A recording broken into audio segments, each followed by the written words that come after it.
Yo,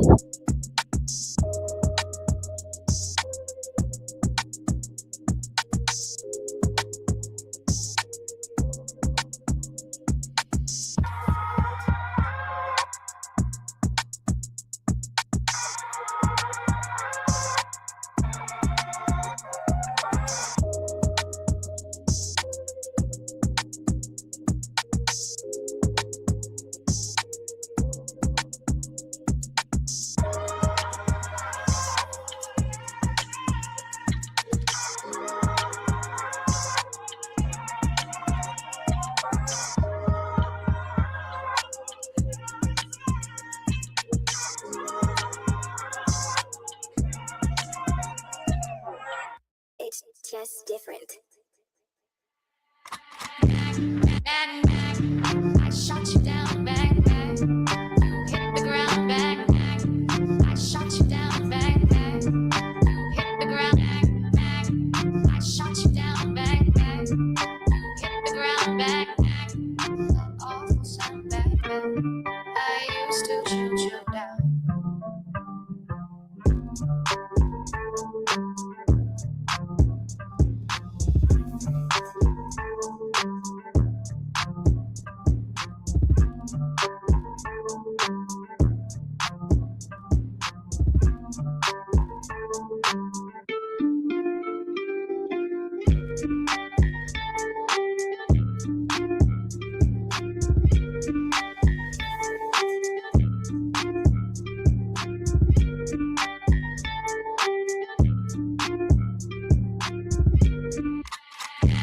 Bang, bang, I shot you down, bang, bang. You hit the ground, bang, bang. I shot you down, bang, bang. You hit the ground, bang, bang. I shot you down, bang, bang. You hit the ground, bang, bang. That awful sound, bang, bang.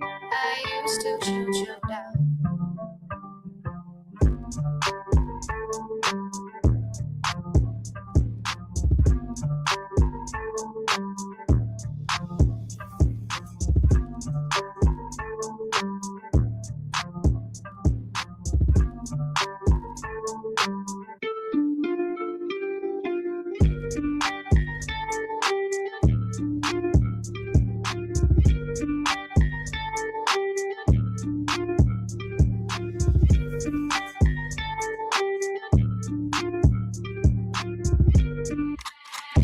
Bang, bang, I shot you down, bang, bang. You hit the ground, bang, bang. I shot you down, bang, bang. You hit the ground, bang, bang. I shot you down, bang, bang. You hit the ground, bang, bang. That awful sound, bang, bang.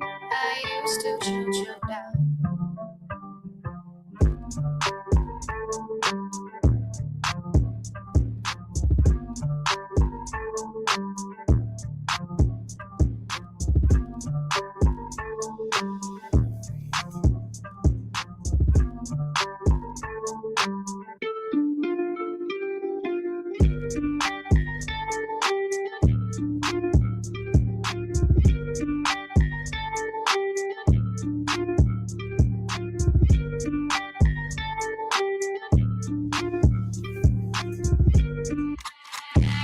Bang, bang, I shot you down, bang, bang. You hit the ground, bang, bang. I shot you down, bang, bang. You hit the ground, bang, bang. I shot you down, bang, bang. You hit the ground, bang, bang. That awful sound, bang, bang.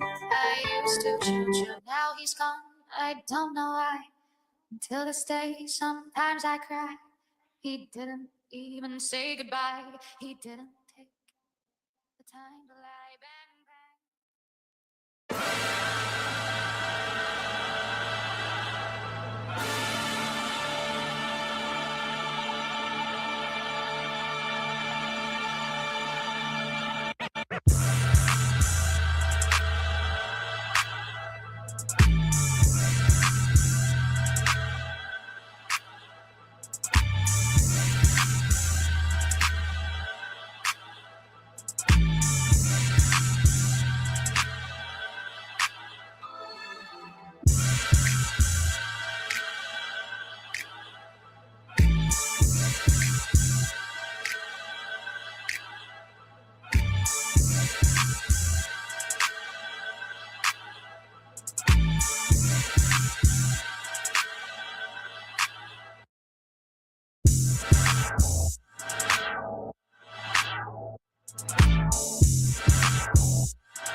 Take a look at my eyes to see what I see.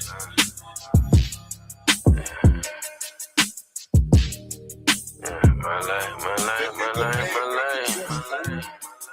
Yeah, they say love is war. I hope everything I love is worth fighting for. I wake up and fight harder than I fought before. And if I fail, then I still ain't never falling short. Baby, my block was hot enough for me to light a torch. Only 14, I was forced to hold down the fort. Trying not to do the same to my oldest boy. Mama can't afford to pay the bills, I had to pay them for. Daddy wasn't nowhere in sight, so I ain't have a choice. And I created broken homes, so I pay support. I should've known better, I was just living life. Turning 40, I'm just hoping I can get it right. I thought being a dad was a God-given right. According to juvenile court, you gon' have to fight. Fight for your right to be an equal parent. No matter what you do, they never gonna treat you fairly. They keep my kids from me, then they go online and say I don't spend time. Am I missing something? My daughter 13, boyfriend now. Mama told her it's okay, don't let your dad find out. Cause daddy don't approve, fuck what daddy talking about. If you don't like it, you ain't gotta go back to daddy's house. Now she in junior high school acting out. And it's all daddy's fault somehow. I don't get it. Shit's twisted. My other baby mama say my house is like a prison. I got too many rules. I don't let them miss school. And I don't let them fill their stomachs up on junk food. And I don't take them out to eat every day of the week. It don't matter how much money I make. That ain't cheap. And I don't ever post my babies on IG. You know you can't love your kids if the world can't see. If the world can't open your windows and take a peek, and they can't find none of your laundry in the streets, then you don't seem to care what other people perceive, then you might end up on the same wall as me. They hate me cause none of my dreams were make believe. They was taking shots, they should have been taking heed. Maybe all you gotta do is wish for greater things. I just can't afford to sit on my ass to wait and see.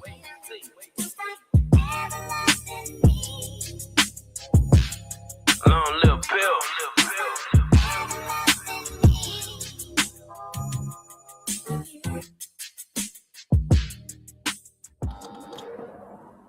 Yo.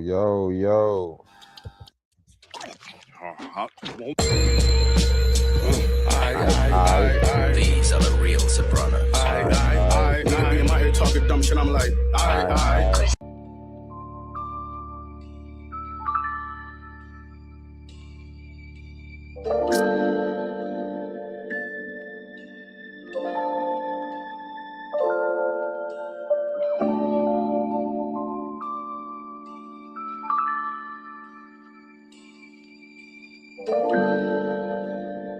And they weekends, holidays is beef, but on our off days, we friends. Fear none of you fuck niggas. That's why I got this FN MC with a hammer. Stay with a 357, rarely forgive, so I don't expect for you to reciprocate. It's cool if we eat together, but damn, you want me to fix your plate? He ain't got it like that. Sound like something a bitch to say. You niggas would rather see me crash out and boost the conviction rate. I just wanna be loved, I'm accepting what comes with it, except when it's cosmetic. I don't like making up. Say what you mean and stand on it. That or don't say too much. Afraid of my rage for my little one. Say, can you pray for us? I had to step out. I wrote this here from my granny's porch. So much anxiety, like the kind they prescribe Xanax for. An adrenaline rush, just like driving a Panamera in sport, or aligning the sights, pulling the trigger when your hand gets forced. Back gambling more, can't quiet the manic voice. Caught COVID on the road, probably from shaking all these hands on tour. Hell, if it wasn't for the fan support, my stepbrother Craig in advance to record like 300 grand from George, I wouldn't stand a chance at this war with myself. Copping some brand new pistols, my ops gonna be playing a victim. Shopping for ammunition like a kid in a candy store. Living this and some more. Just wanna be loved. Yeah. I just wanna be loved. I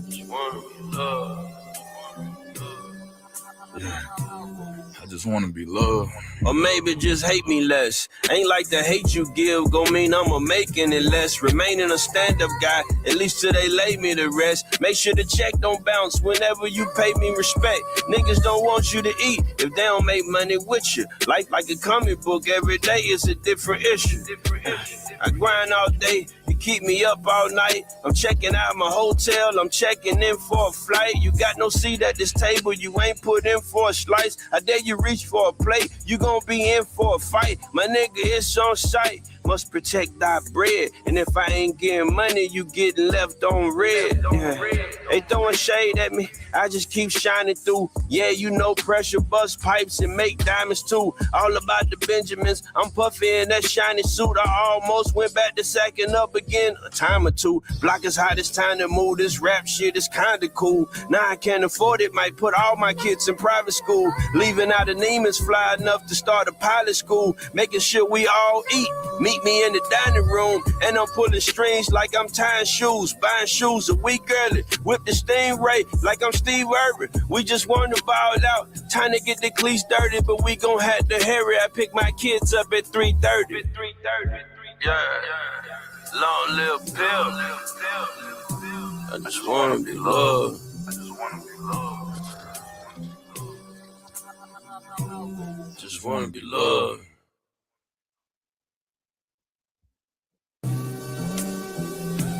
I just wanna be loved. I just wanna be loved. I just wanna be loved. Pick up my daughter 3 days a week, then we alternate weekends. Holidays is beef, but on our off days, we friends. Fear none of you fuck niggas. That's why I got this FN MC with a hammer. Stay with a 357, rarely forgive, so I don't expect for you to reciprocate. It's cool if we eat together, but damn, you want me to fix your plate? He ain't got it like that. Sound like something a bitch would say. You niggas would rather see me crash out and boost the conviction rate. I just wanna be loved, I'm accepting what comes with it, except when it's cosmetic. I don't like making up. Say what you mean and stand on it. That or don't say too much. Afraid of my rage for my little one. Say, can you pray for us? I had to step out. I wrote this here from my granny's porch. So much anxiety, like the kind they prescribe Xanax for. An adrenaline rush, just like driving a Panamera in sport, or aligning the sights, pulling the trigger when your hand gets forced. Back gambling more, can't quiet the manic voice. Caught COVID on the road, probably from shaking all these hands on tour. Hell, if it wasn't for the fan support, my stepbrother Craig and advanced to record like 300 grand from George, I wouldn't stand a chance at this war. With myself, copping some brand new pistols, my ops gonna be playing a victim. Shopping for ammunition like a kid in a candy store. Living this sand somewhere. Just wanna be loved. Yeah. I just wanna be loved. I just wanna be loved. Yeah. I just wanna be loved. Or maybe just hate me less. Ain't like the hate you give gon' mean I'ma make any less. Remaining a stand-up guy, at least till they lay me to rest. Make sure the check don't bounce whenever you pay me respect. Niggas don't want you to eat if they don't make money with you. Life like a comic book, every day is a different issue. I grind all day, you keep me up all night. I'm checking out my hotel, I'm checking in for a flight. You got no seat at this table, you ain't put in for a slice. I dare you reach for a plate, you gon' be in for a fight. My nigga, it's on sight. Must protect thy bread. And if I ain't getting money, you getting left on red. Yeah. They throwing shade at me, I just keep shining through. Yeah, you know pressure bust pipes and make diamonds too. All about the Benjamins, I'm puffy in that shiny suit. I almost went back to sacking up again a time or two. Block is hot, it's time to move. This rap shit is kinda cool. Now I can't afford it, might put all my kids in private school. Leaving out of Neiman's fly enough to start a pilot school. Making sure we all eat. Meet me in the dining room, and I'm pulling strings like I'm tying shoes. Buying shoes a week early. Whip the Stingray like I'm Steve Irwin. We just want to ball out. Time to get the cleats dirty, but we gon' have to hurry. I pick my kids up at 3:30. Yeah. Long live Bill. I just wanna be loved. Just wanna be loved. I just wanna be loved.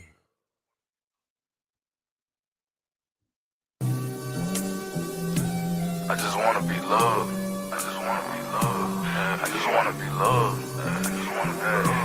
I just wanna be loved. Pick up my daughter 3 days a week, Then we alternate weekends. Holidays is beef, but on our off days, we friends. Fear none of you fuck niggas. That's why I got this FN. MC with a hammer. Stay with a 357. Rarely forgive, so I don't expect for you to reciprocate. It's cool if we eat together, but damn, you want me to fix your plate? He ain't got it like that. Sound like something more bitches say. You niggas would rather see me crash out and boost the conviction rate. I just wanna be loved. I'm accepting what comes with it, except when it's cosmetic. I don't like making up. Say what you mean and stand on it. That or don't say too much. Afraid of my rage for my little one. Say, can you pray for us? I had to step out. I wrote this here from my granny's porch. So much anxiety, like the kind they prescribe Xanax for. An adrenaline rush, just like driving a Panamera in sport, or aligning the sights, pulling the trigger when your hand gets forced.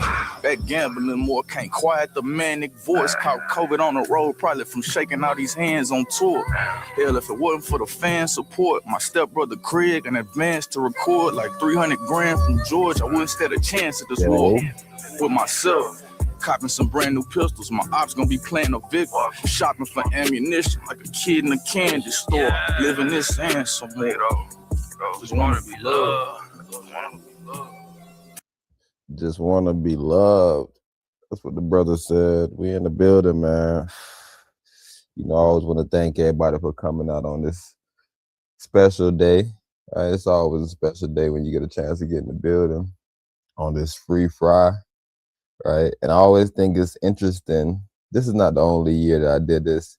I need to go back to the exact year. Actually, I'm going to play some clips from that podcast. I think about 4 years ago. I think I did it on the 27th. Maybe it was 3 years ago. Either way, I did it on the 27th. So I kind of want to see what's the narrative. Is it a constant thing that's happening around this time, right, that I'm able to delve into or kind of see what's going on necessarily. So like I said, let's just get into this cast, man. I want to thank everybody for coming out on this beautiful day, right? This beautiful night, right? And what all I can say is something simple, something very simple. All right, you said something very simple like Shabbat. Dang, am I away from my mic?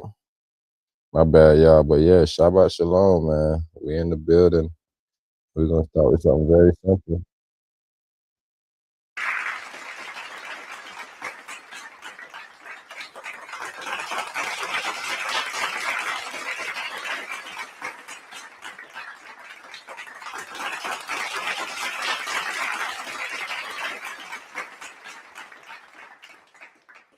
All right, so we in the building, man. Let's rock out right now. Like I was explaining, man, free fry. We in the building. All right, so throughout history, it has been the silence of the voice of justice and the deviousness of the self-interested that has allowed the shadows to lengthen over the human family. We speak today of the character of man. There are those who believe that to be clever is to be devious, that the manipulation of one's brother is a sign of strength. But we tell you, leadership does not mean domination, and intelligence without integrity is a two-edged sword that can only lead to your own destruction. When you barter your beliefs for short-term advantage, who will listen when you claim to speak for conscience? Deviousness is but a symptom of a spirit that has forgotten its own divinity. It is the empty life, a life, where the material advancement has outpaced the spiritual. We must become bigger than we have been, more courageous, larger in outlook, and rooted in authentic strength that Yah has placed within our hearts. Right? Let us explore the path to a full life where our actions match our spirit. Let's not just say things. Let's say things with meaning and with force, with action, which is force. All right. For until the philosophy of the lie is finally and permanently discredited, there can be no peace. Welcome to the disclosure. Welcome to the Free Fry. Welcome to this amazing night where we're able to get into this podcast. And like I said, that's where I just want to start this whole thing off. That's the angle that I want everybody to kind of come into the show with, right? That's the theme, sort of, right? Like I said, it's Free Fry, so you know we're going to kind of go everywhere, but there's an overarching theme of the show, right? And what's the overarching theme?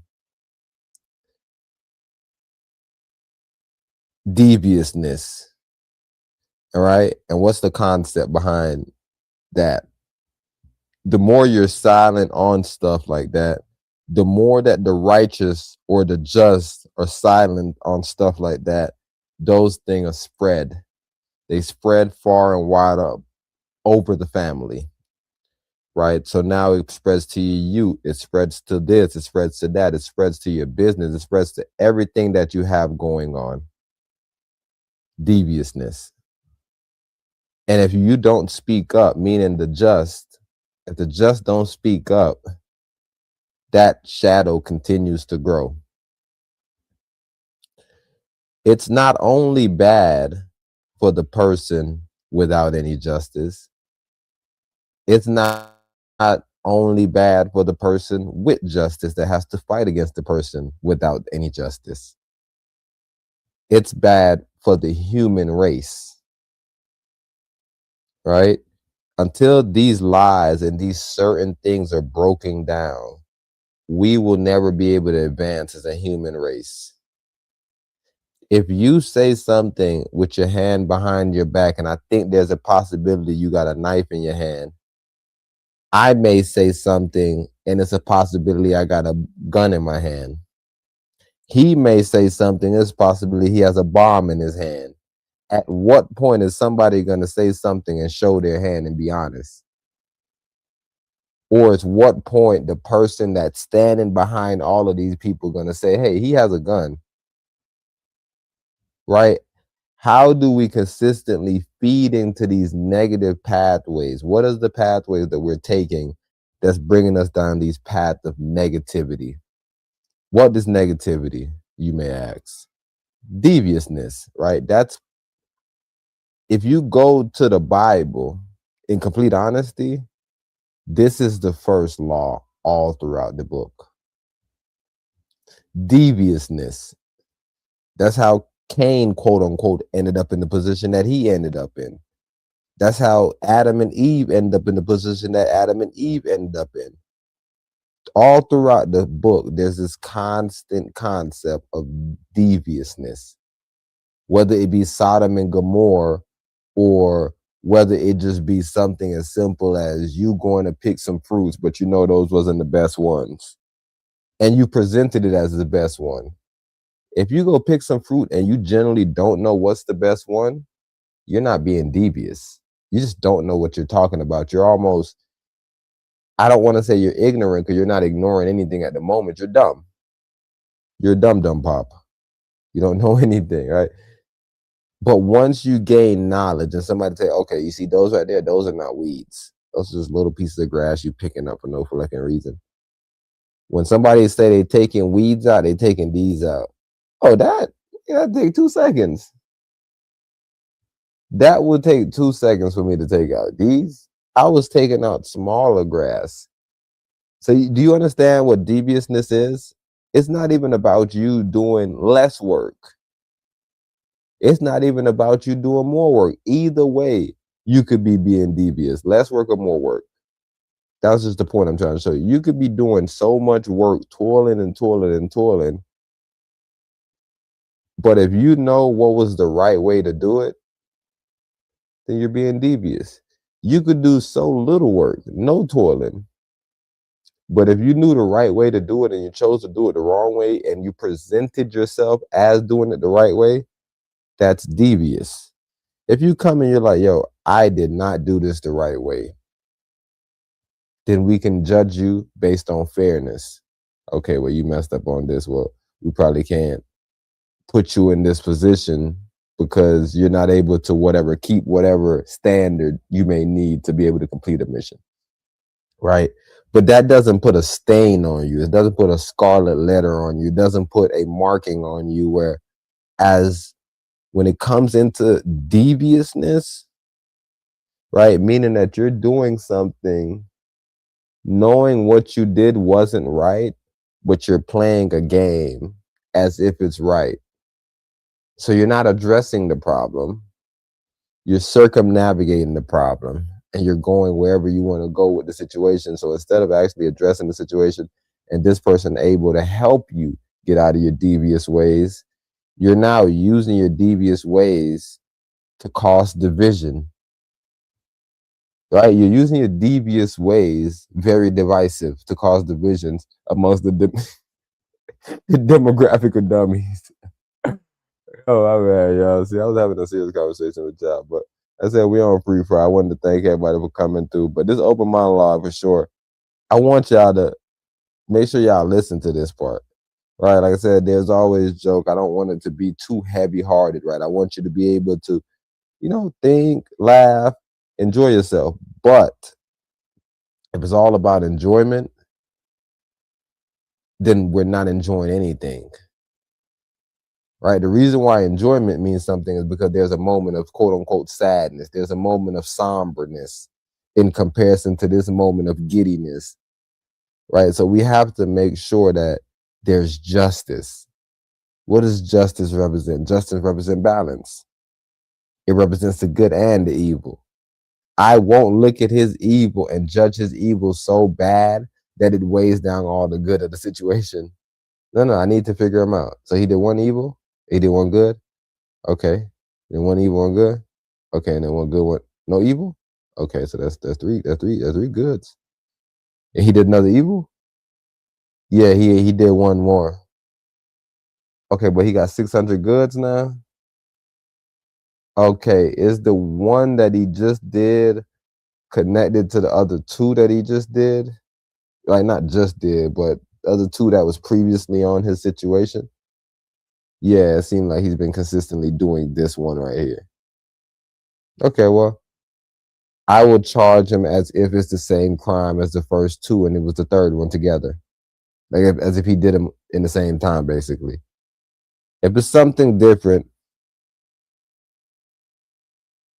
is it deviousness? Right? Is it a way? It can be deviousness. So we'll just have to figure out what's the particular situation. Like, we can't come in here and wholeheartedly make a judgment or make some statement about what is devious and what is not. We can, baby, because there is laws of what deviousness is and how it looks, right? And the main thing is your expression is not matching your force. Your internal dialogue is different from your external expressions. Right, whichever tool you want to use. I told you, me personally, I want to use the force boy. Right, because you can force somebody to do something. So force has to come in a sense of physicality. Right, because you can coerce them into something. You can coerce like a conversation. You can have a discourse with somebody. But can you force them to actually do something without doing something physical? Even if you're physically talking, physically looking at them, I think you would have to do something physically. Because, like, could you just think it and make him do it? So, like, even if you said, I just wrote it down. Yeah, you physically wrote something down on the paper and he's seen that you wrote it. And he's looking at you as a physical being. But can you use the mental part of it to where you didn't write down anything? You didn't give him a bad look. You just went. And whatever came with it, and whatever apologies came. So like I said, I want to start that off as far as, nigga, deviousness. Because like I said, I've experienced some stuff, nigga, that at what point can it be, what's the word? Like, can some things be fixed? You remember when people used to use the word during marriage? Yeah, so I don't expect for you to reciprocate. It's cool. I just wanna be loved. Pick up my daughter 3 days a week, then we alternate weekends. Holidays is beef, but on our off days, we friends. Fear none of you fuck niggas. That's why I got this FN MC with a hammer. Stay with a 357. Rarely forgive, so I don't expect for you to reciprocate. It's cool if we eat together, but damn, you want me to fix your plate? He ain't got it like that. Sound like something a bitch would say. You niggas would rather see me crash out and boost the conviction rate. I just wanna be loved. I'm accepting what comes with it, except when it's cosmetic. I don't like making up. Say what you mean and stand on it. That or don't say too much. Afraid of my rage for my little one. Say, can you pray for us? I had to step out. I wrote this here from my granny's porch. So much anxiety, like the kind they prescribe Xanax for. An adrenaline rush, just like driving a Panamera in sport, or aligning the sights, pulling the trigger when your hand gets forced. That gambling more can't quiet the manic voice. Caught COVID on the road, probably from shaking all these hands on tour. Hell, if it wasn't for the fan support, my stepbrother Craig and advanced to record like 300 grand from George, I wouldn't stand a chance at this war. With myself, copping some brand new pistols, my ops gonna be playing a victim. Shopping for ammunition like a kid in a candy store. Living this and some more. Just wanna be loved. Yeah. I just wanna be loved. I just wanna be loved. Yeah. I just wanna be loved.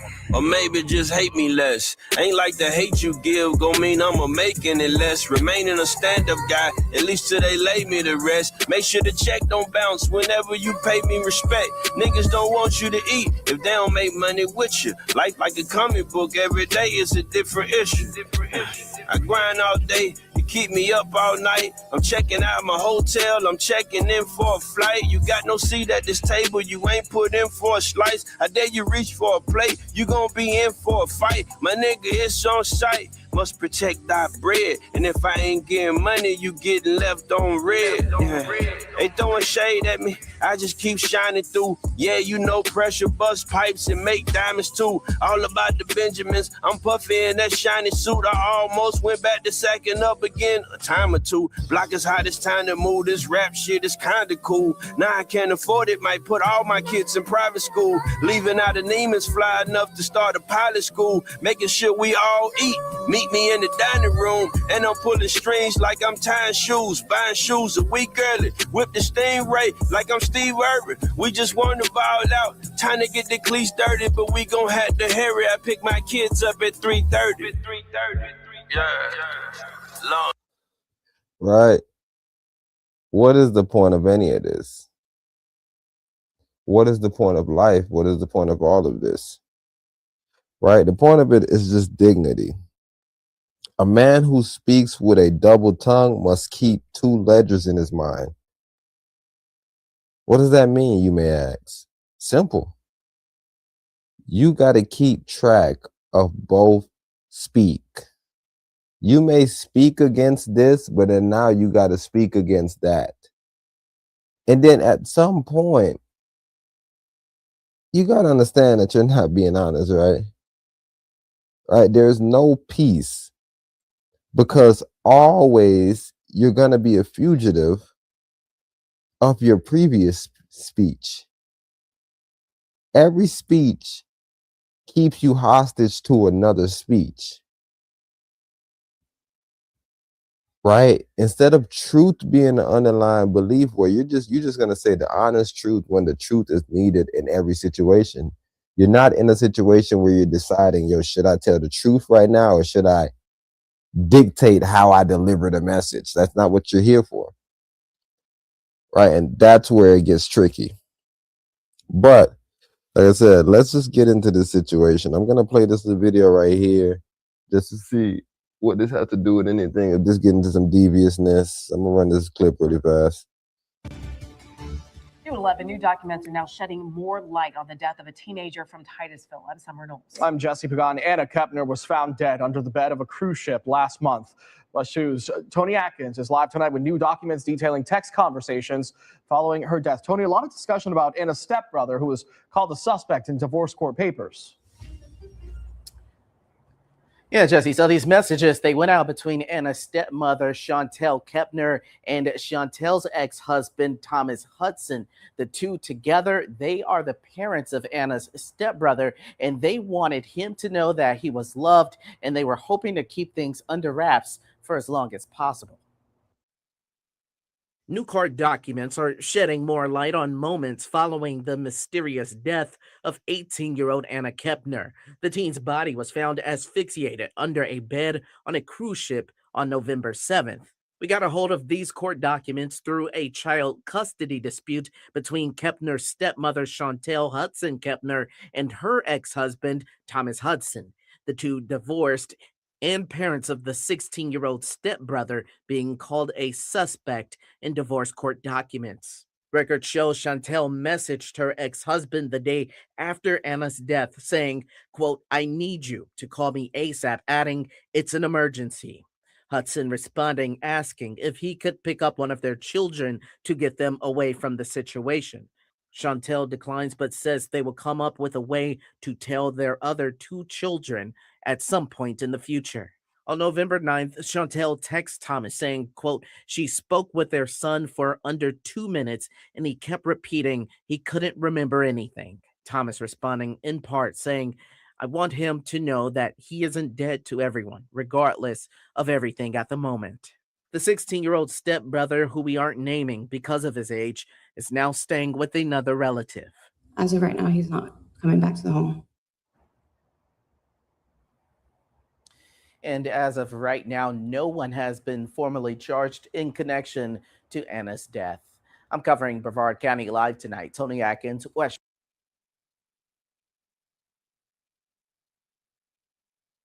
Shout out to Tony. Right? Shout out to Tony. Why am I shouting out Tony? Should Tony be shouted out? Yes, he's a journalist. He did his job.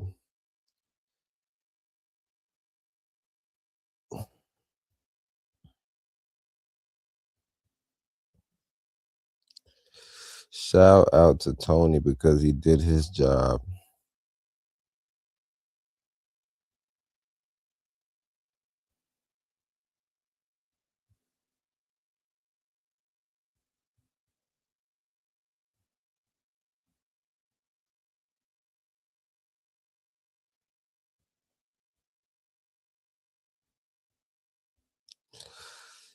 Why am I shouting out Tony? Tony's a good guy. He did his journalism work and he had nothing to do with the case.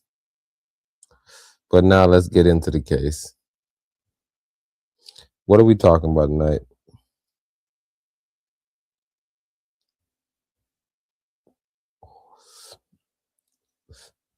What are we talking about tonight?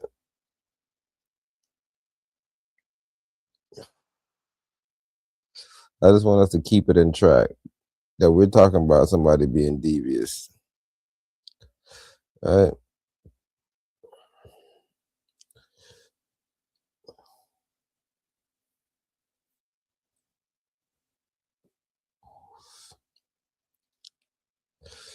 Because we have to understand the deviousness of this story that we just played. Is it devious or is it not? I do not know. But I do not like the setup. What setup I don't like? I don't like the setup when you come at me and you like, yo, let him know he isn't dead to everyone. And then when my Duke's basically saying, yeah, I was talking to bro, all bro kept on saying was, I don't remember. So, okay.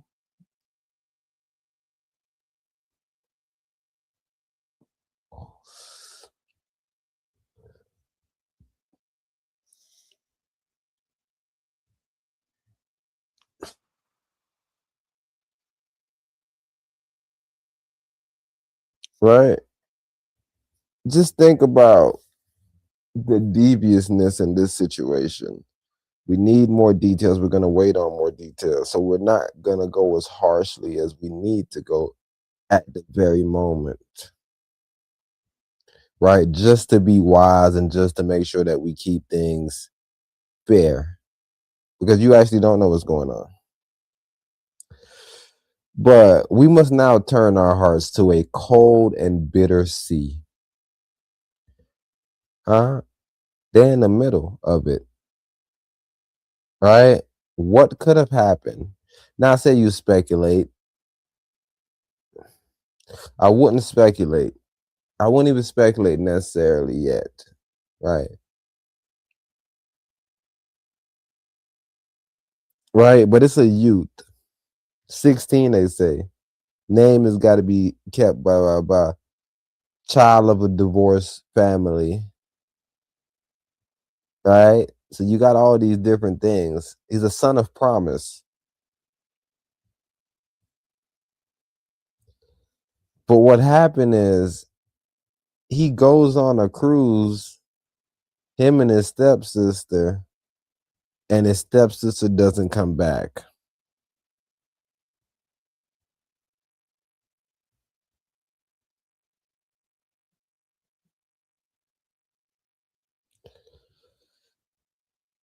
He then gets into contact with, I would guess, his mom.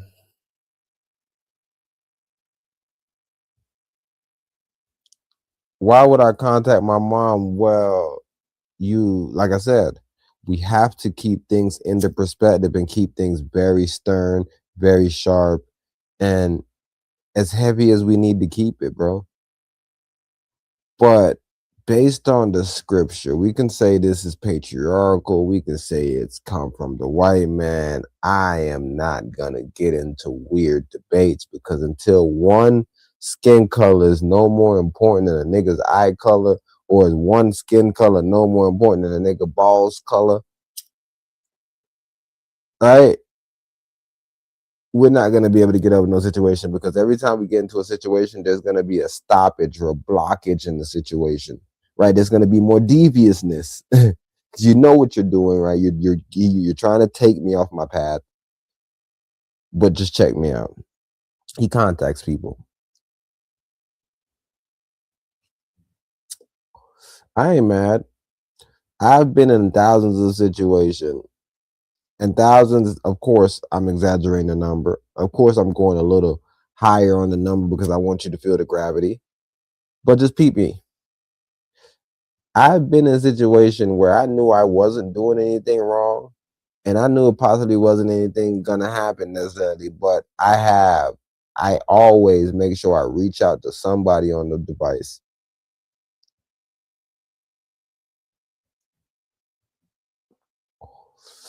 Why?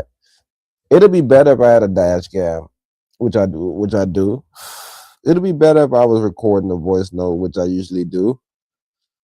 But to be on the phone with someone, that's the game changer. If the new document revealed family text where it was like, hey, such and such said such and such choked on such and such, but they didn't know what to do, and they was in there smoking, so they didn't want to call to put people in there. Now you can say, okay, that's why he didn't alert anybody, right? Because I'm now on the point, if I'm just using a logical fallacy and I'm just trying to make sure I show you if there's a gap in logics.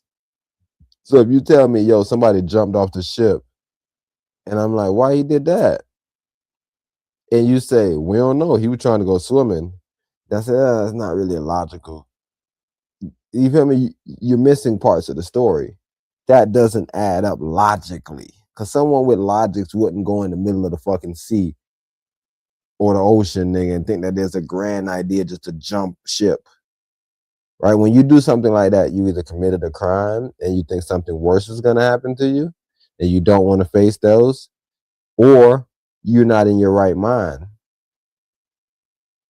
But there's no way that we can now look at it and be like, nah, he was like, don't justify fuckery. And then we get to the point that we can start eliminating things faster than y'all think. So what do I want to eliminate right now in this situation? Two people are texting behind the scene, not saying a bunch of shit like, yo, brain, do none of this, da da da da. saying, yo, I need to talk to you. Call me on the phone. Pull up to the spot. And bro, like, oh shit, that situation sound nasty. Let me come grab such and such.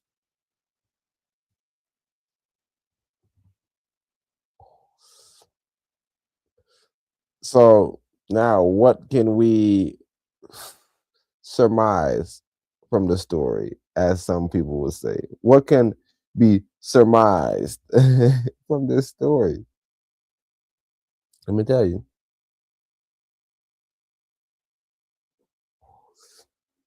I'm glad you asked. But let me tell you. Number one thing, and first thing I'm gonna say, I don't think in no form or fashion was he raised with his pops. Why am I saying that? Because in a situation, a dire situation where he had to get in contact with somebody, he contacted his mom.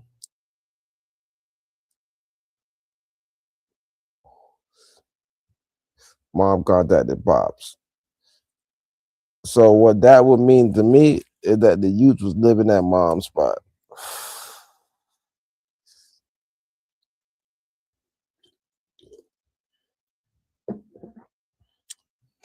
Right now, what we're doing, we're just in summary. So now if I use that same pathway and I'm following the pathway, what I have to try to figure out is, okay, so the stepdaughter, who is she connected to?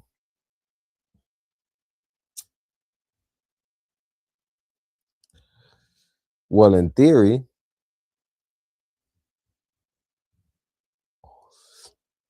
just to follow the logical context, what did I just tell you?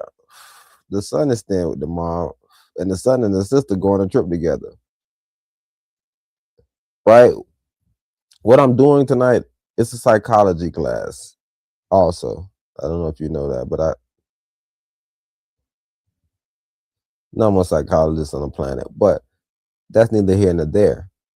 What is here is two people went on a trip together and they were steps.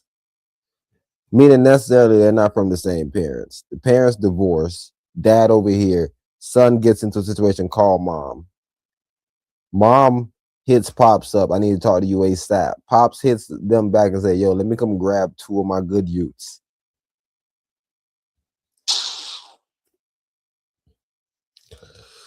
I ain't been able to talk to little Joey since he was 8.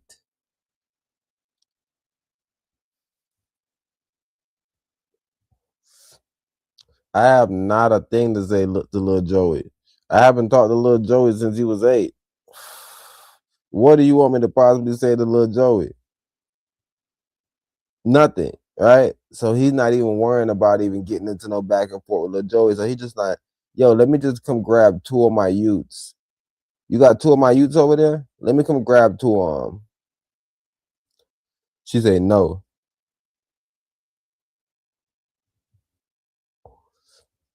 She obliges. And if anybody out there looking or listening, that means she said no. She wasn't down with it. She's not letting them get the youths. Is that good or is that bad? It's nothing. It is what it is.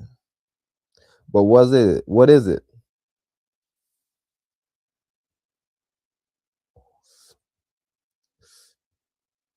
It shows me two things, like I'm trying to tell you. I'm trying to tell you about deviousness, right? That's the whole theme of the show. Somebody being very devious. And what did I start the show off with saying? That what makes deviousness so bad? It's the people that know better, that sits on the sideline and act like that person is telling the truth. You could always ask, yo, why don't you jump in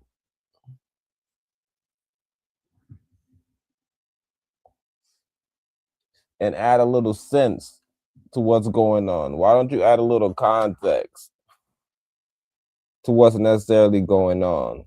Why are you just allowing people just to narrate something that they don't know what they're talking about? You wrote the book and they're narrating the book, and you have a voice that you wanted to be a deep voice, and they jumped on, they doing a squeaky voice. And you just sitting in the back. See, those the people that when I see those people and they be like, yo, this came from a book and the movie better than the book, then that ain't really good to me. Because, you know, the movie has to leave details out. In the book, you explain all types of crazy detail. He went to the, all types of stupid shit. That way in the movie, it'll probably slow the scenes down. But in your head, you reading it, you could even create scenes in your head. So now, instead of you watching a slow scene, you're creating the scene. And what you understand is when you create a scene that appears to be slow, you understand how fast it is. It's only a couple seconds that quote unquote slow scene is there. Couple minutes that quote unquote slow scene is there. But you're just ready to get back to the fast-paced action. And that's the thing with movies. If you don't have a colorful mind, if you don't really think and you don't really explore thoughts, it'll be more beneficial to watch movies a lot of the time. Why would I say that? Because for sure, you're watching this movie and what you gaining from this movie. You're consistently seeing how somebody is depicting a book that you read that you kind of even didn't have a color for. You didn't have a voice for this character. You didn't have a voice for this character. You read everybody's voice the same. And that made the book boring. Now you're listening to somebody else that does this as an art, and they're reading the voice with inflection here, and this dude right here got a deep voice, and for some reason they knew that because they're reading the book and they're understanding context, and they're saying, yo, he has a raspy voice, he smokes cigarettes. They're explaining these different things. So when they jump into his voice, John Henry said, and it's some crazy shit like that, and you're like, bro, I love when my English teacher read the book. English teacher read the book, you in the back enjoying stuff. And you might say, yeah, I like it because I don't have to read the book. But it's like, no. You like it because you like the inflection. The book is not being read dull. And most of us read books very dull. Right? And that's what I'm peeping with this whole situation. We have to be very careful about what we are put into and what we stand for in that being put into something. Right? Meaning, if somebody put you into something that you had no business being into, you got to look at that person as somebody that fucked you. But you also got to look at yourself as somebody and be like, yo, why am I not ready to be put into this situation? Is the situation bad or is this situation good? Is the situation something where you're trying to do an expose? Am I being exposed for something good or exposed for something bad? I hit you up, nigga, after my little sister died, my stepsister died, and I said, I don't remember anything. Tell my dad, and then hopefully my dad texts that shitty text. Yo, you ain't dead to everybody, bro. But you did it. Huh? I'm not saying that's what he said. I'm not even saying that he said that. Or even thinking that.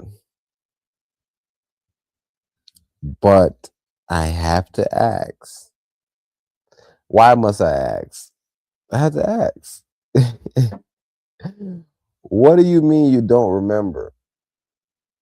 Okay, so you were in the room? Okay. Did they see? You know what?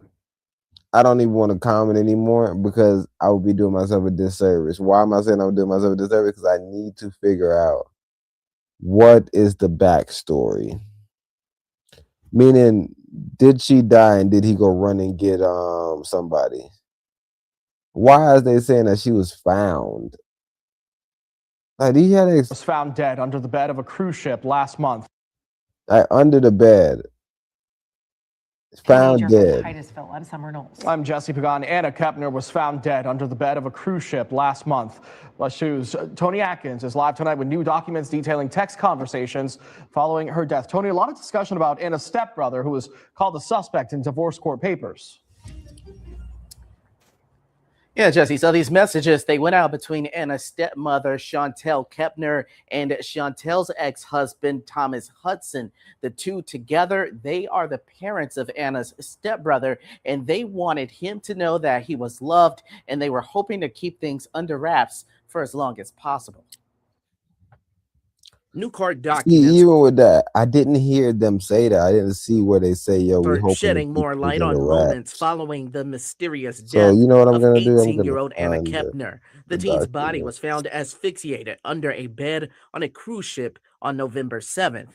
We got a hold of these court documents through a child custody dispute between Kepner's stepmother, Chantel Hudson Kepner, and her ex-husband, Thomas Hudson.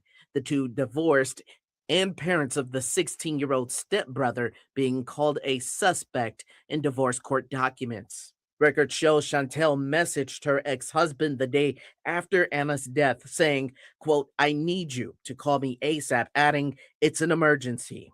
Hudson responding, asking if he could pick up one of their children. Okay. So, like I said, I speculated right. She's Kepner. So this is her daughter, maybe.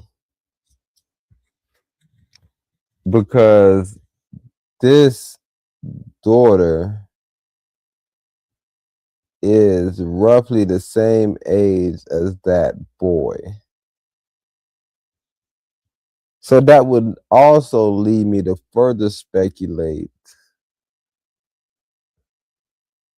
that that's probably not her biological daughter. She's married to Kepner, has Kepner last name. But what is this divorce case nonsense? To get them away from the How's that situation. relevant right now? Chantel declines, but says they will come up with a way to tell their other two children at some point in the future. On November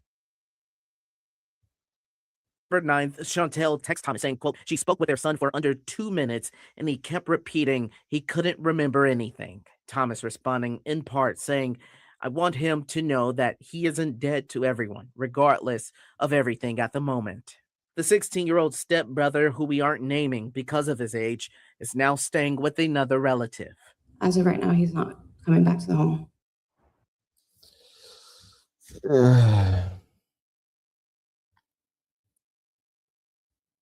Deviousness. This is what I'm saying about deviousness, though. At what point can you pinpoint somebody? You do something. Why you not standing on it, bro? Like, what's this whole game that you playing? Do you want people to go crazy? Is that what you ought to do? Is that your whole sole game plan, bro, on the planet, bro? To ruin people's life, bro, with your insanity? How can I look at somebody and what would be a valid reason for me looking at somebody and giving them a pass for doing some fuckery like that? Okay, he's saying he don't know and he don't remember. And I need to find a way to tell the other youth. Tell him what? Tell him what? Yo, I need to tell your dad that you was a suspect. Okay. Is they 2 or they 3? How old is they? Why did I say it like that purposely? How old they is?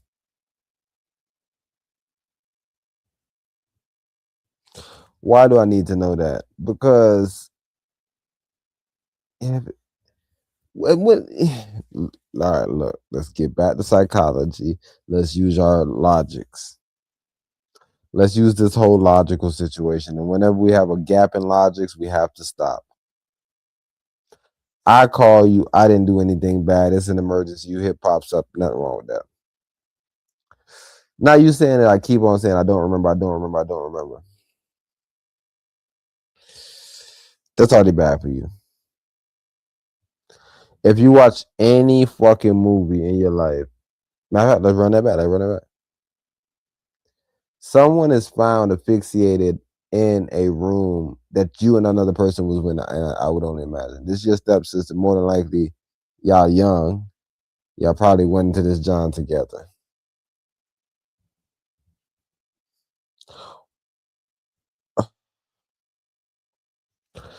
She's not pronounced murked at the scene. This is something that's hashed up afterwards where she's found asphyxiated under the bed. So now I'm also like, how did she get under the bed? How did roll under the bed? Did she start choking and like fall on the ground? Just started rolling on the bed, rolling like. And then like, where was she under the bed? Was she all the way to the back? And then if I get her shoulders and I put her on the side of her shoulders, can she roll her on the side of her shoulders to get under the bed? Why am I saying that? Because nobody would honestly just get under the bed. So like if you think about the worst situation and you like, yo, maybe she couldn't breathe and she started panicking, why would she then crawl under the bed and lay on her back? Why would she crawl under the bed, lay on her stomach? Was the sheets over the bed? Now you got to figure out why would she crawl under the bed, lay under the bed with the sheets over the bed? None of it is gonna ever give you a logical fucking consistency. And if you use it, you know what you're gonna become? You're gonna become delusional. And you're gonna be a part of the people that's pushing deviousness. That's causing division amongst a demographic. You dum-dums. But check me out. Somebody's found in this weird position. I contact a third party, my mom Dukes, her mom Dukes, I would only imagine, right? What's this whole steppy step situation? Where's the dad at? Is the dad deceased? I don't know, but I need to know. Are we trying to wipe the Kepners out? What do Kepners do on the planet? Or do the Kepners wipe people out? You don't know. So I want to know. Nevertheless, right, this whole weird situation I just told y'all about happened. Found under the John, asphyxiated under the bed. We don't know if the sheets was up or down, but we could only imagine the sheets had to be down because she was found. So somebody probably like, there's nothing funny in this room. Or let's just clean the room out. It don't even smell funny. We just here a couple days after. The guest just moved. Guest whoever was in this room just left. Now we about to go in the room, get the room right. Now the person that's named as a suspect in the divorce paper, is this divorce of recent?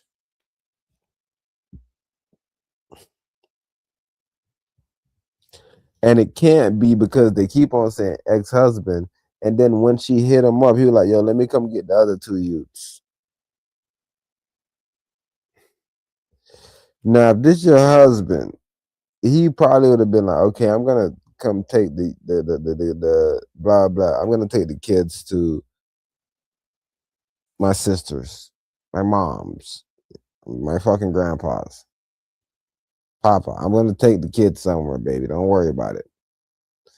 But we have to deal with this at the house with Hector Hudson. We got to deal with this shit with Hector.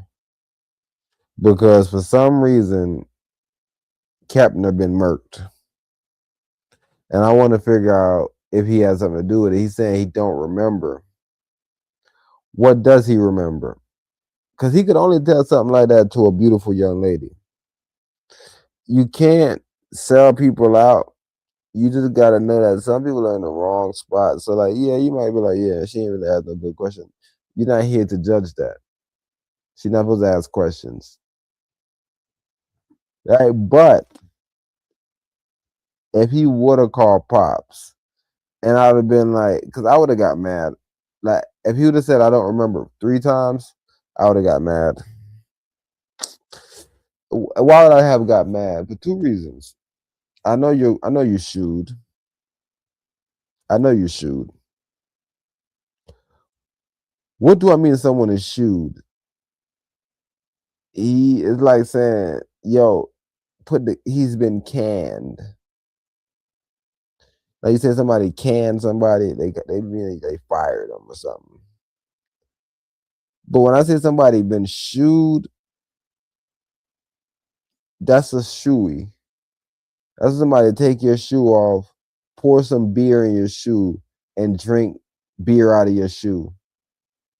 Just to show you, nigga, you ain't no man with them nice feet. I'll drink beer off your feet. I'm just telling you, that's what this situation looked like. It looked too sweet to me. It looked like if you ever made real decadent brownies, it looked like that. Because I'm trying to follow the psychological situation. I'm trying to follow the logical situation. And there's no logos, which is the word.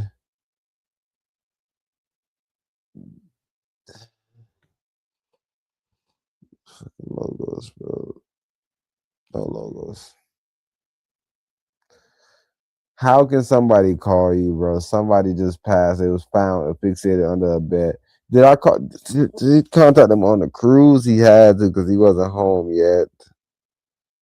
He wasn't home yet, and he didn't know at what point he possibly would have got caught. So,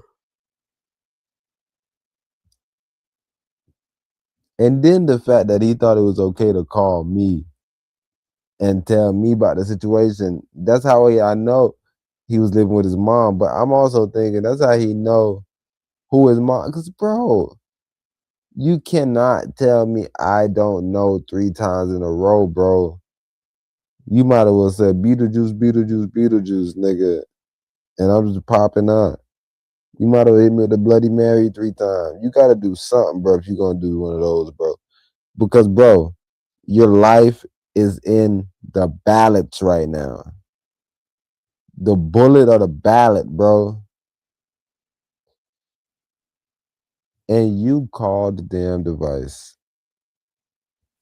And you say, yo, such and such has been murked. And I say, yo, you told anybody? No. And I say, why not? What happened? He said, I don't remember.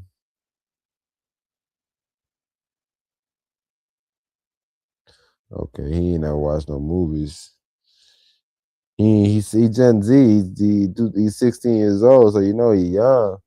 He was born after 2000, way after 2000. So you know he young. To me personally, I don't want to bang on him, but he's technically a young dumb. Is there something wrong with being a young dumb? No. But he's technically a young dumb.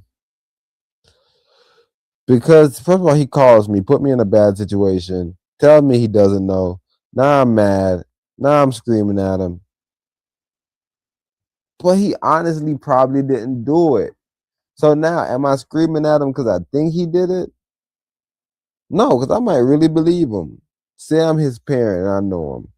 Or say I'm his parent and I do know him. Then I might know that he did it. That's what I was saying with justice and deviousness.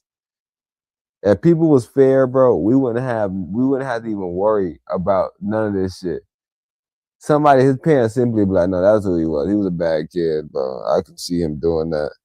And then he could say, no, I didn't do it. And we could be like, you know what? Because you were so devious as a child, you got judged wrongly. And that's fair.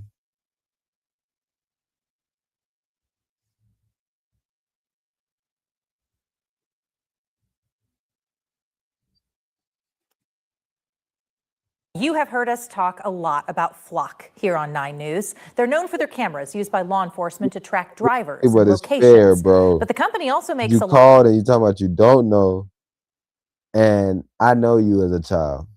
You a thief. So now your deviousness have caught up with you.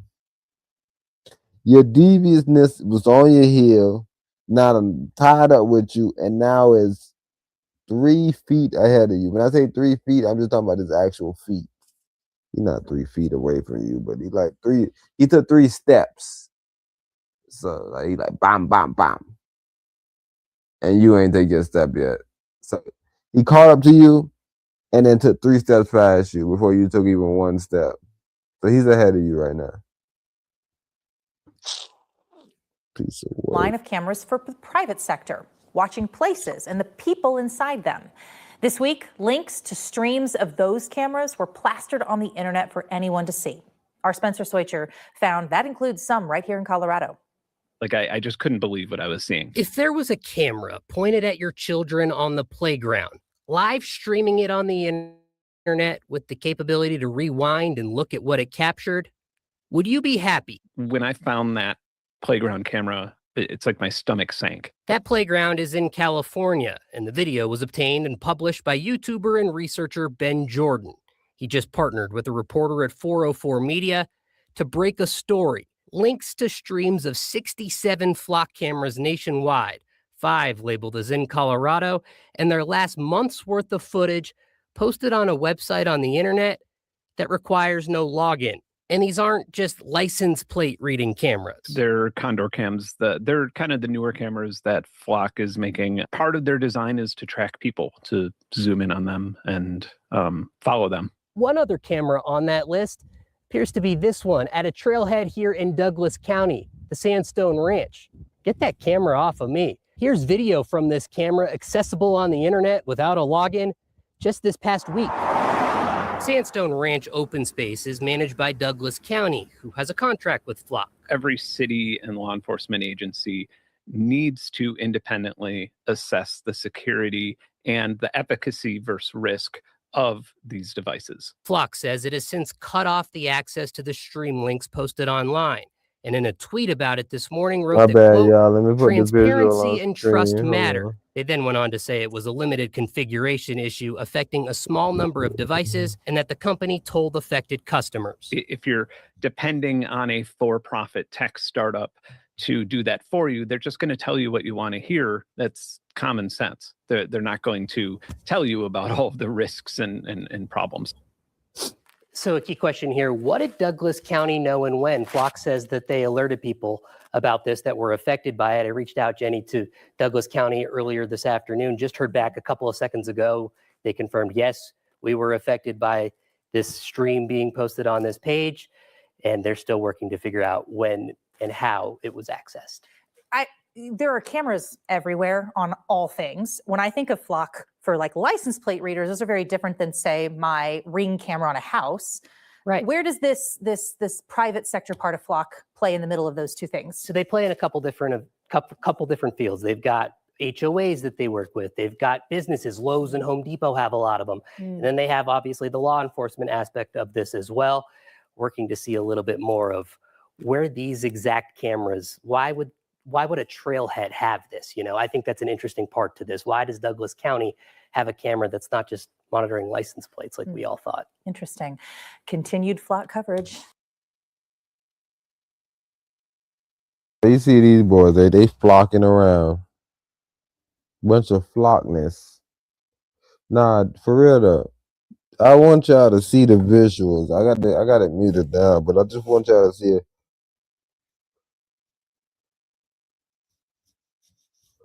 Some of the visuals that we missed a little bit early on because I didn't have the video on the screen, but I do want y'all to see some of these visuals of what Flock is doing. And it's funny because we started this report, I want to say about 2 months ago, maybe.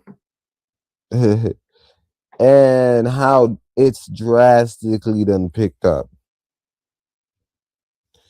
Look what's going on. How it's drastically done picked up.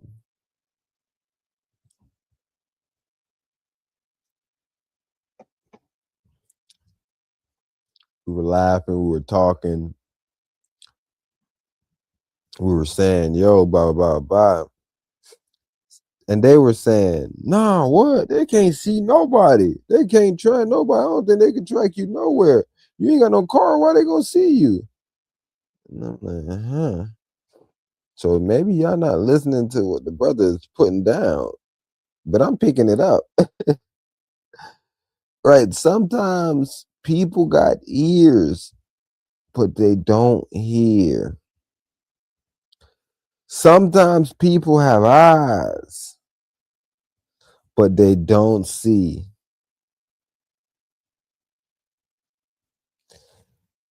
Bro, I went into the in-depthness of this situation almost, I want to say 2 months now, 2 months ago now.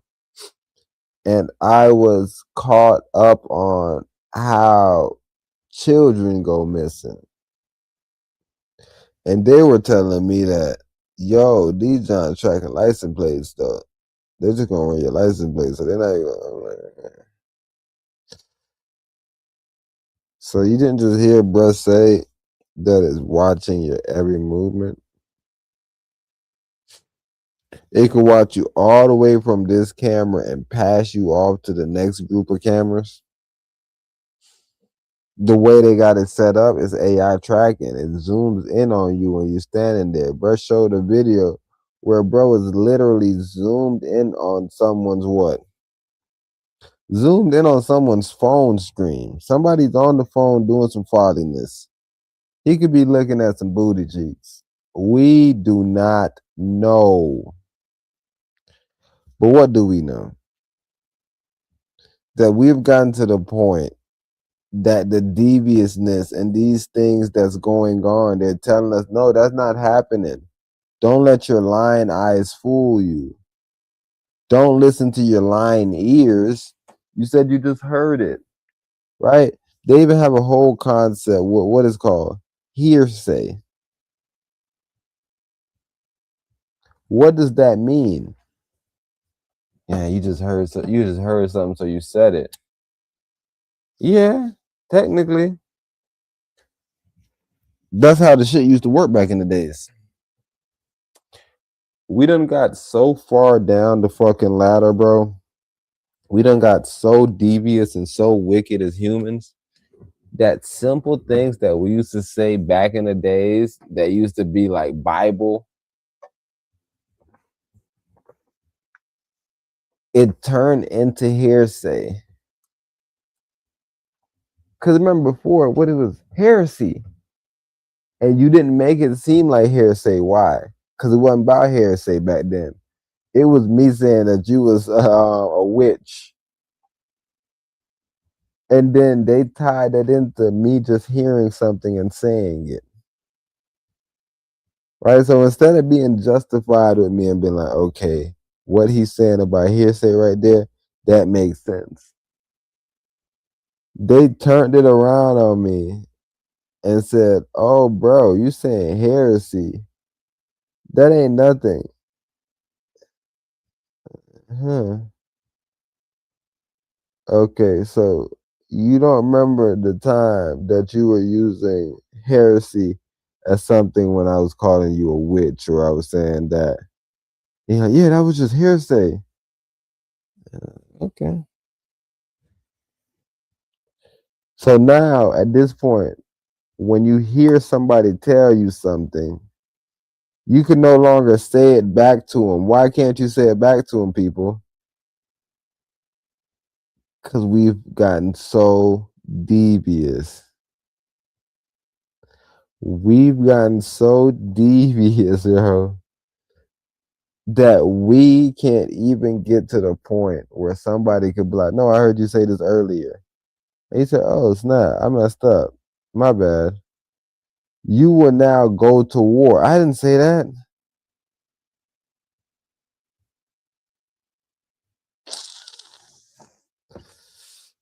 I did not say that.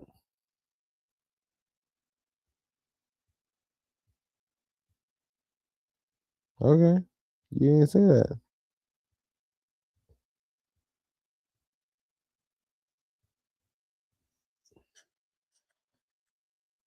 You did not say that, but where's the situation at? So I wanted to play that right there because I just think that was just another perfect one. Like I said, I just want to go down this whole line of division, this whole line of deviousness,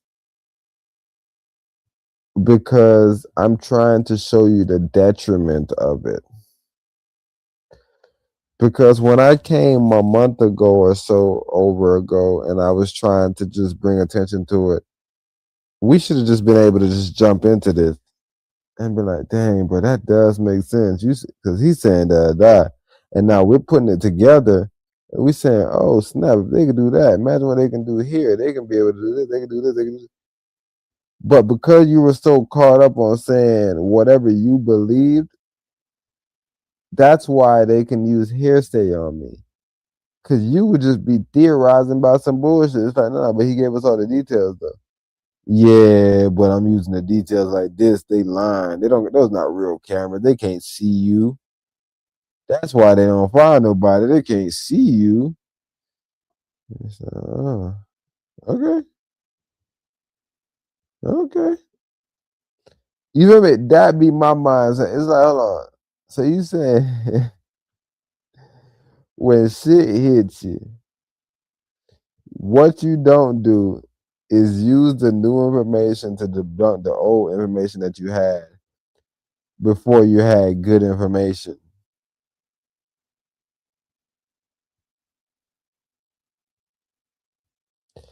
Before you had good information, you said some stupid shit. Now you're saying you're not going to use that new good information to debunk the stupid shit.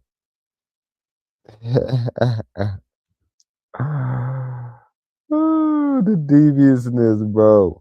So instead of you coming clean and being like, oh, I was wrong, you will now lie and still try to say you were right. So now when we go to court, when I try to tell my point, like, no, he told me that he did this. You won't admit it. And now the judge is telling me hearsay. Do you have any proof of this? Do you have any visuals of this? Like, where can I find this where this kid is saying this? Like, nah, I ain't really got him saying it nowhere, but I just heard him saying it. Me and him was together this day. And then I got a picture of me and him together this day, but like, nah, I ain't recording us talking the whole time. So I don't know, bro. It's a little pressing. But hey, let's keep on going down this division. Welcome once again. Beyond what got this caught. And so it's interesting as I read the opinion. The opinion by the court is, I think, 22 pages long. And it shows examples of things that were problematic. And some of them might have slipped by most people. But once someone points it out, you go, by the way, the lighting is wrong on this person, especially when it's supposed to be shot by a Ring camera, where the lighting's not that good. But a CEO of a security company said that the tools now moving into courtrooms are becoming nearly indistinguishable from real life. Some of the stuff that's called out here, like the looping video and the unnatural monotone voice, the more recent sophisticated models solve for these issues with a natural voice, smooth animations, natural movements, etc. He said the problem exists and understanding the scope is difficult because we don't know how much of this stuff may have gotten by. The same way we don't know how many cases have been decided on briefs where some of the stuff had been made up. This is your classic example of when you see a mouse, there are 20 more in the walls.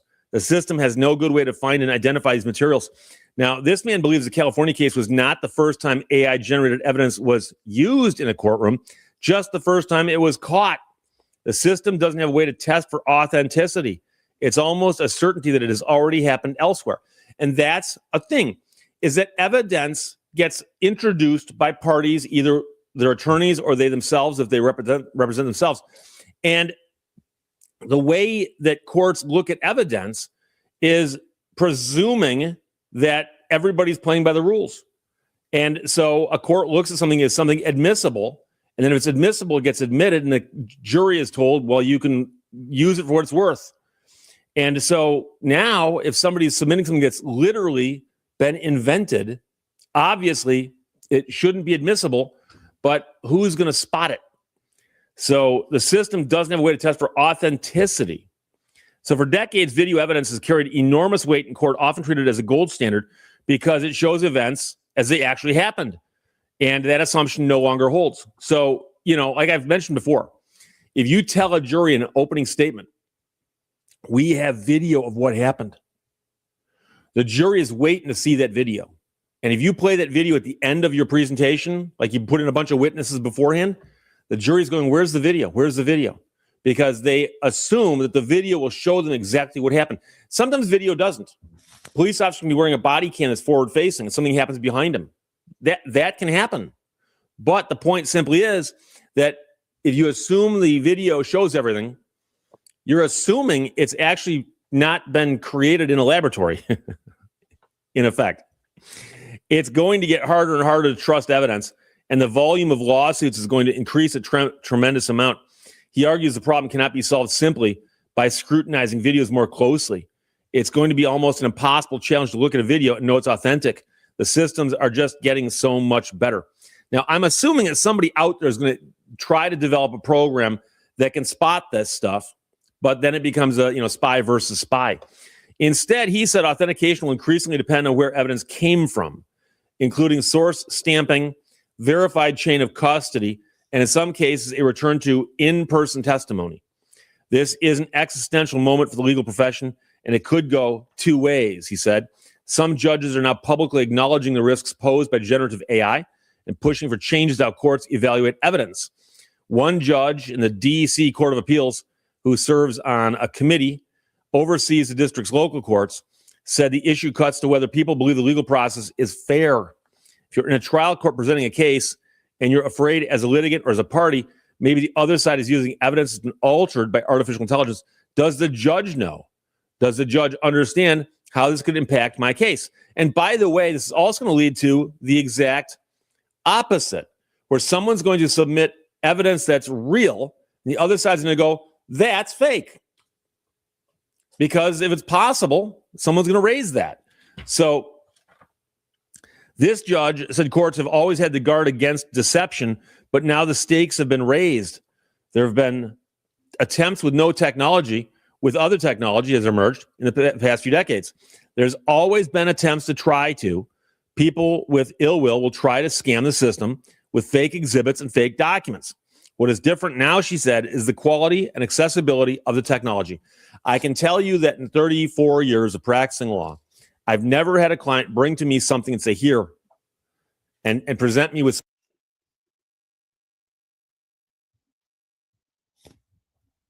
Okay. So y'all see where we back at? I don't know how much I'm gonna need to run down this damn horse at this point, bro. Like I said, I think I'm just about to go in there free ride, just go to freestyling, because at this point I'm beating y'all heads in, bro. I would only imagine. Like I said, you can make whatever you want to make up, but I'm beating your damn head in, bro.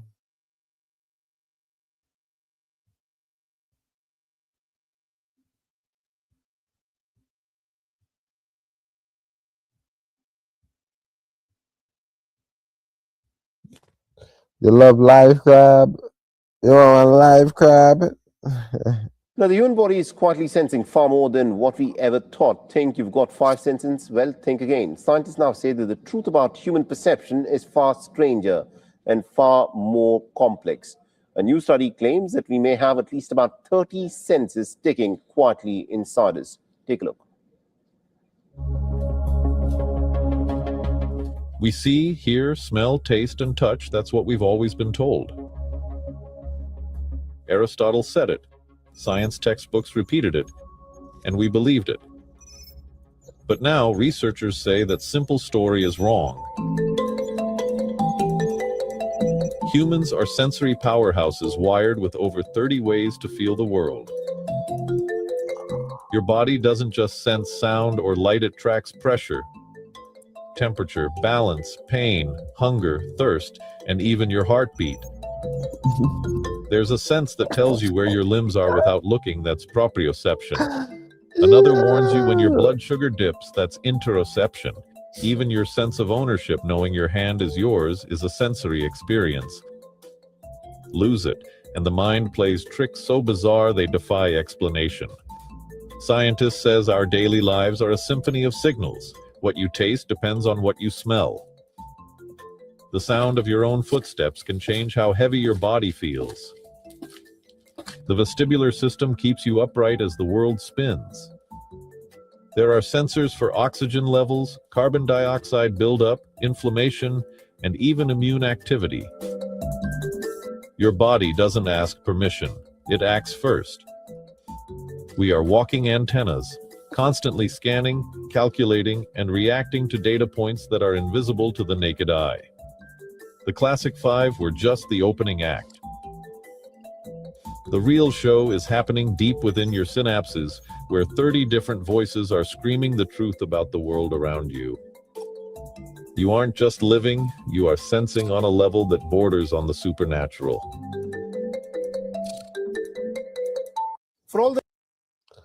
Hey, the burnout line. That's the main thing I've been telling y'all the whole time. Make sure you keep your mind aligned with whatever you're making up.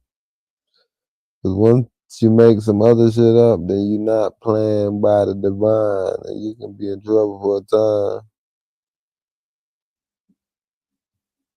Tonight, we're looking at how making change could be changing for you and business owners now that pennies are no longer being minted. According to experts, businesses will need to start rounding cash transactions to the nearest nickel. Yeah, this was a hot topic for folks in our newsroom who are being asked to do this in 2 different stores. Your Tuscaloosa reporter, Brian Henry, has our story. Now, Brian, any concerns for Tuscaloosa folks going to the stores there? Hey, Sarah and Jen. Well, it all depends on what business we're talking about. You'll find at least one poster in one place here in Tuscaloosa, not so at least 2 other locations. They were waiting on you. Yeah, sorry about that.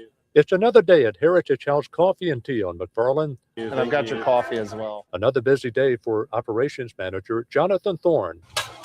The last thing Thorne is worried about is the lowly penny. We probably average about 1,500 to 2,000 customers per week at this store. And only about 15% of his customers pay cash with dollars and cents. Okay, what kind of meat do you want? The rest put it on credit. Today we retire the penny. Jonathan Thorne remembers what he thought when the U.S. Treasury officially stopped minting pennies a few weeks ago, citing the expense of making just 1 penny. I wouldn't say it made me nervous, but I was just curious how that's going to work long term. For that, we take you to Alabama Express on the Strip. No concerns at all for owner David Jones. I don't understand the concern. There's 130 billion pennies in circulation still. I don't understand why people are upset or concerned about it. However, an Alabama Power office in Tuscaloosa and Chase Bank felt it was worth posting signs warning customers pennies may be in short supply.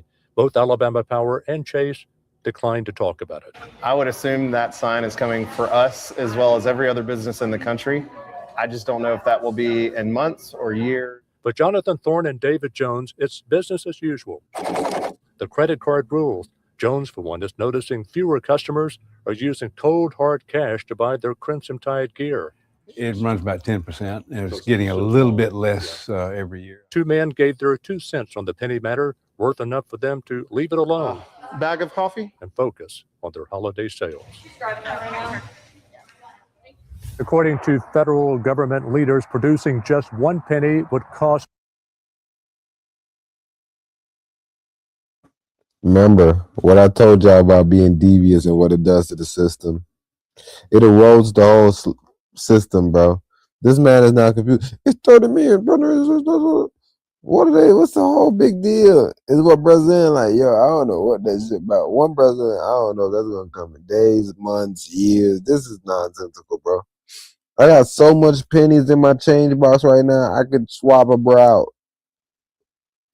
I don't understand what's this rounding something up to the nearest nickel.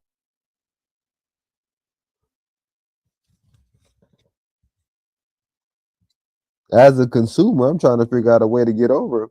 I ain't gonna lie to y'all. I ain't even gonna flex. I'm trying to figure out a way to get me a nickel for a penny every time. How do you capture things that we I don't know who I need to bring my pennies to, but I'm planning on bringing 1 penny and looking for a nickel. Like, man, but they said they round these up right here to the nearest nickel. They saying they rounding all your pennies up to the nearest nickel, bro. They did not say that. That you see, the wording was devious. Maybe somebody go like, nah, bro, you being devious, but no, I'm not. Because there's no other information. That's why I said I'm searching for the information so much that I'm throwing it out there. Like, yo, what y'all think about this, y'all? What you think about this, family? Think about this, family. Nah, shout y'all out though for sure. know exist, but we can't see with the naked eye. Every time you open your phone using facial ID recognition to unlock it, thousands of beams of light are coming out of the phone and mapping your face. We know that it's there, and we see it now with this camera. We see it with the infrared light. I worked on other projects using different types of technology, including an optical gas imaging camera to show methane being emitted from oil fields, even from burping cows. Another AP colleague, Felipe Dana, used infrared photography to capture Ukrainian soldiers at night that you wouldn't otherwise be able to see. This was a natural evolution from our previous work. So how did we do it? We converted our regular digital camera so that it could see a full spectrum of visible light, infrared light, and ultraviolet light. We did this by removing the built-in filter and replaced it with clear glass.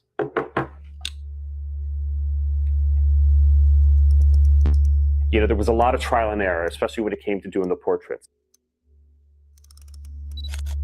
If we shot it in the daylight, you wouldn't really be able to see the infrared beam, so it had to be low light. Then it wasn't always easy to get the phone to, cast those thousands of beams of light. Sometimes it was, it might come on for a fraction of a second. It was like capturing a bolt of lightning. I mean, I guess as a photographer, there's this instant gratification or the expectation. You see everything, you know what the light looks like, you know what your subjects look like, you're composing, everything is visible. It's very straightforward. When you compare it to trying to capture something that is invisible, a ghost, if you will, you think that it works, but you don't really know until you see it for the first time. And when you see it, it's amazing because it's quite spooky, as if you are seeing a ghost. You know that this technology exists. You know that when you hold your cell phone up to your face, that thousands of beams of light are coming out and they're mapping your face. But we don't see any of that. And to be able to see that, and it become this tangible thing, it's pretty amazing. This project has left me with a greater curiosity of what else is out there that we don't see, and is there a way that we can capture that?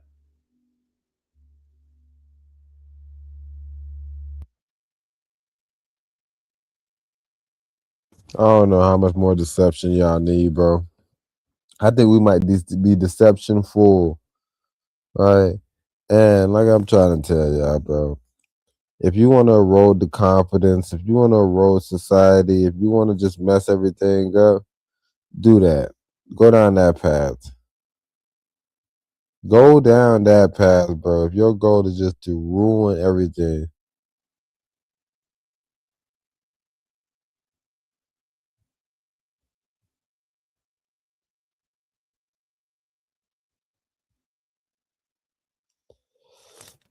I feel like ruin everything. Go ahead and make it difficult. Look. Let's talk about devious people, bro. I was supposed to be meeting Polo. He sent Chubby Baby to pick me up from the airport, and Chubby gave me like $30,000. And I learned this from friends. It's an episode, they having a conversation, and Ross Shake Chandler hand and said a handshake is binding in the state of New York. I said, most of our contracts is based in New York. So when Chubby gave me the bread, I hit him with it. He had a handshake. I hit him with it.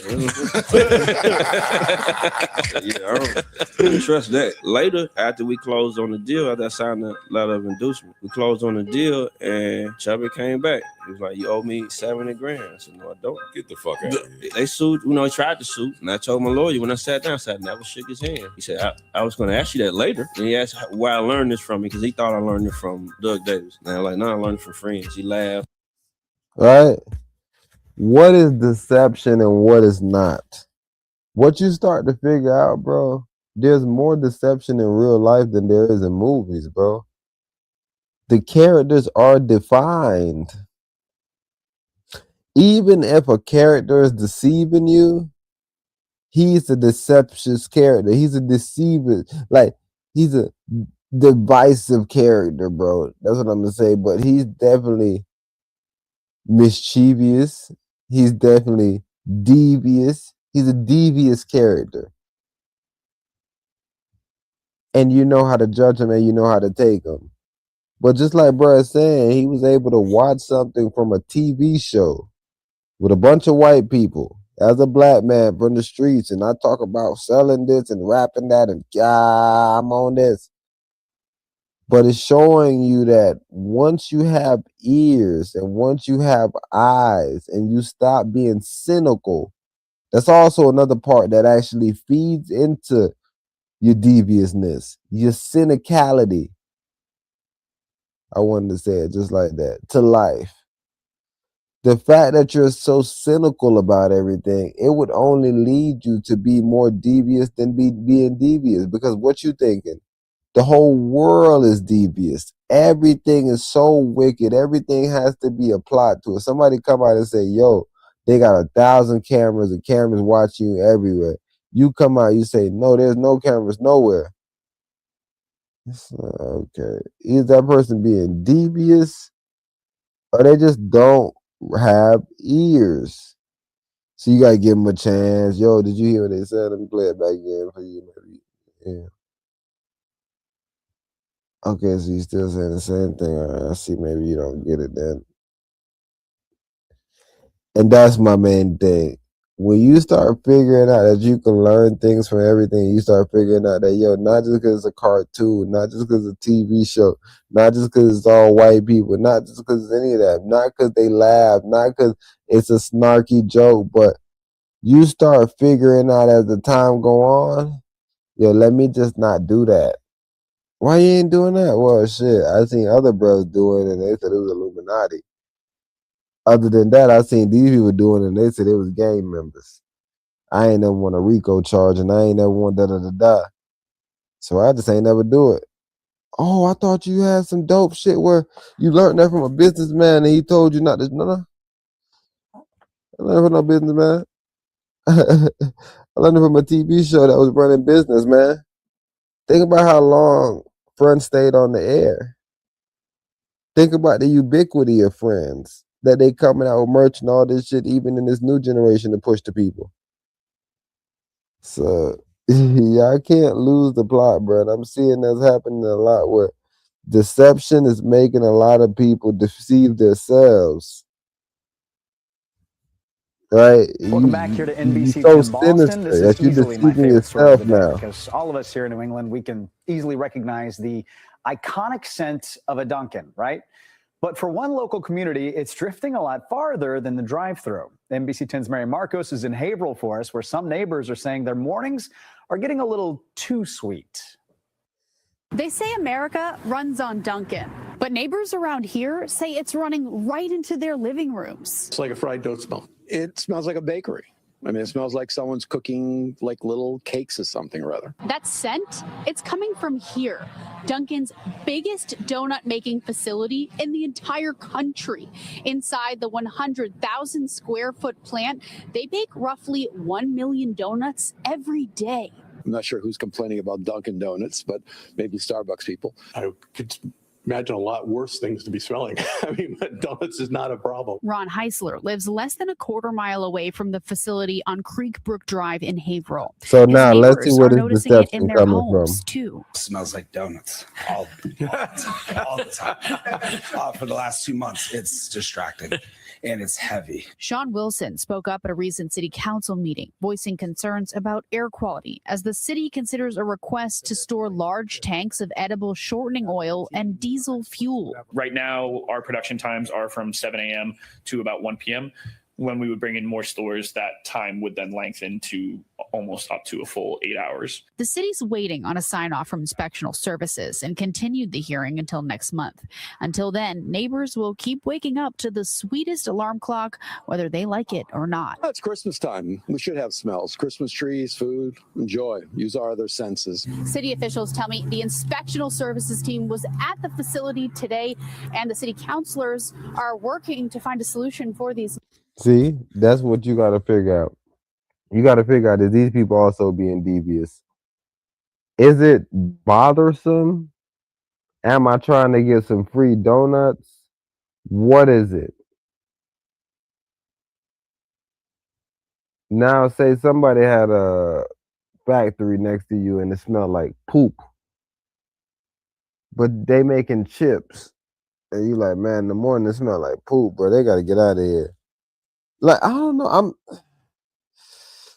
like I said, I'm always trying to figure out, is it someone being devious or someone being ignorant? Or like I said, because in this situation, there could be a point where they're being devious and they're like, yo, I want some donuts. Or like, it can be so distracting. Maybe I'm on a diet. It's like, those people, I don't think they should be around you because those people are devious. You have to be in the perfect situation to do the right thing. The Most High don't really want them people. The Most High wants you to do the right thing in the wrong situation. When everything looks grim is when he really, really, really is looking at you and testing you about right and wrong situation. Every other time other than that, you're just doing the right thing or the wrong thing for your own good. But he's going to put you in these trying situations that you can understand. For these parents. Outrage in a northern New York State school district. I'm here to speak for my grandson who was put in that box. Over what families claim is depicted in these photos, a wooden box which appears to be in the corner of a classroom and used as punishment for students, including some who have special needs. Chrissy Onyentahase Jacobs, a parent and former Salmon River Central School District board member, posted the photos to social media, given to her, she says, by teachers who recently left the district. It broke my heart. When I received those photos, I myself became physically ill. New York Governor Kathy Hochul calling the allegations alarming, ordering the state's independent education department to rectify this situation. Many parents speaking out at a public meeting Wednesday night. He explained to us that if you are angry or if you are sad, this is where you go when it's time to calm down. What was the mood that night?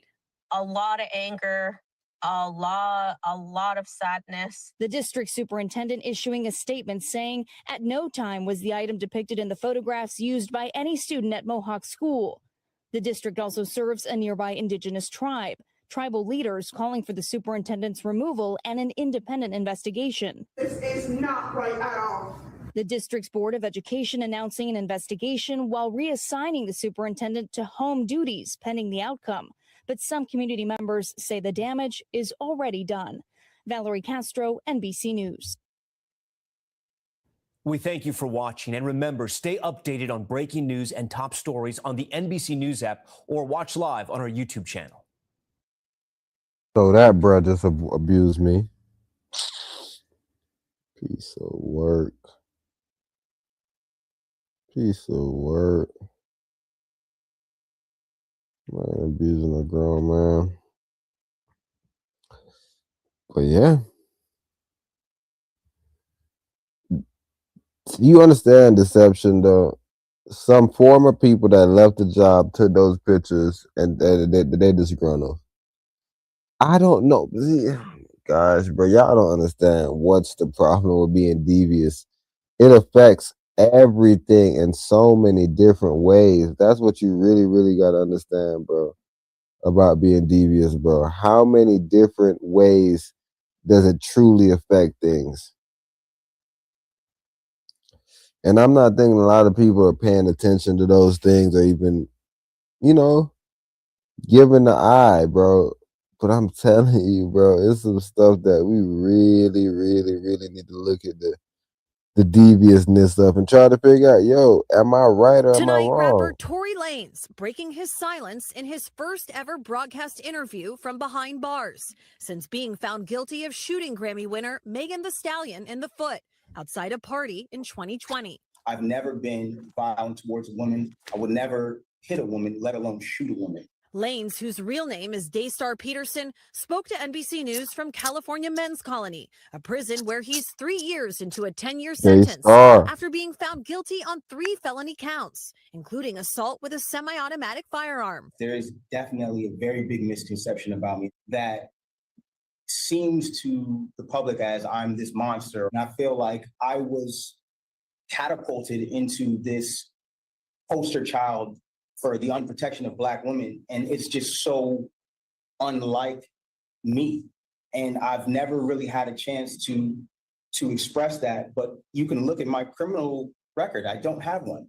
I never had one. And I feel like, that connotation that I would do anything of this monstrous proportion is just, it's completely incorrect and it's wrong. Lanez declined to testify during his 2022 trial. Do you regret not taking the stand?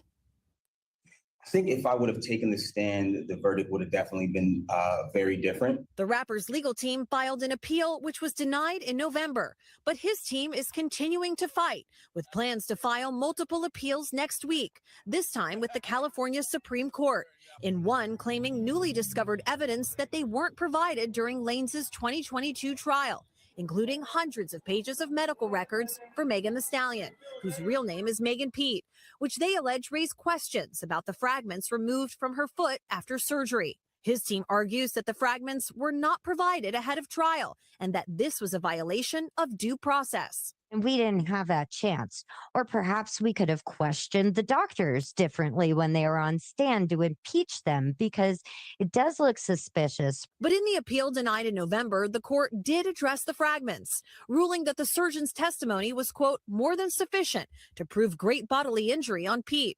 Proving something like this on appeal is tough. This is a really, really difficult appellate argument for defendants to prove, because they have to show if the evidence actually came into court, the jury would have found differently. It's an uphill battle, and it's something that often torpedoes any defense appellate argument. The Los Angeles District Attorney's Office and representatives for Megan Thee Stallion have not responded to NBC News' request for comment. I believe not only that I was wrongfully convicted, but the amount of new evidence that has emerged since that trial, I think, has been overwhelming. What has life been like in prison for the last couple of years? Truthfully, I've done my best to keep my head above water, but mentally, I've gone through trauma that I sometimes even struggle with, because I've never imagined myself dealing with things that I would have to deal with. I've been stabbed 17 times. I almost lost my life. If you could say something to Megan Thee Stallion today, what would it be? I think that I wouldn't say something directly to her. I would like that moment to happen in person. We've both gone through a lot. There's this connotation that, like, I share this hatred for her, but I don't. I'm genuinely past that. I'm at a place of healing in my life. I'm at a place of taking accountability for the things that I did wrong. And when I talk about my case, I don't want it to be taken as me coming at her, because it's not that. I'm just asking for somebody in the system to look at my case and look at the evidence and ask if this was fair. And with that, Chloe Malas joins us now on set. So, Chloe, Tory Lanez is also seeking a pardon from Governor Gavin Newsom. That's right. His legal team has filed the necessary paperwork, and it is before the governor now. So they're seeking either a pardon where his criminal record will be wiped clean, he would be released from prison, or to have his sentence commuted, meaning that the time he has served is sufficient, and release him, but that doesn't change his criminal record. As for when this could happen, the governor typically does these twice a year, so this could happen before the new year. All right. Chloe Malas for us. Chloe, thank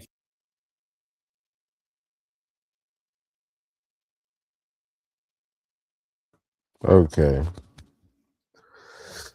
Deviousness continues. The channel of tonight we're just trying to figure out. We are just trying to figure out, bro. It's not that deep. You don't gotta get angry. I see some people want to get angry about the situation. People getting really emotional. No, just check me out. How far can deception go that somebody's in jail for a crime that they may or may not have committed? How far does deception go when your lawyer is coming and bringing, did you try to get the, what do you mean? Why did you allow the doctor to go up there and speak his nonsensical mind? And why didn't you tell him, yo, we need the fragments? Why didn't we try something? Why didn't we try these before? And now with Tory Lanez not getting up on the stands, I understand it. Like, even right now, what he's doing, I understand it, right? Because what? If you come out and say, yeah, I hate her, I'm attacking her, then people gonna be like, man, you attacking that lady like that, but see that type of time you on, boy, you a shooter chick. All right, you would take it to that level instead of thinking and being fair with something like, are you sure?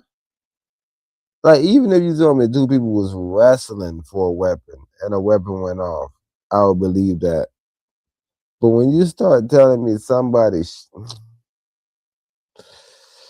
and then to put them behind bars, bro, with no solid physical evidence, is there anything that we can visually see? If there's an angle with the weapon, was the weapons already matched to the shards? Now you saying, yo, was it Tory Lanez or was it the other young lady?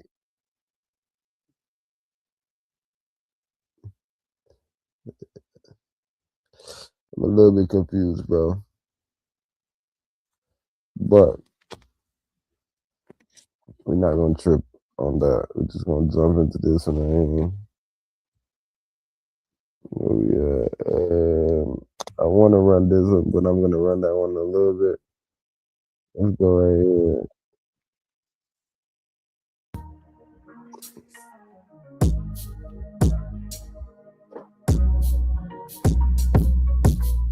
Everybody sleep, they telling lies. Young nigga like me stay fly. Everybody sleep, they telling lies. But a young nigga like me so fly. Everybody sleep, they telling lies. Young nigga like me stay fly. Everybody sleep, they telling lies. But a young nigga like me stay fly. Nigga devious. They mischievous. They niggas that I don't even want to even trust.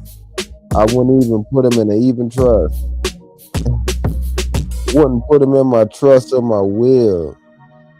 Looking at these niggas, they make me ill. I guess they acting like shills. Doing the bidding of their master. Everybody wonder why these niggas got cancer. Niggas wearing Pampers like they're babies. Everybody wanna see me make money, but they don't wanna fucking pay these funds. Everybody think it's all fun and game until the lane come in the game and start playing real bad. Now you like, damn, gotta get back to my purchase your track today. People do crazy shit. Hey, what's the craziest shit you done seen? A nigga wanna do you green, wanna put you on the screen, but it's all fine and dandy. A nigga might look at me like I'm Stanley. I'm outside standing up. A nigga mad cause I got on my truck. You ain't got on none, nigga. You got some bucks. You gotta buy you one, bro. Gotta buy you one, bruh. A nigga stole my shit, but I ain't one, bruh. Got my own shit, nigga. I'm like a bruh. Anytime, nigga, I don't know. What was I abbreviate? She hate. Cool thing I ate. It's a cool thing I ate. It's like I abbreviate. She wait on a date, but I don't go. I'm like a soul, but I don't know. I told it. Nigga, yeah, you can fit in it. Weigh this shit up. A nigga mad 'cause when I made $1 million, I made $1 million and I wore $1 million. And I gave no fucks. Not even one, bruh. Everybody got 2 or more. I'm just trying not to go cold, but when you're around these people, you gotta start to try to beat their fucking evil. They're a part of you. What they trying to do? What they trying to do? What they trying to do? They're trying to act like they're a part of you. A part of you. A nigga mad 'cause I parted for you. I ain't had no money, dude. I made it up and they were part of the shit.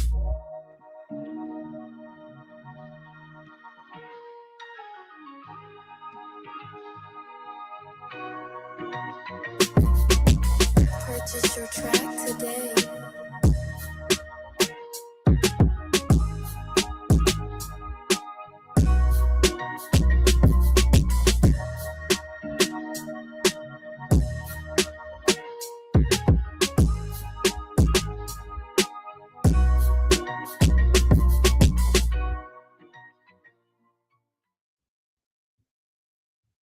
On to the next one.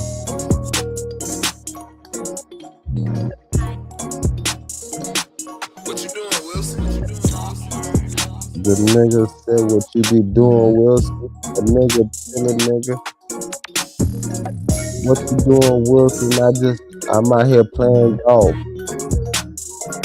Nigga, is that the right sport? I don't know. I'm about to change it up, bro. They said, what you doing, Wilson? Back and forth, nigga, I be tilted. Got the whole field looking like a nigga Wiggins. Got everybody in, not Andrew Wiggins. Nigga steady wiggling. It's like I got locked, nigga, in the fucking kitchen. That mean my arms gone. A nigga mad 'cause I'm armed strong. Made some shit up to get on and get along with the beat. This shit so unique, but I ain't trying to be a nigga from the street. When I say I don't fuck with them, remember that I don't really trust in them. The deviousness is so devious, I might call them devious tricks. I don't really know if that makes sense. I'm just trying to make money, nigga, that makes sense. If you ain't got none, hope you got a son. Nigga ain't even got a gun, you better run. 'Cause it ain't no time to scream. Nigga, you might lose your line. You might lose your life. You ain't got no time. You better run. Kid with a gun and you ain't got one. Don't show up to the gunfight with a knife unless you plan on throwing it. Niggas say he was cool, but he was planning on blowing it. I ain't even know that he was planning on throwing it, but it's all good. I took a 6'7" and I made it out the hood 'cause I put it to breathe. A nigga mad 'cause he pretty green. Meaning they don't know about shit and they try to act like they cool. They gonna try to play you like you in fucking grade school. But you not. When you look at these hoes, you see two socks. You don't wanna win unless you got your jeans on. Nigga mad 'cause you in the jeans on. You're popping my jeans. I need some Nike too. I'm like, what the hell you talking about? He's a Nike dude. He like, no, those say Nike. And I'm like, okay, tell me what you like. She like, yo, tell me what you guys is right. And I'm like, okay, get it right. Okay, get it. They're trying to sell more motherfucking oil in the country. Nigga like Humpty Dumpty. Nigga say they tired of smelling donuts. What the fuck going on growing up? All in the house and smelling donuts. I don't wanna smell it more, nigga. Go up. Just get out of here. Go up on days, nigga. It's not fair, cause I don't wanna smell donuts. Nigga think he fuck with me, but that nigga fucking say no. And then he's gonna make an excuse. They gonna do it for their family, but not for you. So you know the truth. It's some shit that they gonna do, and when they do it, you gotta see it. Keep a book down, nigga. You gotta view it. Make sure it's something right and how they did you. These niggas act like you a fucking pig too. They learned it from a pig. Bunch of pig doing pig style. What the pig did. Pig head. You know how people call it a big head? Pig head. That's no way right here. Say hood.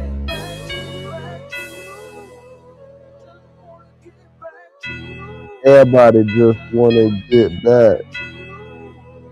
Not me. I'm smoking crack. You get back to the ones you thought you loved, and the ones you thought you loved, where they treat you like a scrub, nigga might act like you playing for the Dubs. I mean, playing for the Dubs, and it's 2026, nigga. Not that old Warrior shit. Just the new Warriors, bitch. You ain't on no Warrior shit. Kinda look like some losers, to be real. I don't even know if we Warriors or we lay it down. We might show up and we might lay it down. I don't really know if we Warriors no more. Niggas mad because I'm back on the play. These niggas so devious that I think they gay. That mean they live in double life. I'm like, okay. I might even say I'm like, okay. I don't really know what niggas say. I don't live in crime here. I don't live in nothing, nigga. I live in my skin. I'm like, what the fuck that brother got going on? There's nothing wrong with speaking existence, but what the fuck you got going on? You already know that it's real. If you believe in it, nigga, then it's no reason to steal. What you want to tell to get a deal, I just want y'all to know it's real. A lot of people don't like to keep it real. Look at it, nigga, don't shit. Make it shit up. They're trying to make it out, nigga. But they ain't got the chance. When you look at a nigga, he look like he got extra chance. He always fucking moving, looking like he trying to dance, but he ain't doing shit, nigga. He just standing the stand. But it's all good. With a bitch for a little minute, just trying to give a real word, but I'm gone like a Scorpio, not a real boy. I'm a real man, just with my real talk. I drove off. Nigga mad cause a nigga in the car and he did his off. Thought I had all night. But I was living my life like a fucking bike. That mean I did what I wanted to. Nigga looking at me like, yo, bro, I wanted to know what I did. I'm like, that's good, bro. I ain't chilling with these kids. I ain't chilling with my hoes. I ain't chilling with no foes.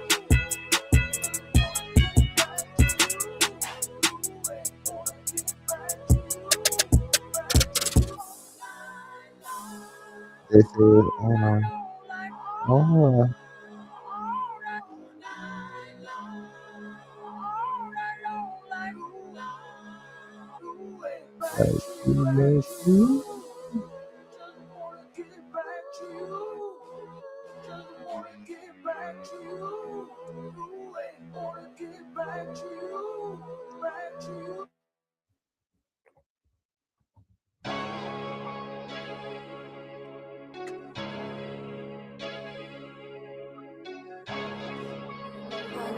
Backroll.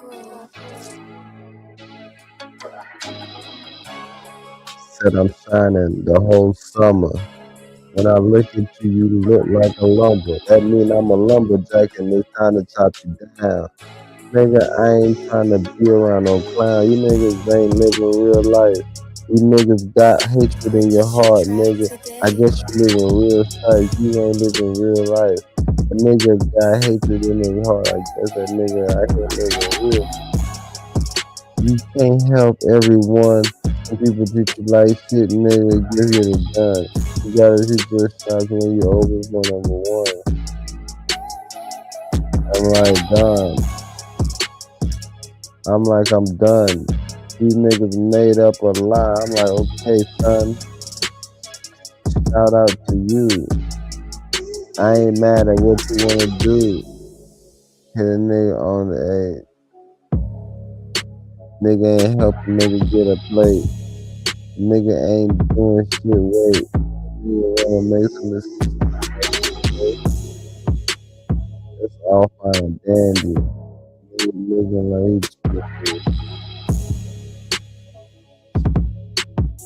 Purchase your track today. But it's all fine and dandy. A nigga don't wanna help. I have to put that nigga back up on the fucking shelf. Nigga deep as fuck. He don't care, nigga. He might fuck you up. He might tell you he don't know. But it's growth. Cause he know what's going on way before. But he might tell you he don't know. And that's growth. He might tell you way before. What's in the dark? It's coming to light, nigga. Kinda like the art. Just think you put it in the dark. Just depends how you feel it. Nigga with the gold, nigga, you got it. Nigga living in the ocean. It's free fire. I'm hoping that a nigga fly enough. Give a fuck. But they don't care.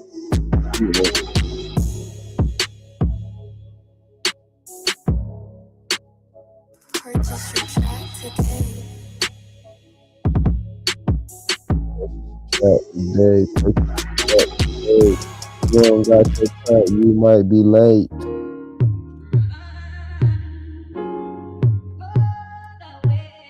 Backroll.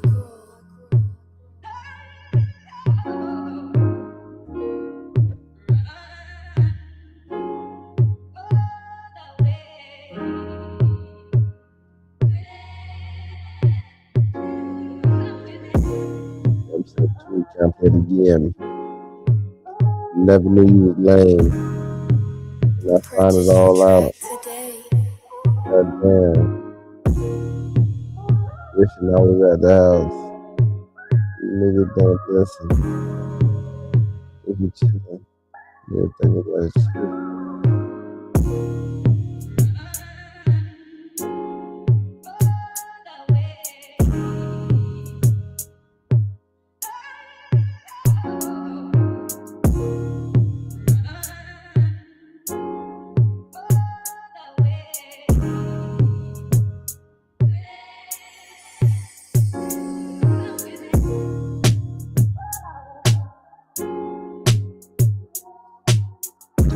That nigga to make his mind up. You might have some better luck. Nigga, way word. Nigga, chillin' with a girl, chillin' with what you heard. That's a heresy. You don't wanna listen to the wife in the news. You don't wanna listen to that witch. She ain't got nothing to tell you, nigga. She living it. She ain't got nothing to tell you. Why say that? You living life fast. You think you got a lot of time, but you in the past. It's all good. So I don't want you to last. Living on my own.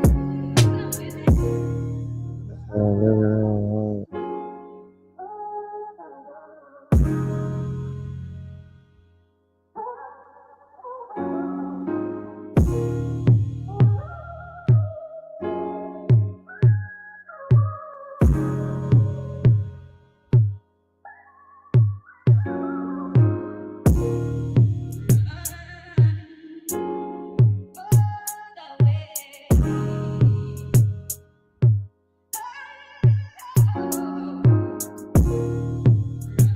Purchase your track today.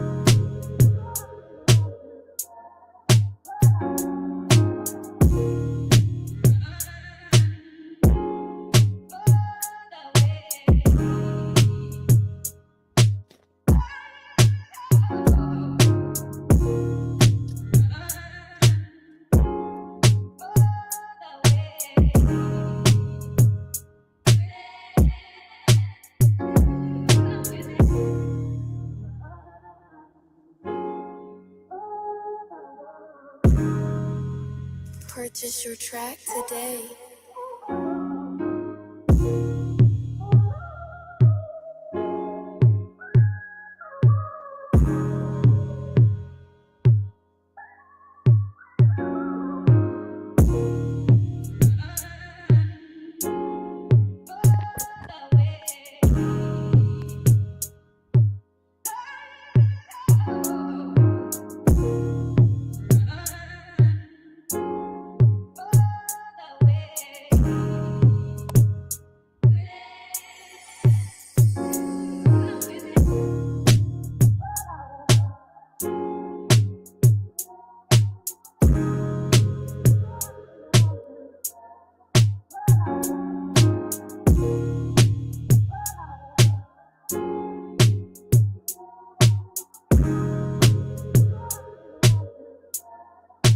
Purchase your track today.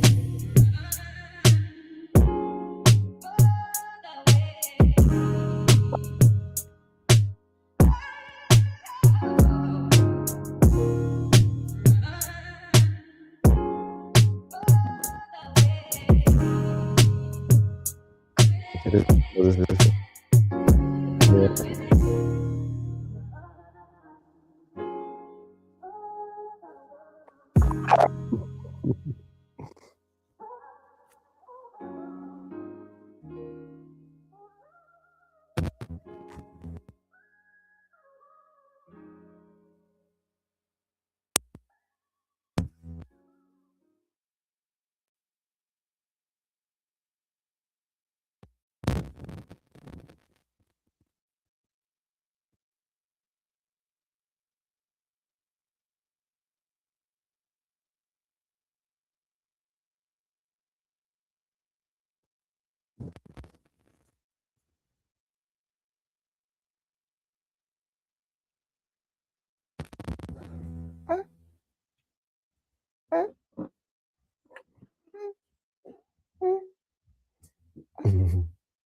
Yeah.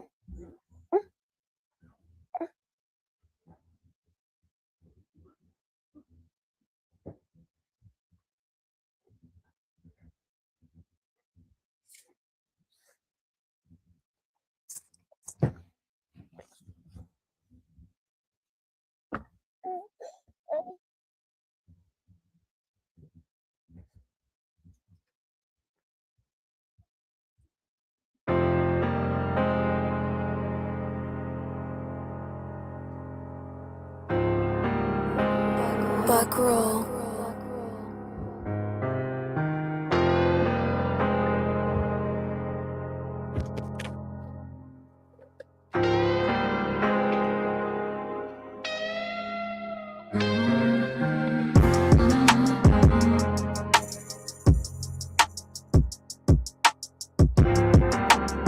Purchase your track today.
What?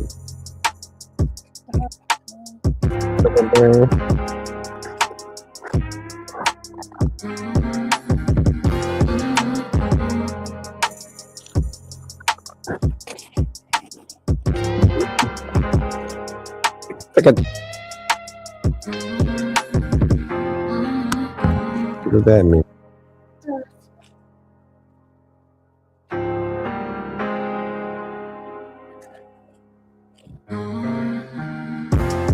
Purchase your track today.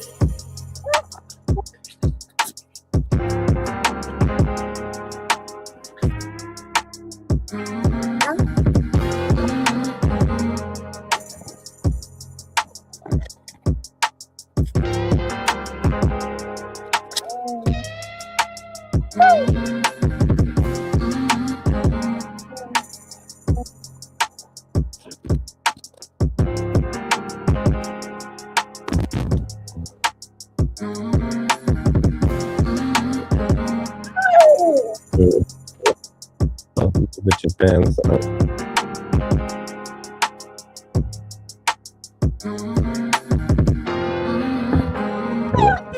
Yes. Put your pants on. Good. See this one?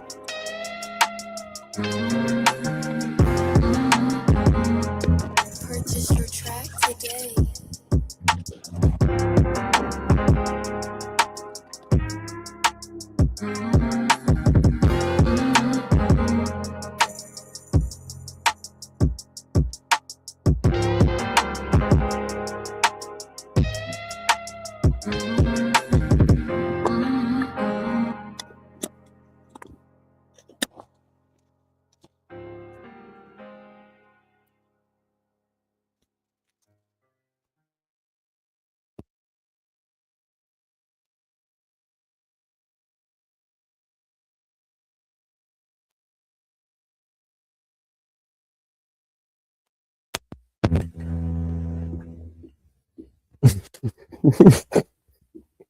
Yeah. Yeah.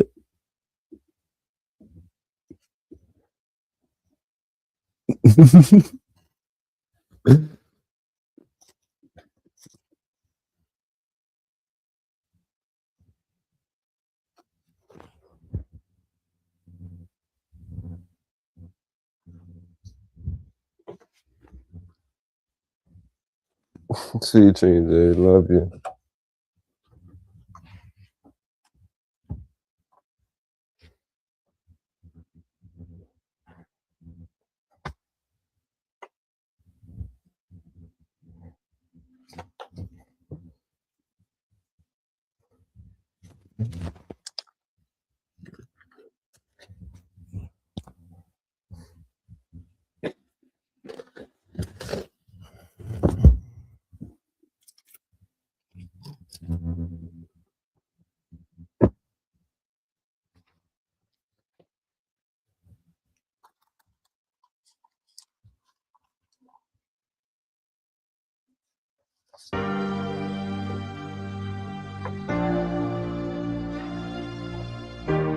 Yo, dang, this whole time I've been unmuted.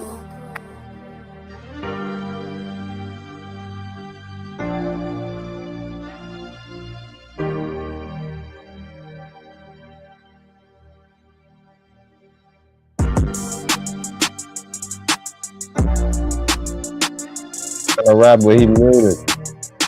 Nigga really acting like he muted. The whole time a nigga been unmuted. Now I'm trying to rap but nigga's muted. What the fuck is going on? He's stupid. Nigga tripping. I don't know what he doing. I walked off. Thought I had my mic on mute, but it was on. What the fuck was going on? Guess it's all content. Trying to make content. I hope everybody is content with what they got. So these niggas, yeah, they living another life. Remember the whole show about what? These niggas wanna show you what? That they ain't about shit. And they making up shit. Random beat came on after a bitch. I'm wondering how much beats to skip. Really not that much because I'm seeing that it's pausing and shit. So it's really weird. The shit pausing and I'm unmuted. So hopefully nigga I said something stupid. Or something ingenious. I don't really know, a nigga ain't trying to be devious.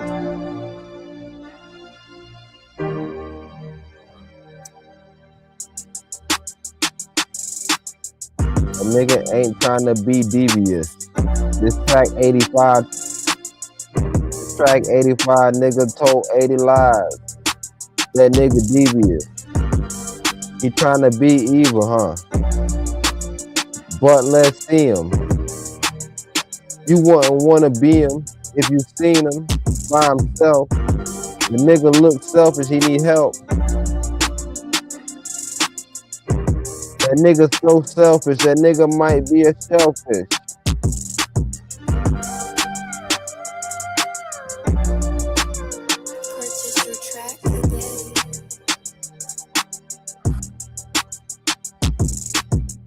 A nigga might be so selfish that he might eat shellfish.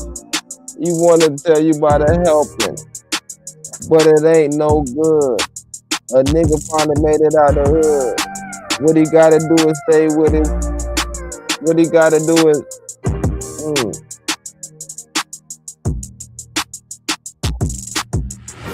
what a young nigga gotta do. Only you would ever know. But nigga knew. But the nigga ain't new.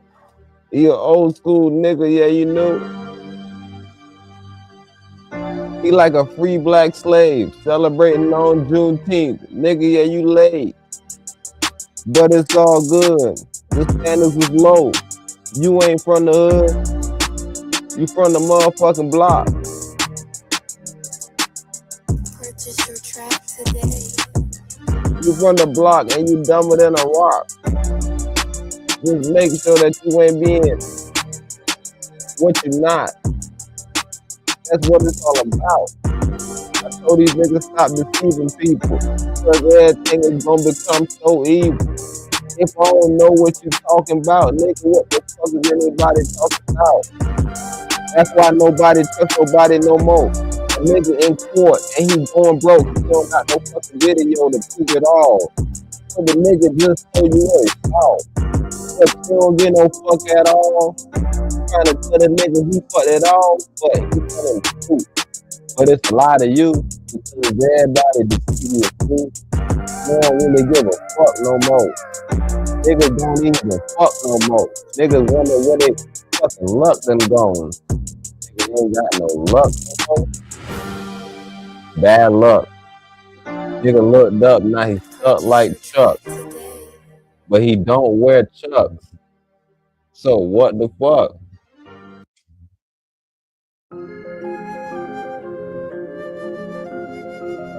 Is it a beat just dropped 7 minutes ago? I'm doing the beat about 7-minute beat. It's not 7 minutes long. That should be one of the first. I'm here. I'm tagged, so it might be perfect for me.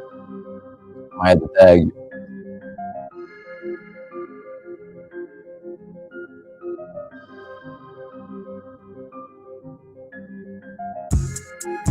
After all this shit, this is what I got. This beat ain't really whack, but this beat ain't gonna pop. This beat is lame at me. I guess I should try to do my best to see, but I don't know. Remember I told you the whole show that this shit got home blow because niggas too the serious and these niggas can't see this shit. It is all fucked up. He ain't living right. Nigga living like a dyke. He living 2 different lives. He said he was a man yesterday, and now it's Friday and he living another way. I don't even have shit to fucking say. It's on Wednesday, I guess it's still see. I'm saying wait. I'm saying what the fuck is going on. You calling a witch, but I'm calling a stone. But that ain't how he used to act. I know. But you're saying that he motherfucking controlled by what? By motherfucking spiritual shit. But all you got on is material, bitch. You say you controlled by spiritual shit. But all you got on is material. Oh, good. I ain't mad at you. You lying. Tragedy. But who am I?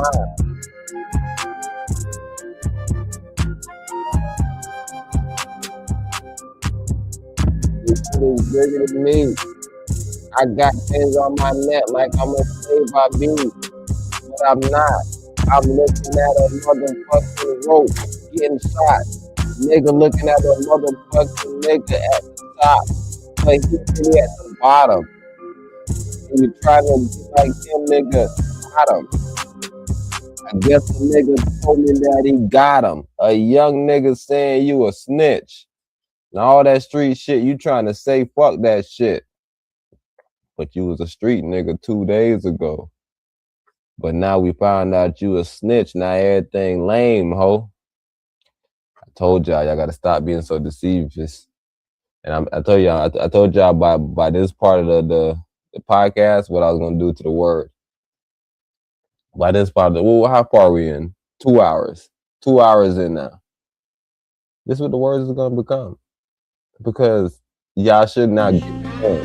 Do I have one more video? I did have one more video. I had one more video, y'all. Yeah, this video. I got at least put Tory Lanez song. I like his last song with Tory Lanez song, but I gotta use a Tory Lanez beat though. Kyrie made this one. Well, let me see.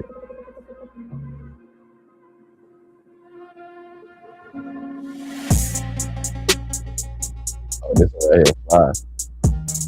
I gotta come as it is, but right now I got to do Tory Lanez. I can do something for everything. But everything is the same thing today. Remember, I told you it was one thing. It's not like I'm normal. I'm like, what's this? I'm trying to figure out what the beat is. Trying to figure out what my beats go. Found out, nigga, that these niggas slow. I was just trying to figure out what the beat go, but now I found out that these niggas 3 slow. That mean they 2 slow.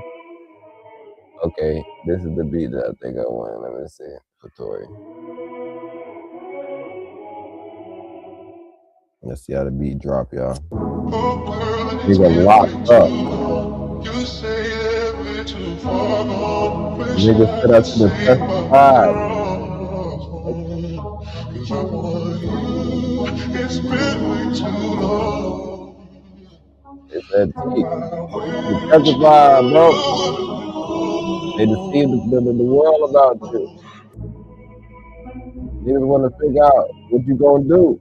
You've been locked up in jail for a couple of years now, man. Damn. Brother Tory Lanez, man. Shout out to Young Brother. Young Brother, one thing I'm proud of, that's what I'm saying. Oh my God, I gotta be stern.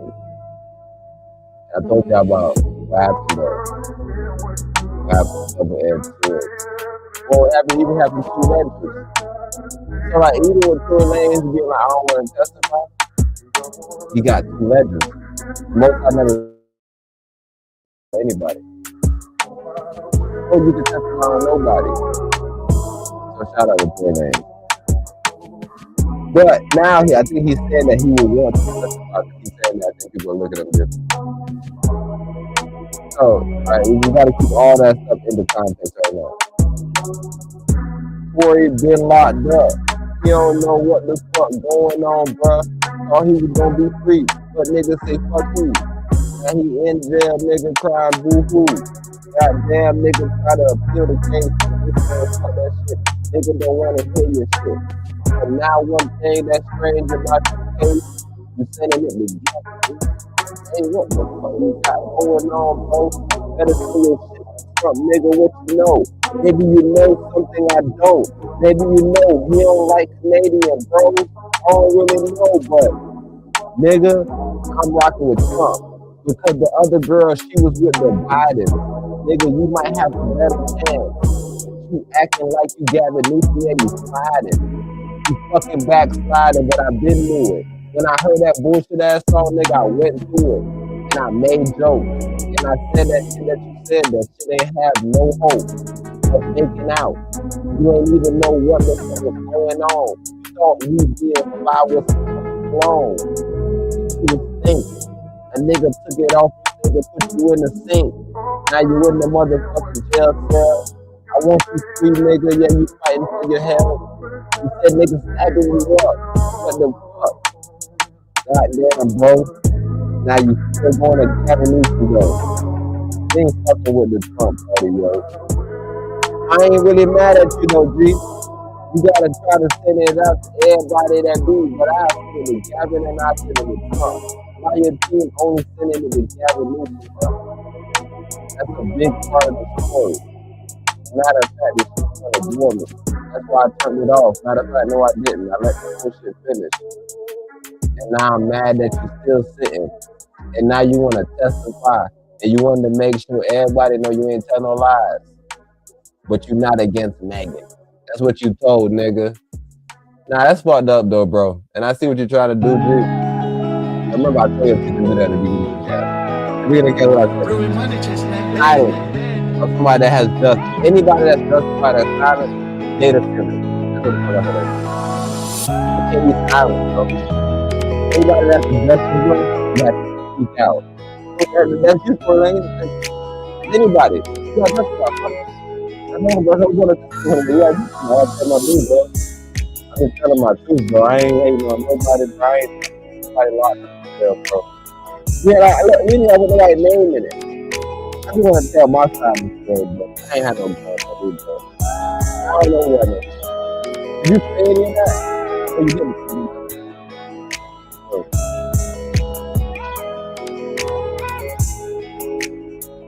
All year, his life fucked up. I wish him the best of luck. But he ain't really testified, bro. Now he trying to appeal. Now he on the news. Try to make us not hurt. Damn. Try to make us know how he stabbed up. Nigga, what the fuck going on? Nigga need to come back home, bro. What the fuck Gavin Newsom gonna do, bro? I don't really know, bro.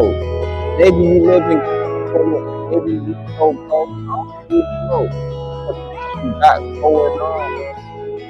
But hey, I want to hear some new songs. Talking like a fan. Cause that shit you doing, nigga, that shit don't sound like a good plan. So I'm switching up. can't even be smart. Nigga, I gotta be dumb and smart to follow your logic and fallacy. How the fuck is you saying that would be same to me? But nah, you say same to me. Matter of fact, what do you say to me? Let me figure everything out. Okay, you know how logic is fallacy. You know logic is fallacy. I thought you was and I tell you, I thought this was gonna make like me versus X. I was gonna like hit Trump up and tell her like, yo, that person was working with them.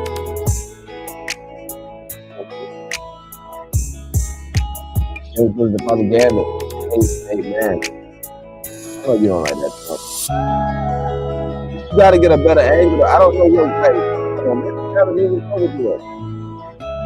You gotta like, I want to show you.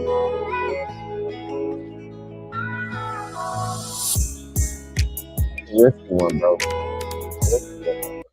So who am I? Who am I to tell somebody what's right? Nobody. All I can do is if I stay silent, then I'll be looked at as a sinner. Not being a sinner, if I have righteousness, so I'm like, that's why I don't want to lead you in the wrong direction. Don't really listen. Because you might have a point. Remember, I was saying if you follow something, if you work on NBC, the whole thing. But I think you can like take people guilty.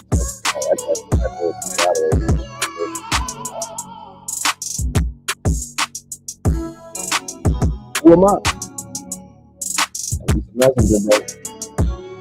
You know what day the 27th? Yeah, this is the perfect day to see why the day that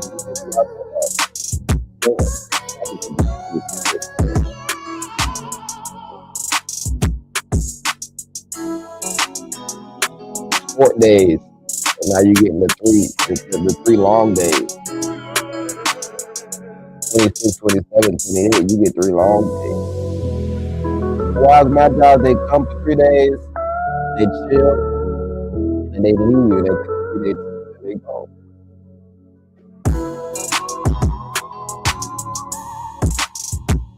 Okay, I'm just open to the back of the yard, brother. I don't listen like I heard this story. But yeah, I do remember when I started off the old cast. And we was, like I said, I was good though. Kind of ended off with him.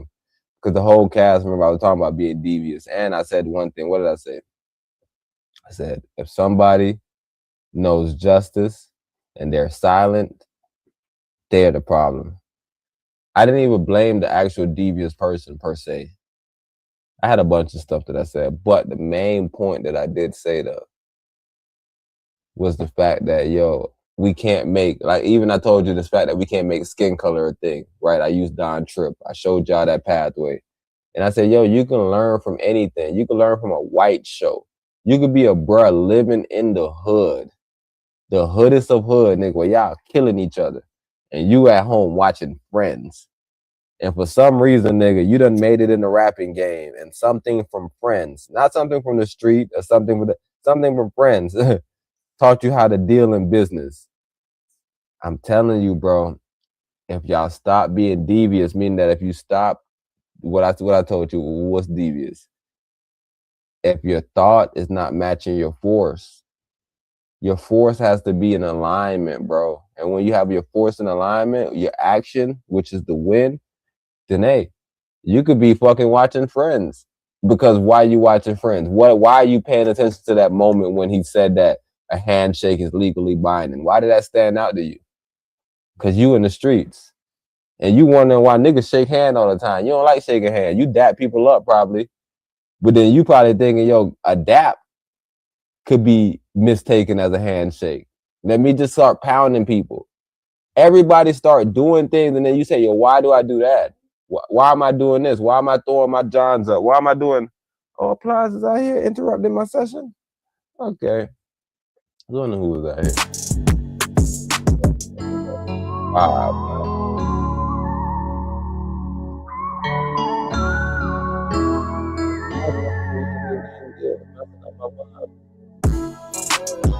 Back out here again, eating.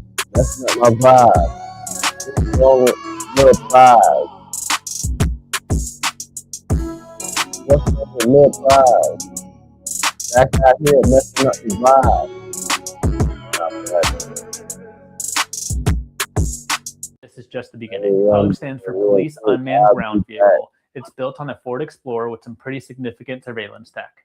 First, it has 360-degree cameras that record everything around it at all times. It records every person, car, and movement. Second, it has thermal imaging abilities, which are a significant step up from night vision. Thermal can detect heat signatures through walls, through dense trees, even through your curtains at night. Third, the Explorer comes equipped with license plate readers. They're constantly scanning every single car that they pass by and checking those license plates against a crime database. Fourth, there are audio sensors that can pick up sounds and conversations in the area. And lastly, and the most significant piece of tech, is the ability to launch drones. Aerial drones with thermal cameras that give police a bird's eye view during active situations. The Miami-Dade sheriff, Resi Cordero Suits, says that this is the future. She said to quote, "We are setting the standard for what will become the future of law enforcement in this country." Right now, there's an officer sitting in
Nigga turned into prize.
Three people tell a lie.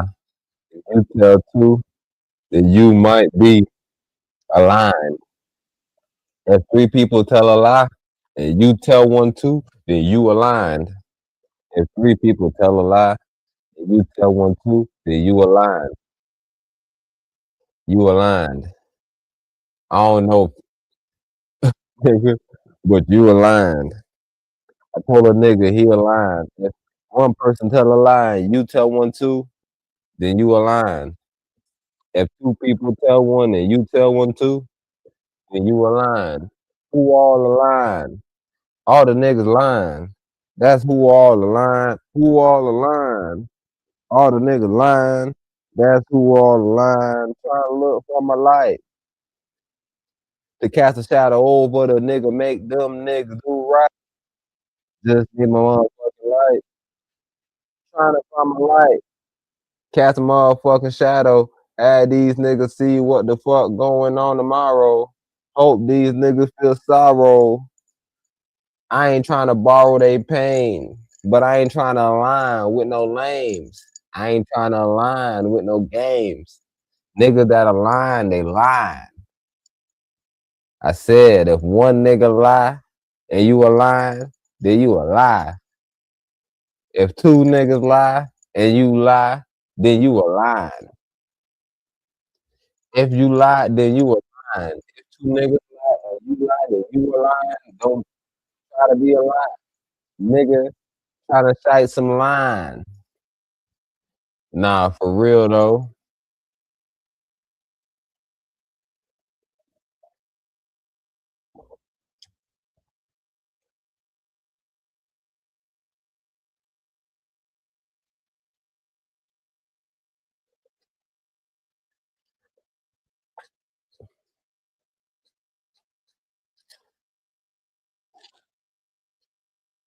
I done got up too much fucking time. I can't find my motherfucking line. Is it in my fucking pocket? Sock it to my pocket? Sock it to my pocket? Sock it to my pocket. Is it in my pocket? Yes, it is. Told the nigga sock it to my pocket. Matter of fact, sock it to my kids. And sock it to my pocket. Told the nigga sock it. Nigga got a rocket. Sock it to my pocket. Nigga told me sock it. Nigga talking all types of shit. But a nigga told me sock it in this bitch. All types of shit. But a nigga told me sock it in this bitch. You know what's funny? Because I'm playing beat, but nobody hearing, so I probably sound bummy. I gotta go back, bro. Cause y'all gotta hear that, bro.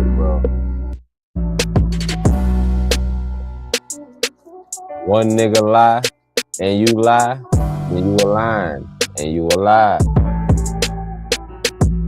If two niggas lie, and you lie, then you a lying, and you lie. Yeah, you lying. Yeah, you lying.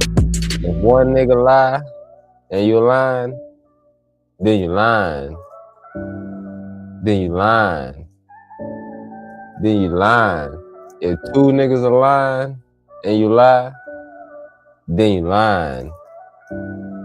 Yeah, you lying. Don't align with liars. You gonna turn into pliers. Turn into plies. Cause all plies do is lies. And that's fucked up. But one lie nigga made you fucked up. That's what I'm trying to teach y'all. How it fucking beseech y'all. It's gonna beseech you. You gonna be thinking you winning, nigga. Then you look around in your rear view. It's a million brothers behind you. You think you're winning. You think you're going forward, but you're really going backwards. Cause you lying. And you align with a line. You gotta figure out why. Nigga wanna turn wine into wine. Instead of turning wine into water or water into wine, nigga don't wanna do the alchemy no time. If you got wine that need to be water, if you got water that need to be wine, niggas lying. Cause niggas lying. Niggas lying. Niggas lying. Niggas ain't lying. That's why they lying. Because we ain't aligned. Niggas ain't aligned. That's why they lying. Because we ain't aligned. Niggas ain't aligned.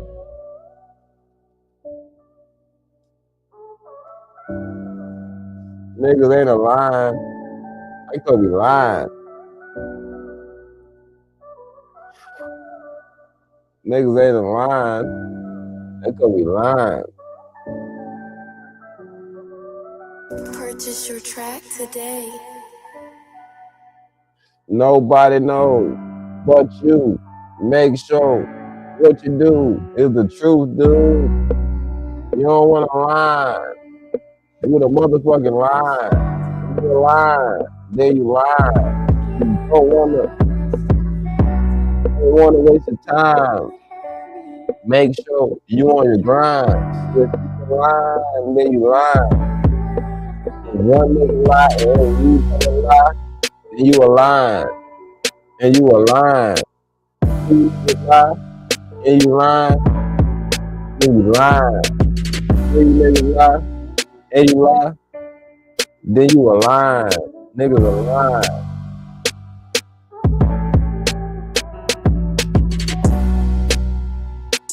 This was my best work, y'all. My lying boy. Purchase your track. That was some of my best work that y'all just heard. And then at one point, y'all didn't hear it with the beat. Y'all heard the acapella. I got to go back and listen to the acapella part before I put the beat on. But that first part with the acapella that I was just throwing off, because I was listening to the beat in my head. I had already went off. When I had to redo it, and it wasn't from my heart. Purchase your track today. But hey, make sure you listen to that line. That line called. Actually, when I need to make that into a song, I need that on. Right, every day I can listen to that. If one nigga lie, then you lie. I like that. It's a cold. You know this one there right now. This one back.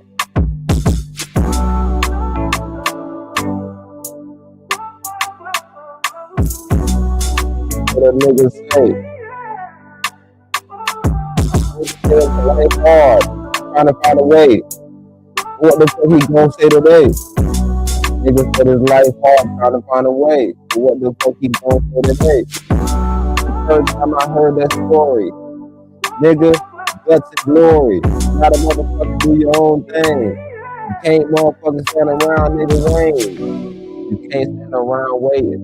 These niggas ain't got no patience. Niggas is hating. But you gotta stay vibrating on a higher level. You can't think like that. The minute you start to think like that, you can't be like that. We gotta give it up. The nigga being dubious and that nigga a hoe. And that is so, but you feel like this whole world is motherfucking sinister. Cause then you gon' turn into a prime minister. That means you pushing bullshit on your people. You don't wanna lie, nigga, don't be evil. Try to motherfucking get even with the motherfucking Most High. Then you motherfucking gon' shine. Niggas lying. Nigga doing time like Sebastian Telfair where they lying. Living a whole lie.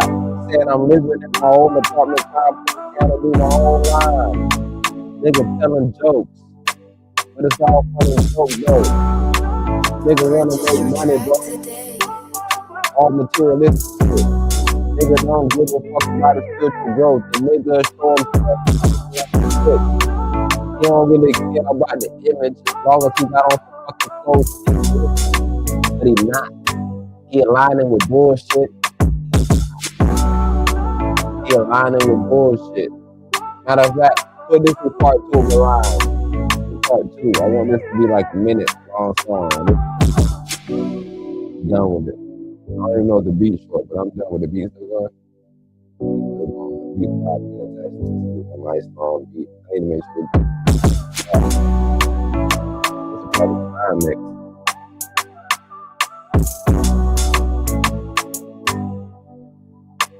I'm thinking this is one of my bros. I can put in all my mixes, but he got some good beats. My type beats. Maybe it's silly beats, but these my type beats. These like my type beats. Like the rock with. Yo, got nice little boom bap. Got some nice little libs.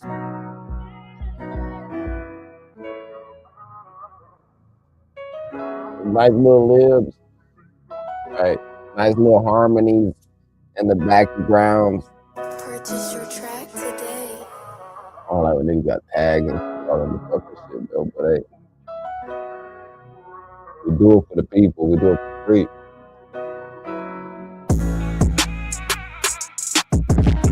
All them niggas don't try to bring me down. I ain't trying to monetize, clown. You trying to do it for the people. Nigga trying to motherfucker take my channel down. God damn, nigga, you evil. I'm just doing it for the people. I ain't trying to monetize. I ain't getting even, nigga. I ain't trying to make no money. Nigga looking at me, laughing like shit funny. Like I got an old school afro, nigga. Nigga thought I know, but I don't. I don't know shit you be talking about, bro. And if I did, then I wouldn't know. Cause that shit, bro. I don't care about what a nigga know. He ain't on a wife show. All he care about is wearing diamonds and hoes. He don't really care about the spiritual growth. That's what I told y'all before. If a nigga ain't really on the right path, who the fuck that nigga know? Not a soul. Nigga doing wrong. Trying to get right. Nigga singing the same old song. And I don't want to hear it. I'm like a motherfucking deaf parent. Nigga gotta do sign language. I don't really know those languages, so I ain't listening to shit. Just being real good.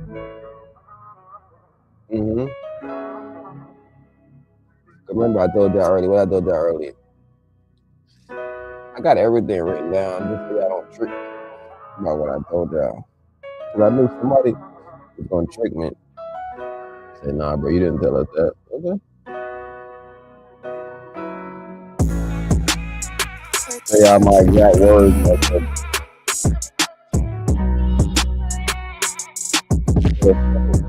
It was my exact words. I want to hear a quote by quote. I know I did some shit that wasn't wrote. It was some shit off the bone. So I might not be able to say it along. But I'm going to get pretty close. I'm going to get pretty close.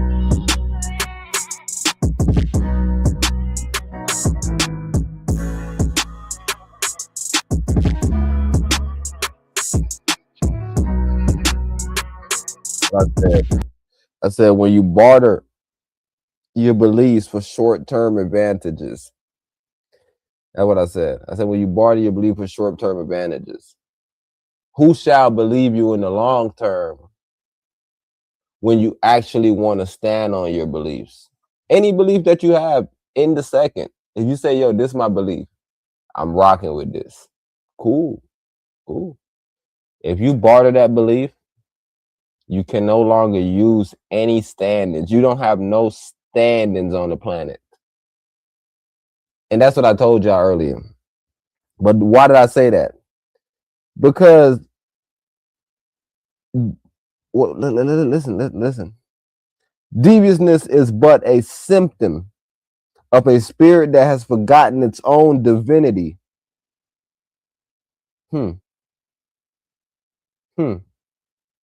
What am I saying? I already explained this from the beginning, bro. We have to make sure we follow the thread and we don't lose what the hell we talking about. That's why I said that I have stuff written down, and even the stuff that I freestyle, I'm trying to get it transcribed. So I'm doing some weird John right now where I'm actually having them pull it. I don't know if they put in the right John. I'm going back and some of them look a little missing. This don't like exactly what I said. Like they just kind of, but I'm not looking at this. It's just notes. So when I see something, I see a word and I'm like, okay, yeah, that's what I was gonna say about that. Then I don't even gotta look at it no more. But the point of what I'm saying is this. All the videos that we watched today, matter of fact, this video is next. All the videos that we watched today is about what? You know what I said?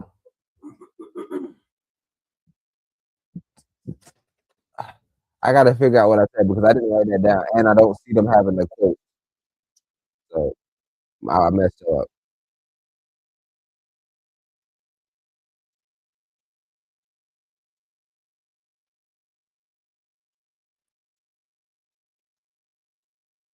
But I did explain to y'all that back in the days, hearsay was heresy, which is still hearsay.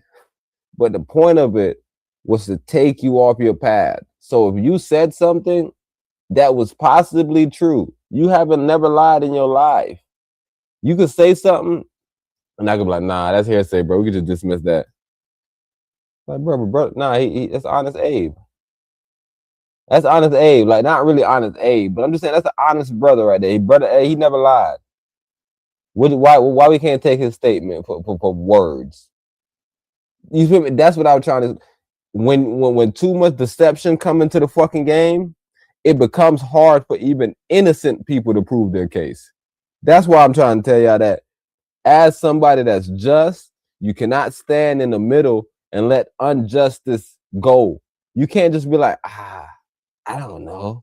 Like you just want to be in the middle, like, I don't really know. I just told y'all earlier, we don't really know what's going on with this child that's on the cruise ship, that the whole sister went asphyxiated on. I don't know, bro. But listen to me. If I go somewhere with somebody and you find them under the bed and I left and I don't know nothing about it, and then my mom calling me or I called my mom, they said, and I'm telling her that I don't remember, and then my dad telling me some shit about tell them that everybody don't hate them. I love them. It's like, what? That sound like my last couple of words. That sound like I done called like, hey, I done killed somebody, bro. I'm out of here. Those sound like my last couple of words, bro. That's what I'm saying with deception. Did he do it? Did he not? Why is it so hard for us to be like, nah, he did it? That don't follow no logical fucking trend in the world. Somebody fucking end up murked in a room. I don't know. Was you in the room too? I don't know. But you and your stepsister went on a situation, went on a cruise ship. Your stepsister don't come back. I don't know if you did it. But I told y'all what I have to do, though. I have to follow logical fallacies. I have to make sure there's no gaps in the logics. That's all I could fucking do, bro. I told y'all what I'm doing. I'm trying to give y'all a psychological breakdown of what is going on possibly. Because it's something deeper. When anything happens, whether it's be Tory Lanez not getting up there and telling his truth and ending up in jail, whether it be this young brother, maybe he don't remember, maybe he fucking didn't do it. But what did I tell you about that? If he didn't do it and he don't remember, how bad that is. That's worse. That's worse. Because now you're gonna go to jail for something that you didn't do. What you mean you don't remember? That's what I'm saying about hearsay and not having words, but words should be Bible. Somebody should just come to you and be like, hey, blah, blah, blah, blah, blah, blah, blah, blah, blah, blah. And we shouldn't even have to go into no big, deep dive fucking gram about nothing, bro. What is this whole fake thing? Oh, I didn't record him, though. You didn't record him. So how do we know he said this? Because I was right there next to him, and that's what he told me. How we know you're not lying on him? See? Deception and motherfucking fuck the whole world up. Y'all don't get it. I told y'all it started. Adam, Eve. It started Cain, fucking Abel. It keeps going all through the book. Is the book a book about deception? Is that the first rule? I told y'all, what was the first rule? Deception. That's the first rule. That's the overarching rule of all the rules, bro. What is murking somebody? Is the Most High mad about warriors? People go to war all the time. I don't hear the Most High say, look at bro, murk, bro. I've never heard that concept. So it's deception. It has to be something deeper than just murking a human. How did you deceive him? It has to be something deeper than stealing from a human. How did you deceive him? It's all these different concepts, bro. And if y'all miss it, like I said, I don't want to curse because I gotta cut my clips up. I need my clips to get out there. But go ahead. But you're not saying nothing though. You can grab the mic right there off the John. The mic right there in the box. I think you should. As a matter of fact, let me go grab the mic in the box. Box right behind you. On the charger. I'm getting some juice. Let me see what my box is at. My box is at 100%. Red and blue, purple like Prince right now in my box.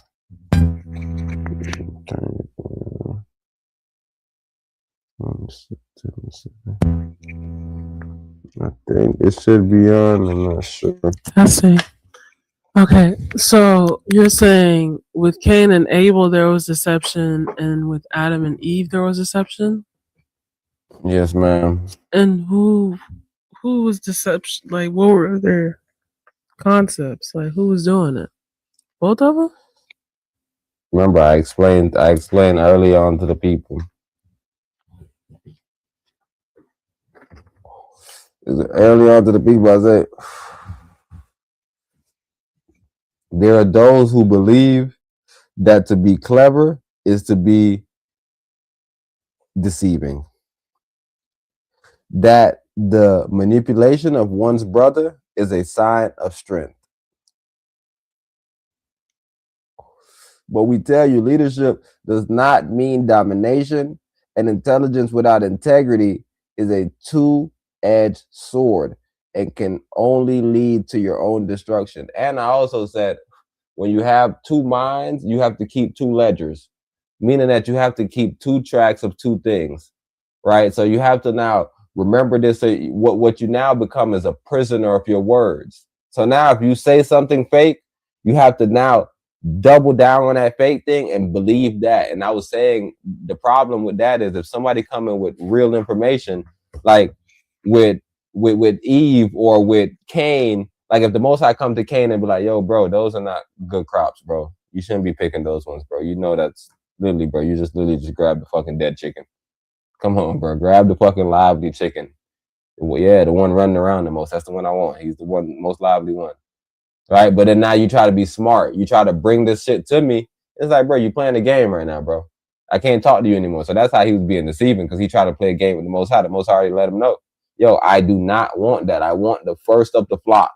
I want the first of the flock, bro. So wait, Cain tried to give him a dead animal? Cain gave him the worst of everything. That was the concept.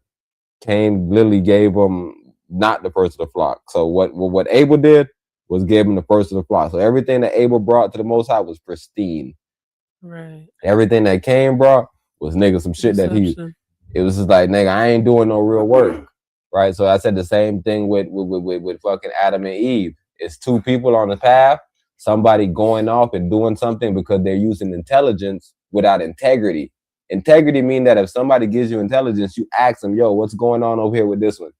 All right, boom. So we're not messing with this one. Good. But if you don't have integrity, then you use your intelligence and you try to figure stuff out. That's so gonna quick lead to your own question. Did they destruction. eat it together, or did she eat it and then go to him and he ate it? She ate it first and then she brought it to him. And you're saying hers is the story of not deception, but not having integrity? But that's a form of being devious. Because the whole thing I was talking about was deviousness. Losing your divinity? Yeah. Okay. So as far as Adam, because you brought this to me, you said that in his mind, he was like, I guess, saying that the Most High was bothersome. Mm-hmm. And would you say that's a form of deception too? Because instead of you crying out and being like, Most High, you bothering me too much, give me a break. He just, But the thing is, he knew he was spirit. wrong. So he couldn't say that. Yeah, but like Jonah and all these other guys that cry out and say, yo, Most High, what are you doing to me? Why are you doing this? What did I do? He don't come down and strike them and say, yo, you yelling at me? They all got in trouble. They always in trouble. He always looked at them and he never favored them. What is trouble? Like they was never favored. So like when you think about somebody like Moses or somebody like David or somebody even like Solomon, like all these people, like they're favored for the Most High. Nah, they whatever the Most High told them, they was in search of it. And that's why they was so great. Like I said, David, nigga, he was nobody. He was literally serving the Most High as king. Saul was the king of the Most High. He was the king of Israel. So he was serving Saul, nigga. He was playing the music. He was just serving, nigga. He wasn't doing nothing else, nigga. He wasn't trying to be shit. The Most High seen that, like, yo, look at this, bro. That's my examples that I want everybody to see. I want everybody to look at this type of person, and this is what we need to try to recreate. So when he showed you David, no question. And when he showed you Moses, no question. And when he showed you Yehoshua, which is Joshua, he came, no question. And nigga, he was like, yo, go to fucking Egypt. And there was people like, There are giants up there. Look how he looked at him. Oh, you bitch ass niggas, fuck y'all. I just told you to go. What are you telling me there's giants about? I know there's giants in Egypt. That's what I told you. It's land of fucking milk and honey. Go. Okay. And Joshua was like, yo, let's go, bro. Like, let's fucking go, nigga. And that's why I said same thing with Moshe. When Moshe came down and he seen his people and they was fucking worshiping the golden calf. And the Most High came to him and was like, yo, behead these people. He wasn't like, why did Saul get cursed? Saul had to go through that whole curse to become Paul. That's why the Egyptians, I mean, the fake Israelites, the fake Israelis, they want to represent Paul. They want to say, yo, we're not going to leave no animal. Because that's what Paul did. Saul, when he was the Most High's king, he went into the shit. The Most High said, yo, kill everything. And Saul decided, yo, I'm not going to kill that little animal. I'm not going to kill that little baby. He left a couple little Johns alive. Most are like, okay, you think that's cool? Okay, you think that's what we're doing over here? You think that's what we're doing over here? And then Saul, like I said, he was pillaged. But like I said, end up becoming a better man, which is what's the whole point of the scripture.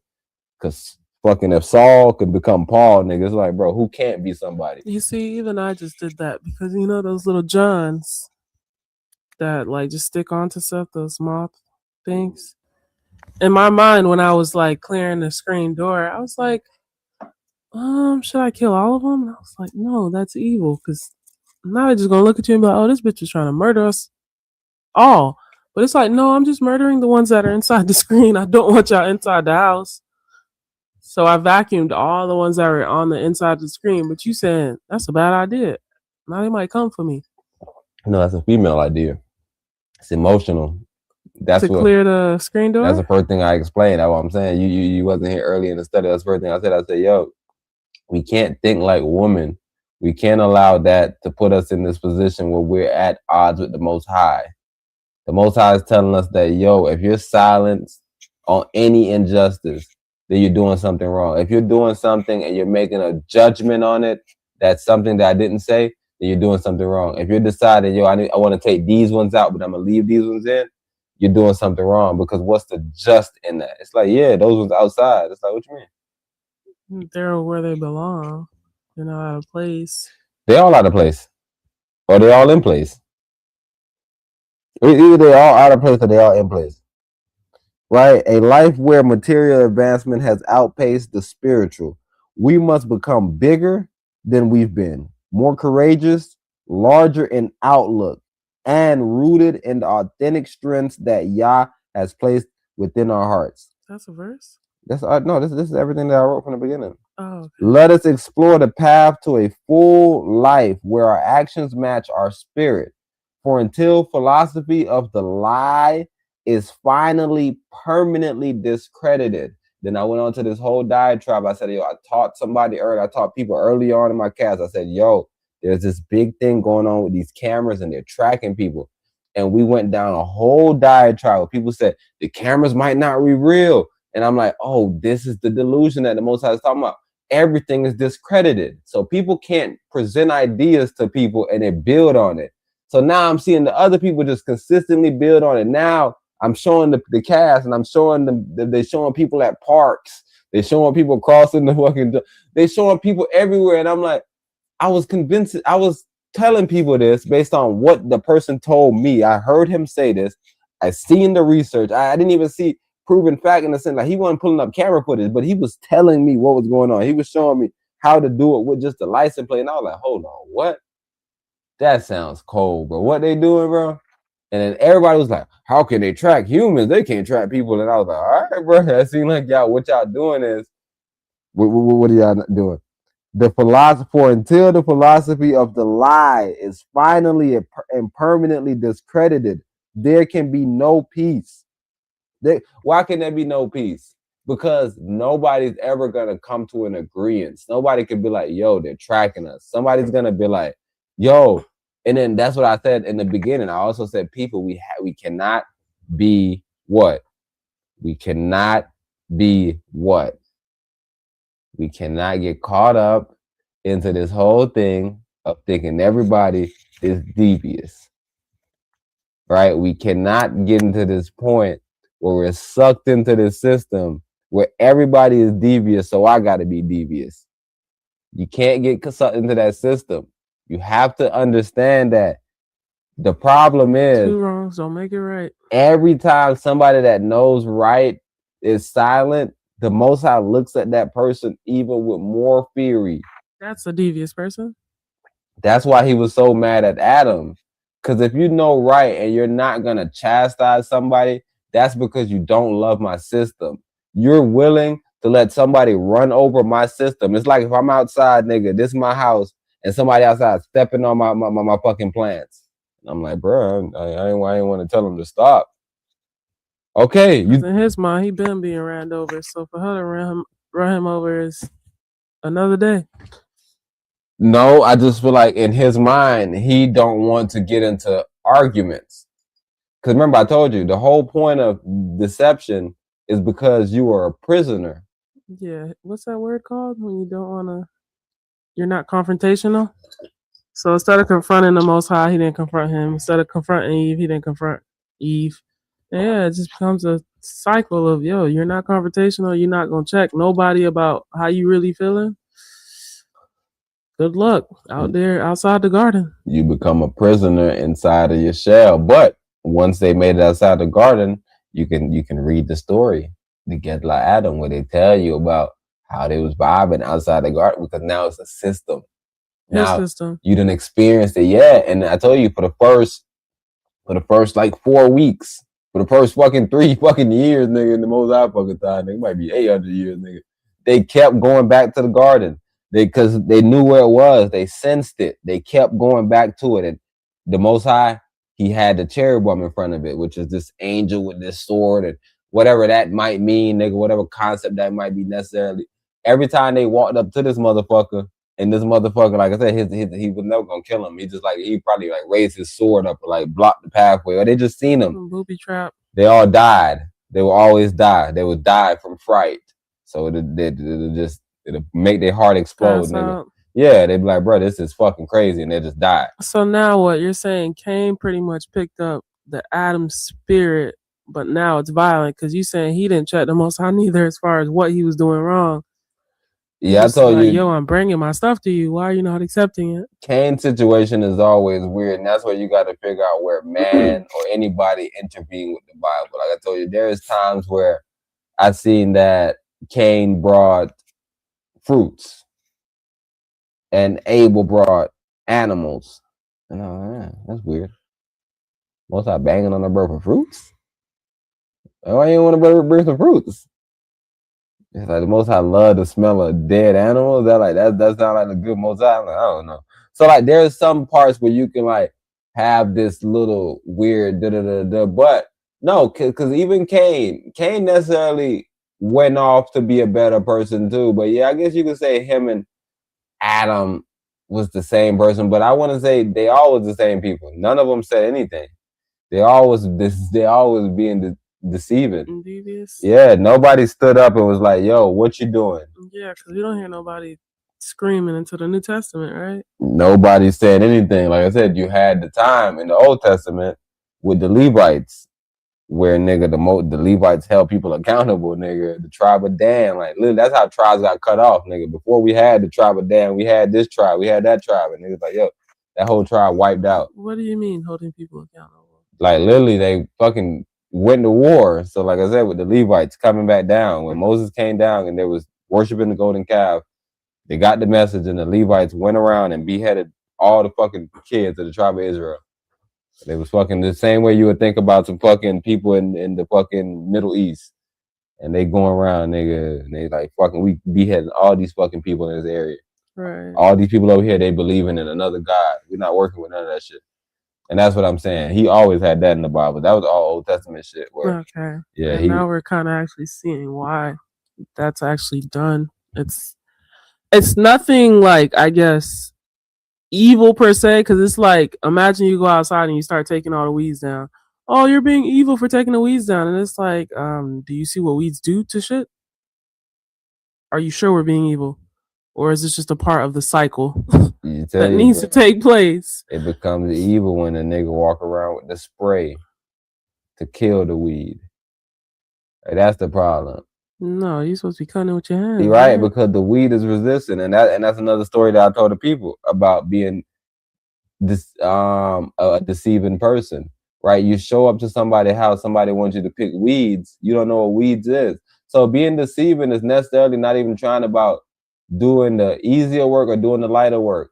Being deceiving is once somebody come and let you know something, or if you're holding something in, that's where you're being deceiving. If you generally don't know, bro, you're dumb, right? That's what I explain to the people. You're dumb. You're looked at as a child.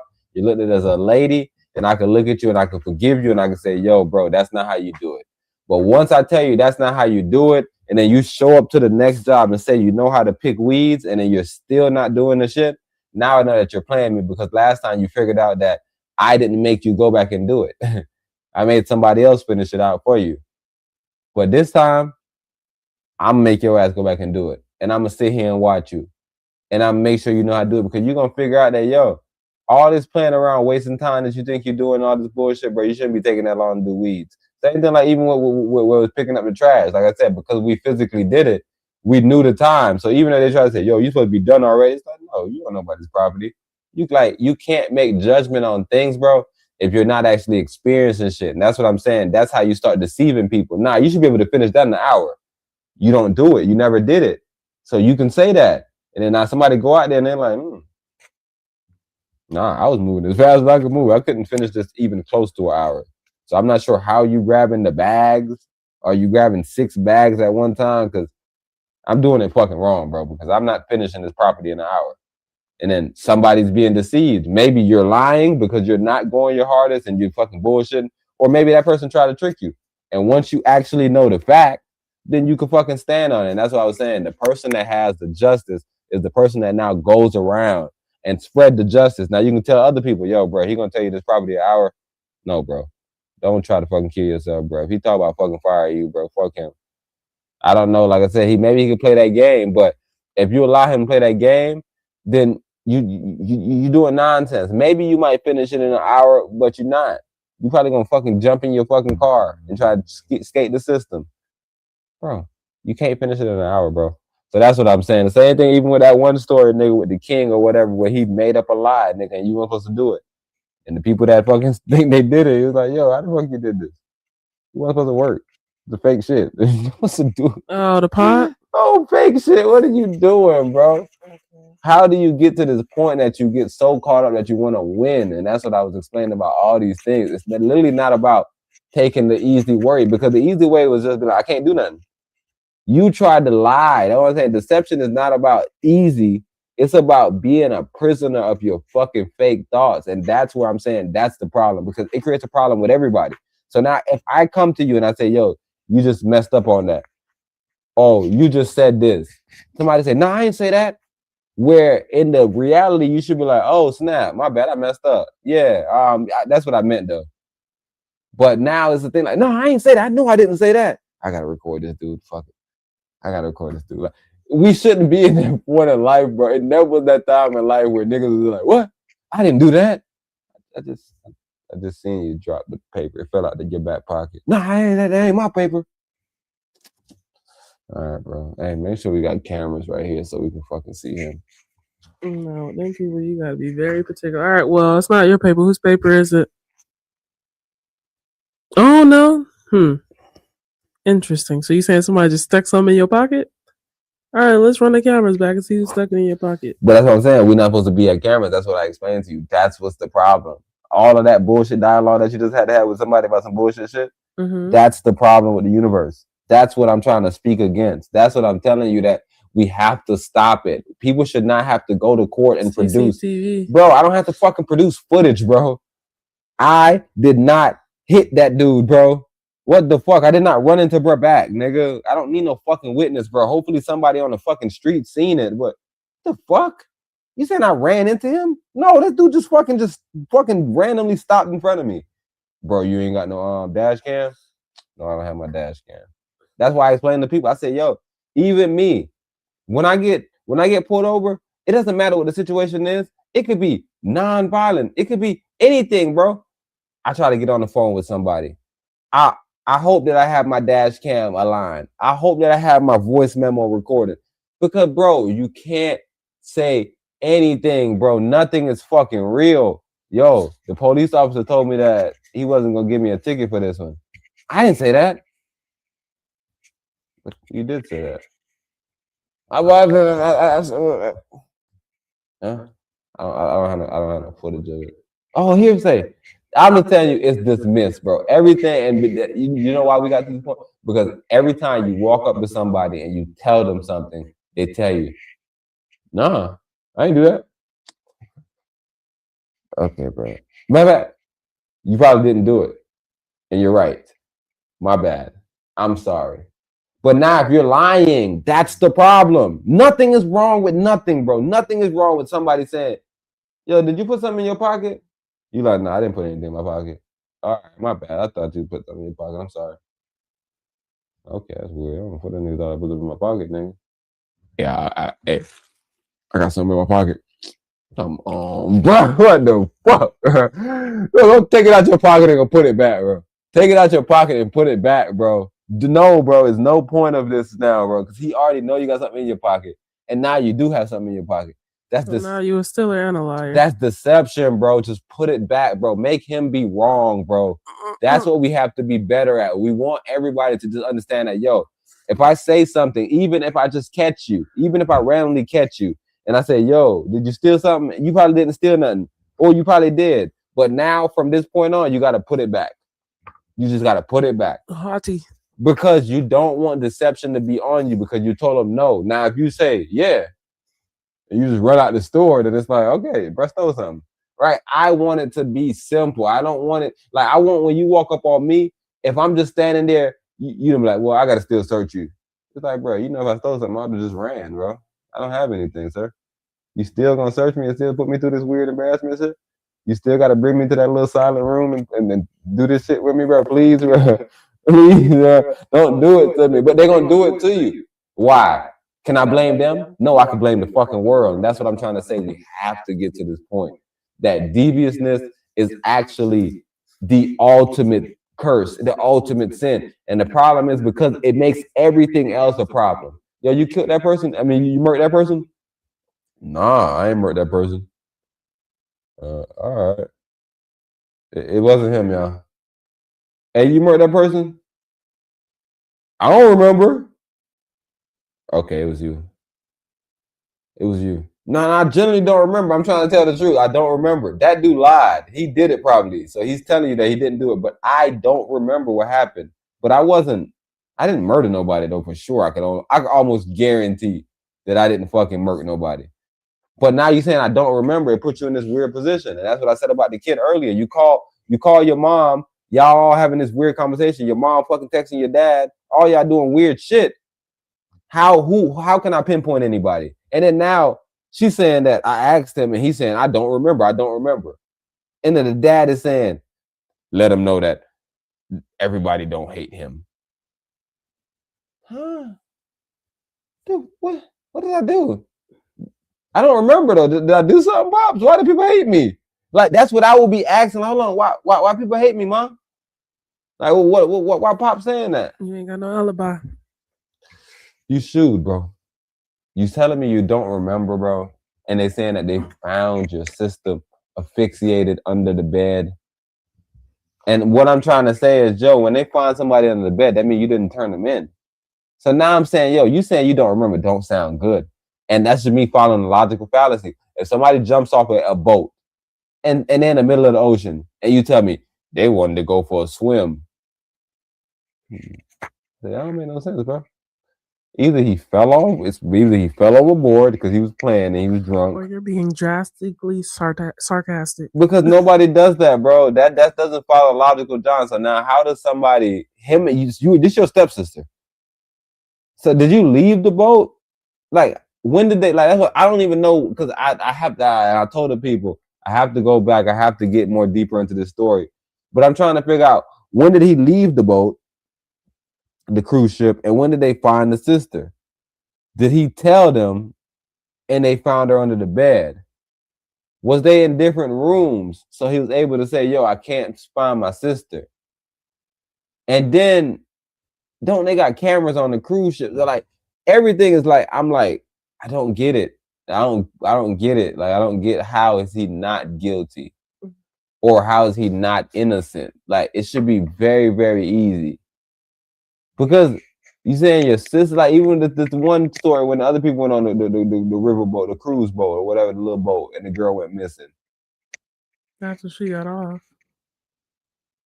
And it was the same thing though. It was like, hold on, so this y'all friend, and she just wandered off. Everybody was suspecting them. This is how life works though. And it probably turned out, see, we got to go back in that story, but I'm pretty sure it turned out that one of them, or they had something to do with it. I'm pretty sure it was something weird. Even the one people that went overseas, they went on a trip, and a girl was found murked in like Mexico or something, a group of friends. And they found out that they beat or broke her neck or whatever. Oh my gosh, that was devastating. It's all these stories. That's what I'm trying to tell you about deception, though. It makes it hard for me to simply be like, nah, they friends. The friends said they didn't do it. It's probably something else going on. I can't even move on to the next thing. I'm stuck here like, did they do it though? Like, why am I even asking you, did you do it if you're gonna lie to me? That's what I'm saying. Like, that's the thing that we have to make sure we eliminate, because now it stops like it'll stop a billion shit in 1 second. Like I told you the same thing with Israel. You be like, yo, y'all committing a genocide? Like, no, we're not committing a genocide. Like, bro, everybody said y'all is except for America. Every major country said that y'all is except for fucking America, bro. And then you're gonna show me all the American reports. Look at the reports. America, y'all the problem. Y'all are the one problem. Anybody, like, with any situation, if everybody's coming to a conclusion, we all like, yo, this is the truth. Even if it's not, this is what we're gonna believe in. I guess I'll be the problem then, right? With the flat earth situation. Because I'm like, but then I'm not trying to be the problem. What I'm trying to do is I'm trying to go back to being logical. I don't want people just to tell me stuff no more.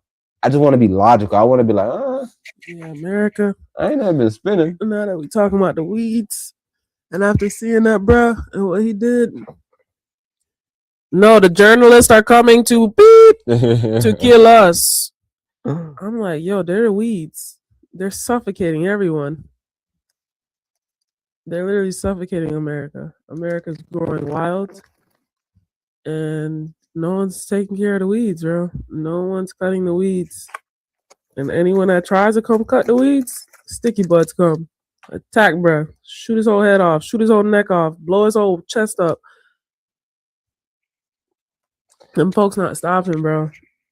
Them folks not stopping. I think the only thing we can do at this point is hope the Most High just come with a special thing in the air that kill weeds. The Most High not come with anything. I tell you, Most High, everything you need, you have. A brain. So he's already here. Yeah, there's no other new process he can do. Like I said, it's just he's gonna have people. When I say Most High, you know the story with Malachi and Esther. Just coincidental. No, yeah, you just, like I said, you just gonna have people, bro.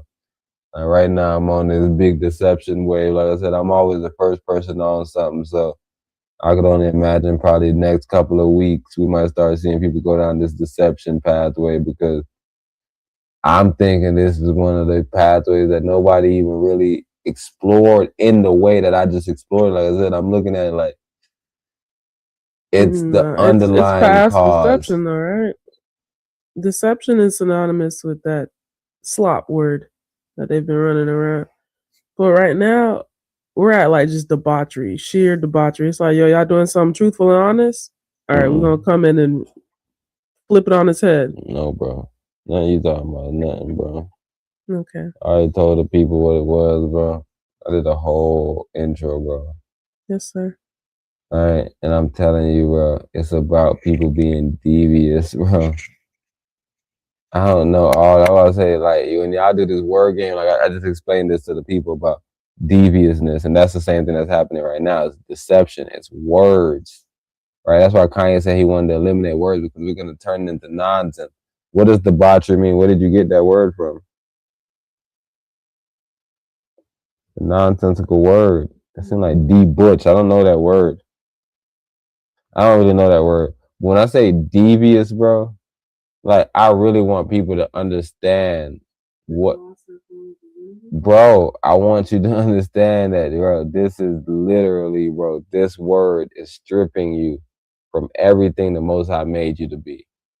Everything the Most High made you to be. And that's why I think, like I said, I could only surmise, bro. But I'm telling you, I would only imagine, bro. Probably in the next 2 weeks, you're gonna hear people doing topics on how deception and being devious is really plaguing the country. Because I'm telling you, bro, if you really look at just the simplicity of the fact, and I just presented it to the people because once I was going, the Most High gave me this in the spirit. He said, hearsay. And I said, that's fucking funny. Because back in the days, we used hearsay. I heard this. Then we follow that trend and we end up finding you. That's what like Sherlock Holmes and all those, they was like hearing things and like putting things together, and like they was doing it in weird ways. So they was hearing like the spirit, all this funny stuff. It's funny to me because I'm seeing, and I explained this to everybody about Don Tripp. The devious people is the people that's devious. That's why movies are so great. That's why TV shows are so great, because it's a character that you're watching, and then you get to understand what's a devious character, right? So he watched fucking Friends and was able to learn, nigga, that this character was devious because, nigga, he let two people shake hands as if everything was cool. He was like, yo, just shake hands. And as soon as they shook hands, he stood up and ran out and was like, hey, a handshake is legally binding in New York. And somebody sat there and heard that and was like, what the fleck? That's messed up that somebody would do that. But he didn't take it as debauchery. He took it as what it was. It's, oh, that's a devious act. That's a character that's living off deception. He's using his intelligence without integrity, right? That's what it is, because that's why I'm trying to paint this whole picture of like everything I painted tonight. This is, you're using intelligence without integrity. So instead of you telling me, yo, bro, you know, if y'all shake hands, it's legally binding. You're intelligent, but you're also fucking not trying to deceive me, nigga. Let me know that, yo, this legally binding, don't do this shit. So even when we talk about Satan and we say that he's the master of deception, and we say that, yo, he put shit in your fucking face, but he don't say what it is, that's what the Most High is talking about. That is wicked. That is the epitome of evil. That is devilish. That's something where you produce something to me and you're not telling me what's going on. That's the whole thing that I'm trying to paint. So when you see something in Friends and you see a character that's playing a devil character, evil, that character is being devious. And if you watch the character arc, you'll see literally what he does. It's nothing about being evil in the sense that you think he's trying to kill people. It's like you're watching him. He's consistently playing these sinister pranks. It's always sinister. And that's what I said. You don't want to get cynical about the world. And that's the problem. When you get cynical about the world and you make everybody devious, then you try to say, he devious. No, everybody's not fucking devious, bro. That person right there is devious. Look what he's doing. You can't just say, yo, look at him. Imagine what everybody doing. No, it's like, no, look at him. Look at his character. Look how much time he lied throughout the story. You can go back to the first fucking episode and he fucking tricked somebody and lied about some bullshit in the first one. You can go back to the second episode and he tricked somebody. He does it every episode. He's a liar. Fuck he does. He was a liar, bro. So now you get to the point where it's like, okay, it's a joke, but it is a joke. But that's the character arc. So don't forget that this character is showing you what a devious character is. So Don Tripp using that as a street guy, and I told you that's what I always loved about street bros, like just the way you able to take knowledge, because you have to find somewhere to apply it. So he takes this fucking knowledge. He's supposed to meet with this fucking, he's supposed to meet with Polo the Don. Polo the Don doesn't show up. He sends another nigga named Chubby. Chubby shows up, drop 30K on my boy, and try to shake his hand. And before he shakes his hand, he pounds him. I used to always tell you, I say, yeah, man, every time I walk up, before we get into the circle, and I know as soon as you get into the circle, like even when we used to get in the prayer circle, we used to get to the prayer. And I remember one time a nigga got me. And I was like, yo, what the fuck is going on with this holding hand, dumb John? So like now, every time I get in the prayer circle, I immediately put my fists out. I immediately put my fists out. Yo, let's do fists on top of fists. That's what I like. That's one thing I like about COVID. What? One last way to It's one less way to make contact with people. Nope. What? Nope. You can't use that as a precedent. It's one way to be devious. Because you don't want to shake people's hands? You're being devious. You're trying to use something else to cover what's the actual underlying fact. That I don't want to touch you. That's devious. That's what I'm trying to So tell wait, y'all. me telling you that I don't want to touch you is better than me finding a way not to touch you without saying that I don't want to touch you? Bro, intelligence without integrity, bro, is a double-edged sword and you would destroy yourself. That's all I'm telling you.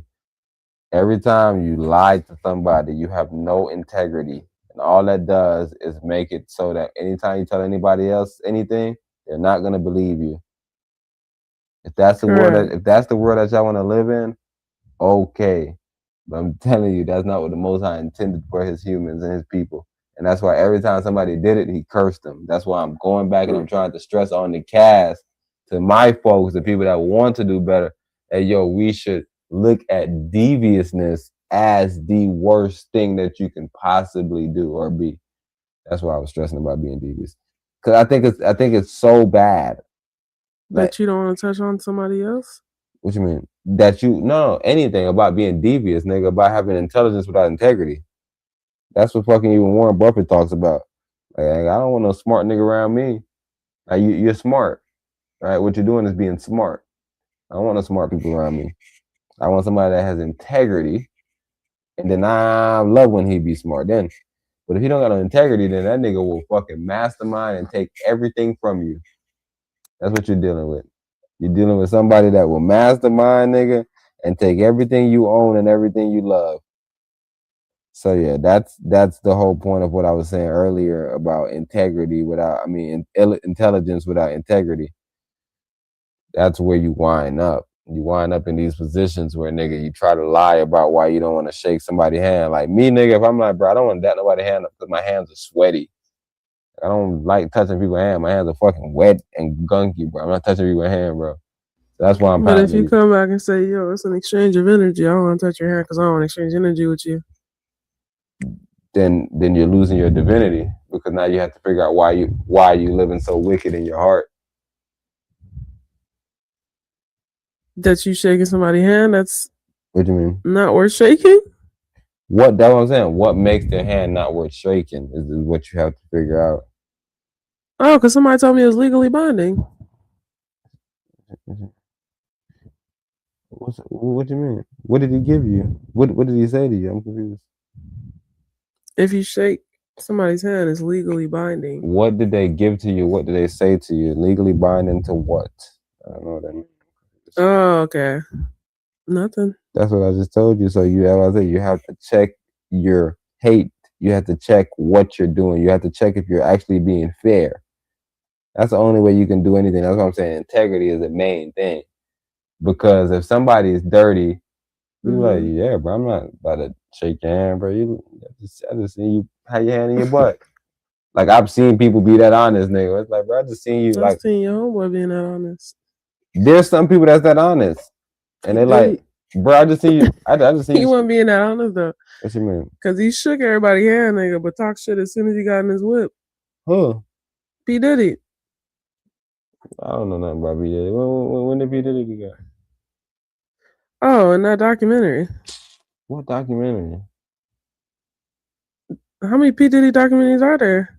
I have never watched one P. Diddy documentary, so now I'm confused. Oh, no, you don't have to watch. It's short clips, just showing you different trailers and stuff to make the public outraged. You don't understand that. This is what I try to tell y'all about being devious. Like, the only thing about me I can say, though, like, I'm consistent. Like, when I tell people that I don't listen to shit, I think people be thinking I be lying. Like, y'all, you see how y'all be aware of clips? Mm-hmm. Like, if I tell somebody that right now, they'll be like, bro, what? Bro, I can promise you that I have not seen a fucking picture for the cover art for the goddamn shit. I haven't seen a Diddy John with 50 Cent or with any other producer or anybody. What? With the lady he was sitting down with? Who was sitting down with the lady? 50 Cent and the lady was sitting down doing an interview about the documentary. And what happened? I'm confused. Wait, you just said you didn't see 50 Cent? Yes, I didn't see any promo of them marketing this John. So when 50 Cent was talking about this documentary, that's maybe what they wanted to talk about, but 50 Cent was talking about his business John. That's what she jumped in talking about. Right. So I don't really know what happened with no documentary. I'm just saying that whatever you're telling me about documentary is what I'm trying to tell everybody about what I'm talking about right now on the cast. That's why everybody need to go back and watch the cast from the beginning, because they'll just figure out, okay, this is what bro is saying about people being devious. What does that mean? Anytime, let me play it. I always say, anytime that you get information that wasn't bestowed upon you, you're being devious. How's that being devious, y'all asked? What did I tell y'all? Told y'all that I was gonna play a video from my old cast just to show you what consistently happened every time around this time. Just to show you what deviousness is. Because if once you start studying the patterns, you start figuring out that this isn't something that's yeah.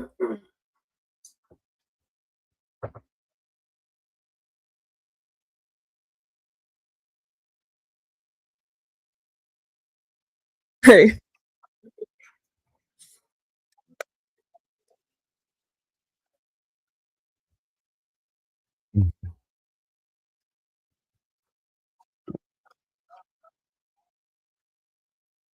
Read things verbatim, because if y'all know anything about me, y'all know one thing about me. I do not like people around me with their own little bullshit ass mindset. So Because December 26th, I said I do not like people around me with their own bullshit ass mindset. So like when y'all see somebody tell me like another word is another word, and I'm trying to tell them to use this word, y'all could only imagine what I'm always on. Y'all could just only imagine that there's never gonna be a time that I want people to tell me other shit. And I always try to stress to people that believe in other shit. That's one thing I always stress with people that believe in other shit. And I don't understand how we don't get this. And that's why I'm saying people are very devious. And that's why I think it's the main problem. Because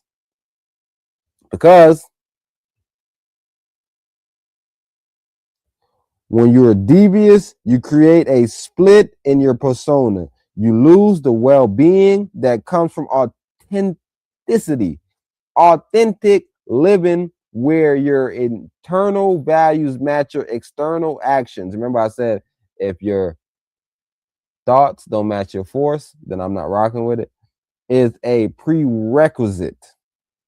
This is a prerequisite to truly flourishing.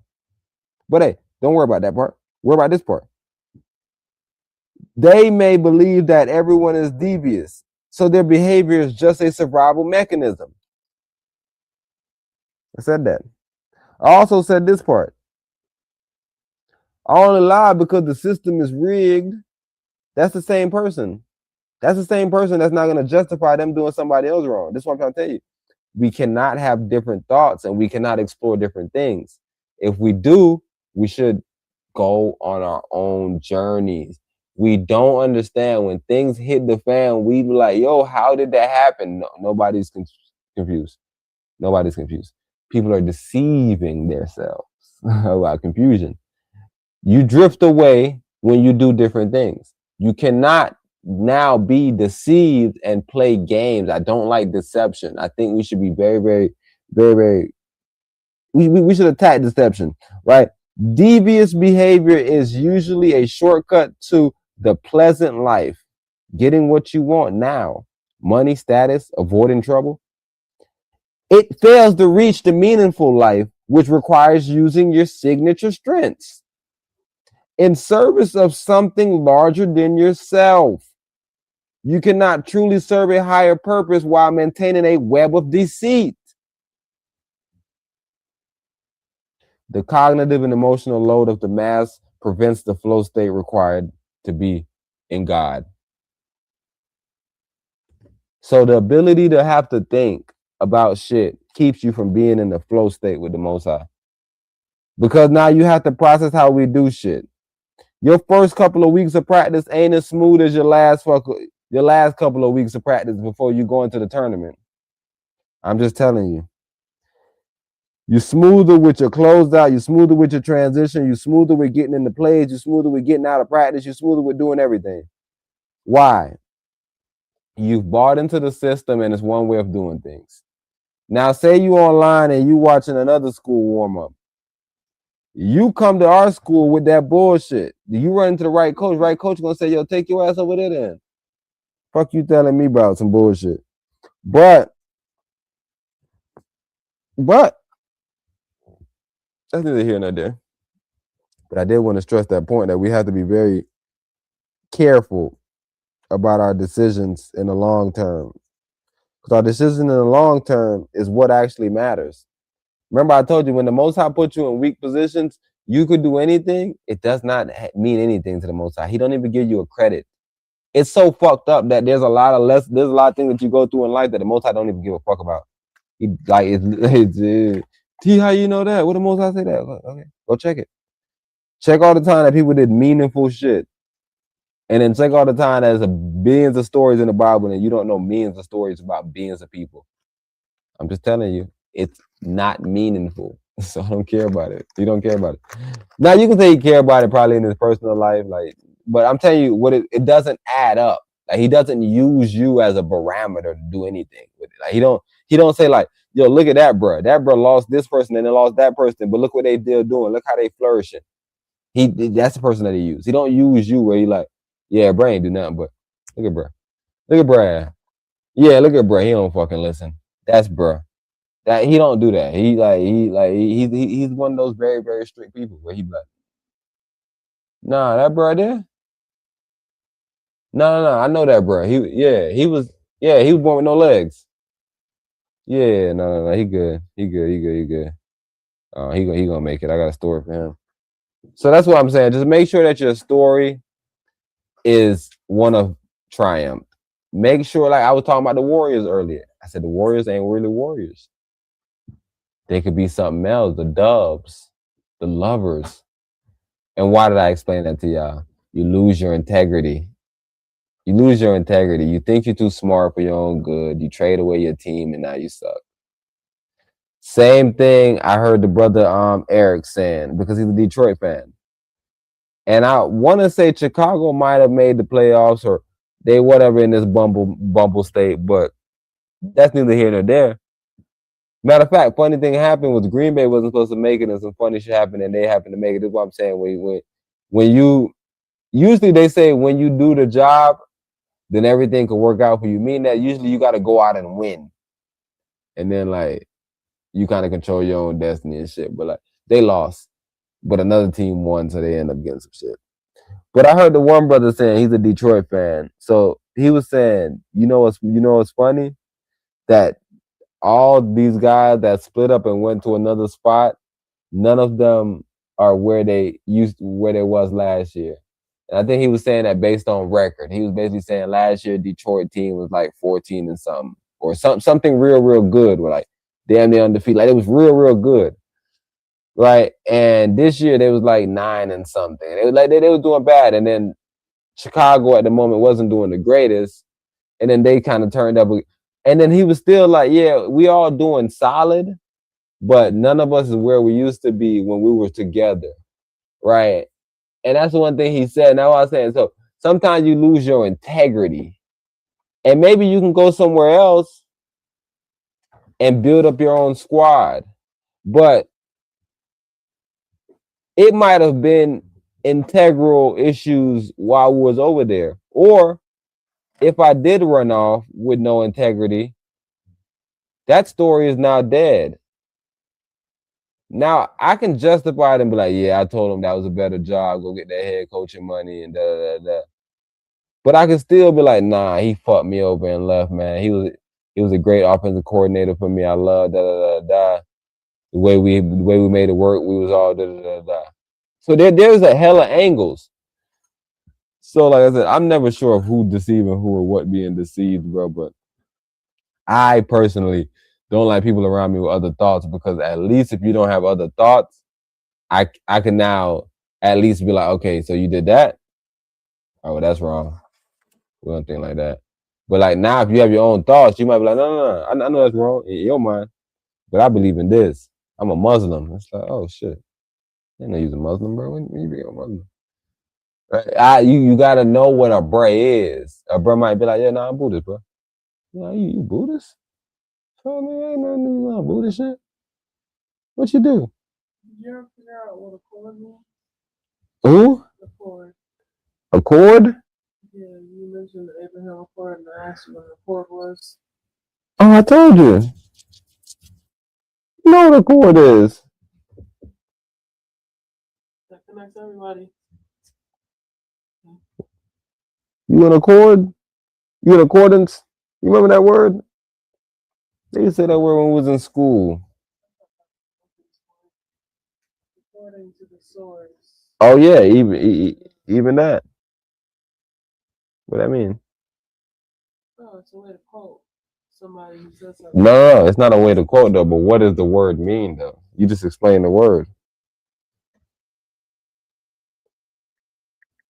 According to? Mm. So what does that word? What are you saying that word mean? You saying it's a way to quote something? String something together? Yes, ma'am. So a chord is usually a line. So it's usually a way to tie something in. But let me get you a biblical definition. But that's what I'm saying. There's no biblical definition, because literally the only thing you have to do is go to the Bible. That's the only biblical definition. You said the Abraham Accord was in the Bible? Abraham, that's why I told you I know what it is, because this nigga's all the children of Abraham.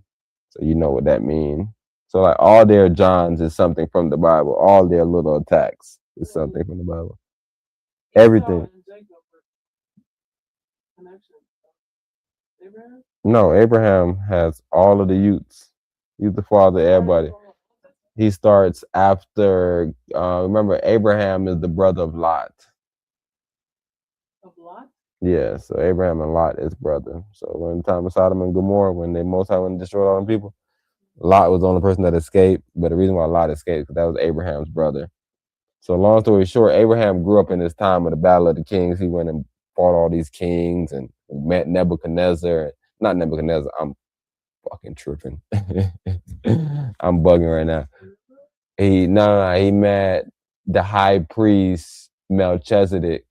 My bad for tripping, y'all. I said it'll come back to me as time. But he met the high priest Melchizedek, and that's when he gave 10%, which is how all this weird 10% tithe and bullshit came. Let me not say anything bullshit. Do what y'all want to do. I'm just saying.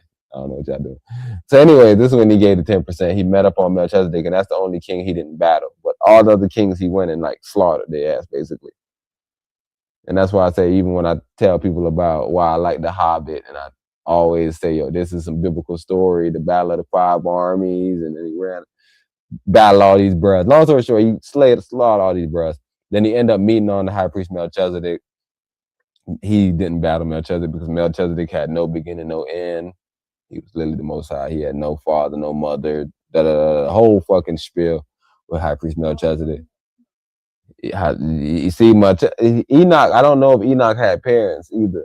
See, that's weird. Maybe Enoch possibly had parents. So that might be a little different. I'm not exactly sure. I got to go double check Enoch's story. But I know for sure the high priest Melchizedek didn't have anything. He didn't have no beginning, no end. Like, that was the whole situation. Long story short, he didn't fight, bro. He just gave him whatever, 10%. So at that time, now he goes to his own side and like has like a whole plot of land. And then from that point, that's when he starts off. And then he has Isaac, Ishmael, and Jacob, I want to say. Isaac had Jacob. I'm tripping, y'all. I'm tripping. But he did have Ishmael and Jacob, though. I know that for sure.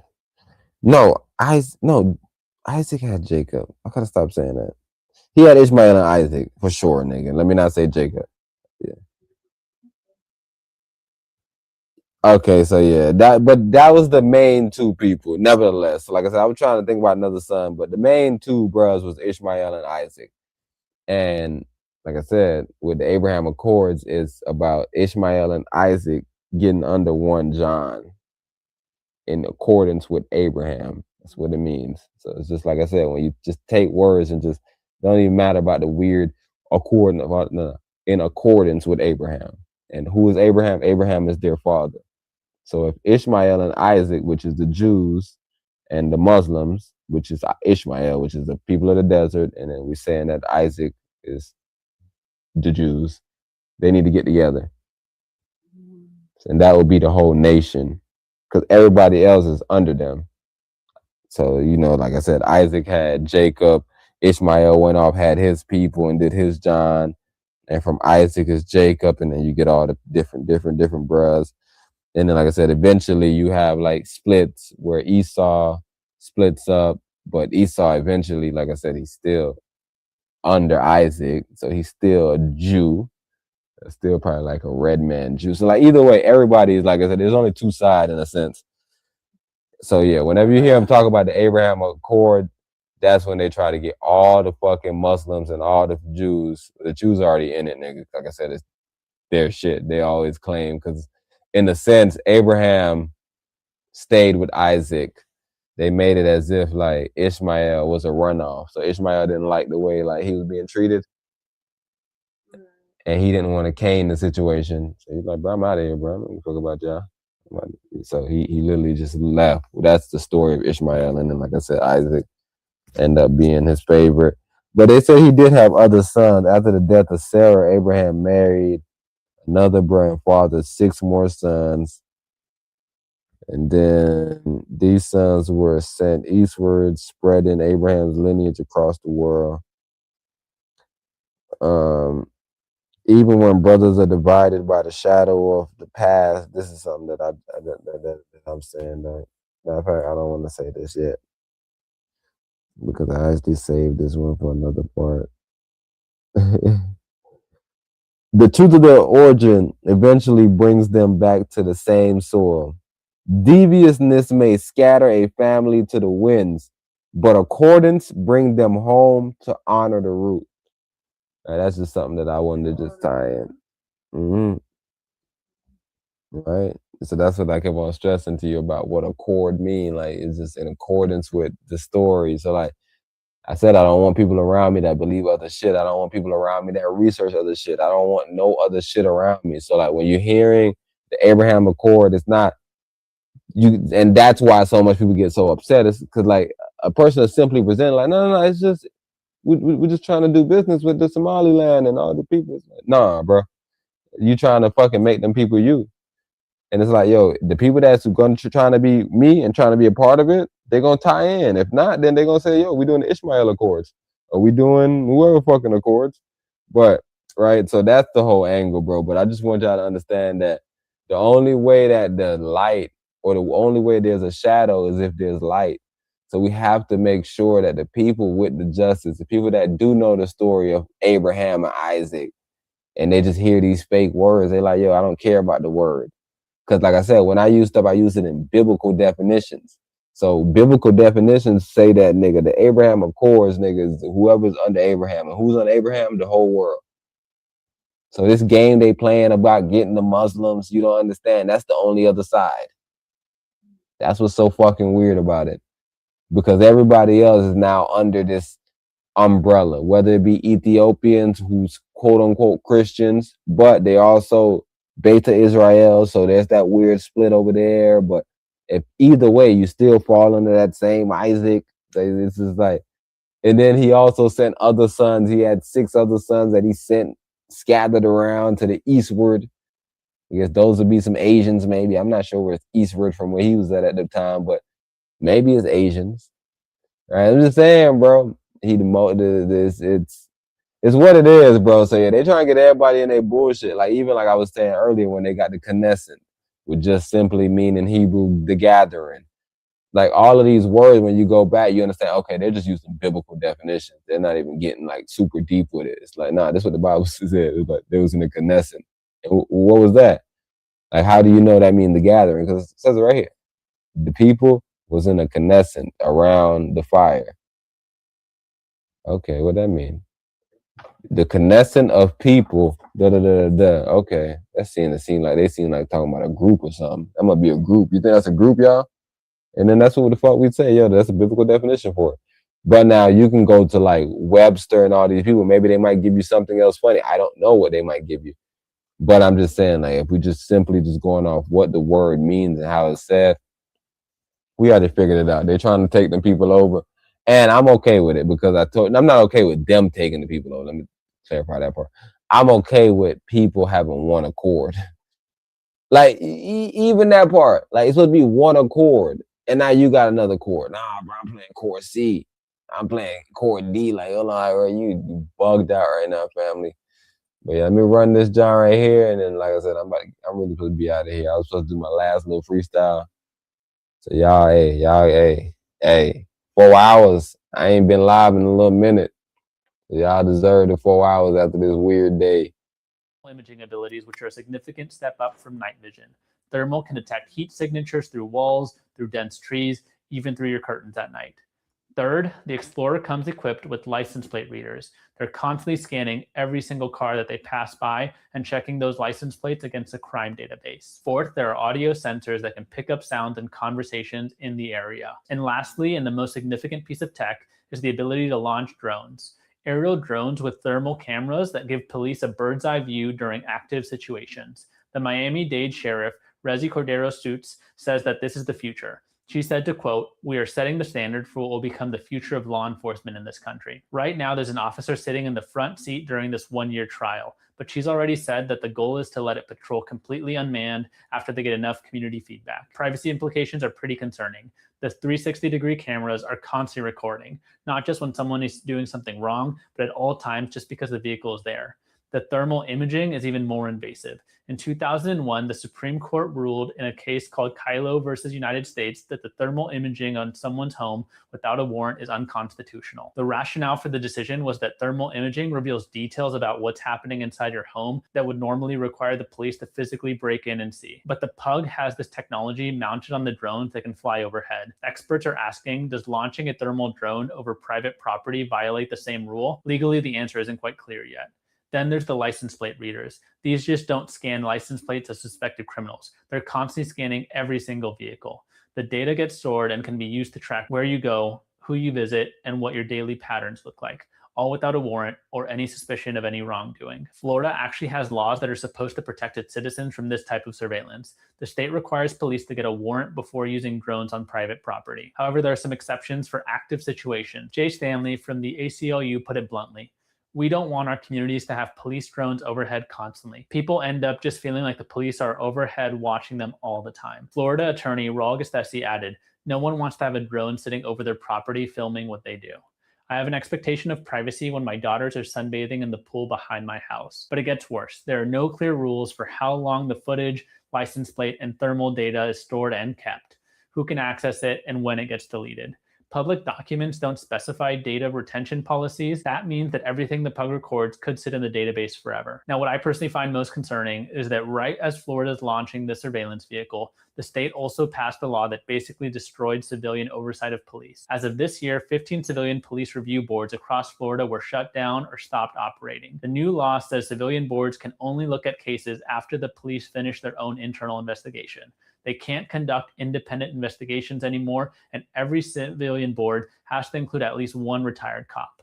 The Miami-Dade Sheriff's Office says the Pug will only patrol preset routes, won't be used in chases, and won't go on highways. But here's the thing. Those are just policies. Policies can change anytime without a vote, without a public input, and without anyone outside of the police department having a say. Miami-Dade also isn't keeping this technology to themselves. This is being positioned as a national model, and other cities are already watching. The company that built the autonomous system, Perrone Robotics, wants to sell these to police departments across the country. Each unit costs between $150,000 and $200,000, and although the first one is donated, as programs expand, taxpayers will be the ones footing the bill. Privacy advocates are already calling for stricter warrant requirements, mandatory data deletion rules, and bringing back real civilian oversight. But none of those exist yet. Right now, the technology is moving faster than the laws protecting citizens. Please subscribe and leave your thoughts in the comments below. I read and respond to every comment.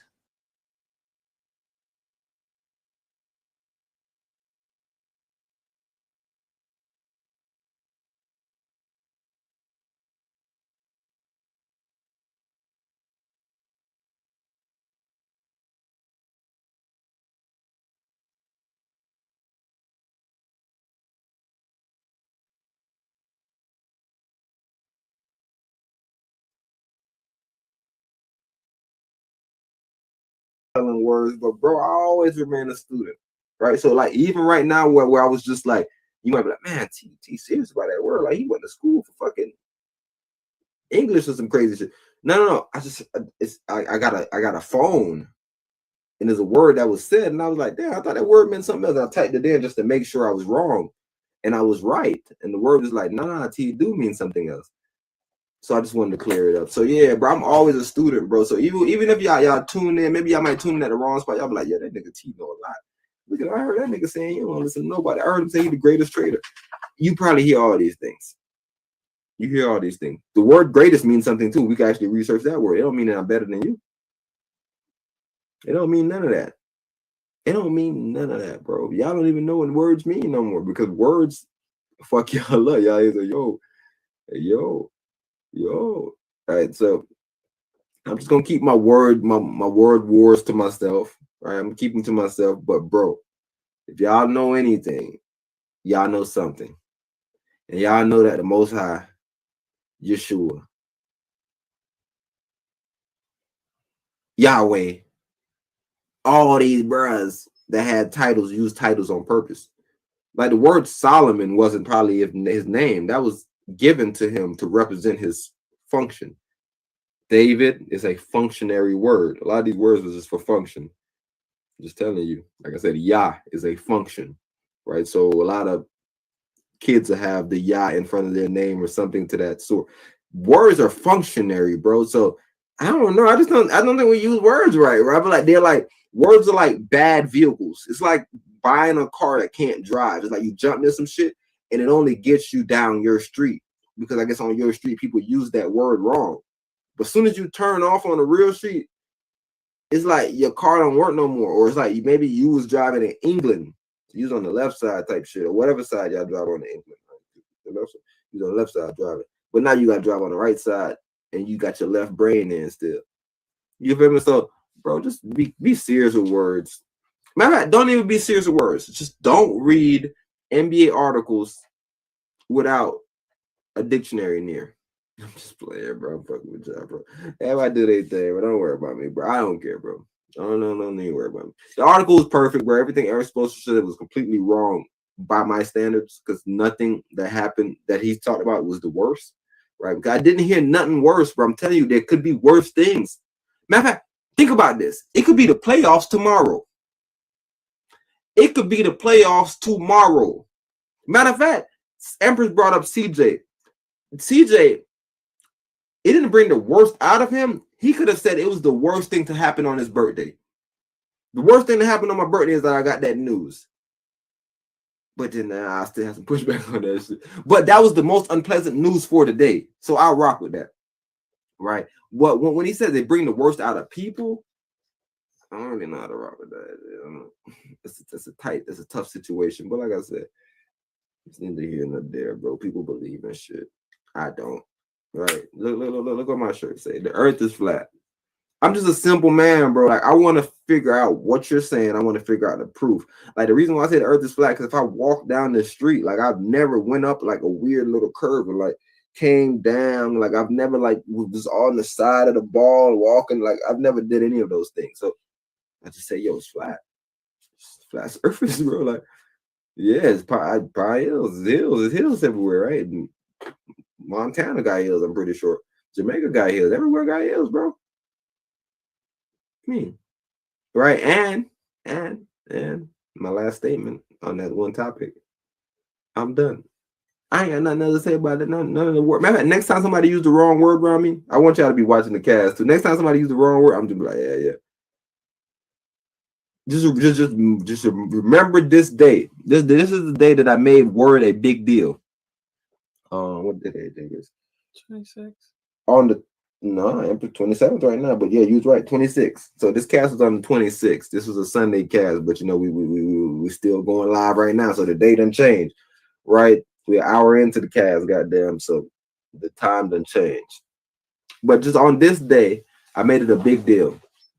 And in 2 years, y'all gonna be like, yo, I remember when that brother made the big deal. Now look at him. Look what the brother doing with his future. Like, and then I'm gonna come back and be like, yo, it's only one way you make it here in the future. You have to be strict. You don't let people come around you with fake news.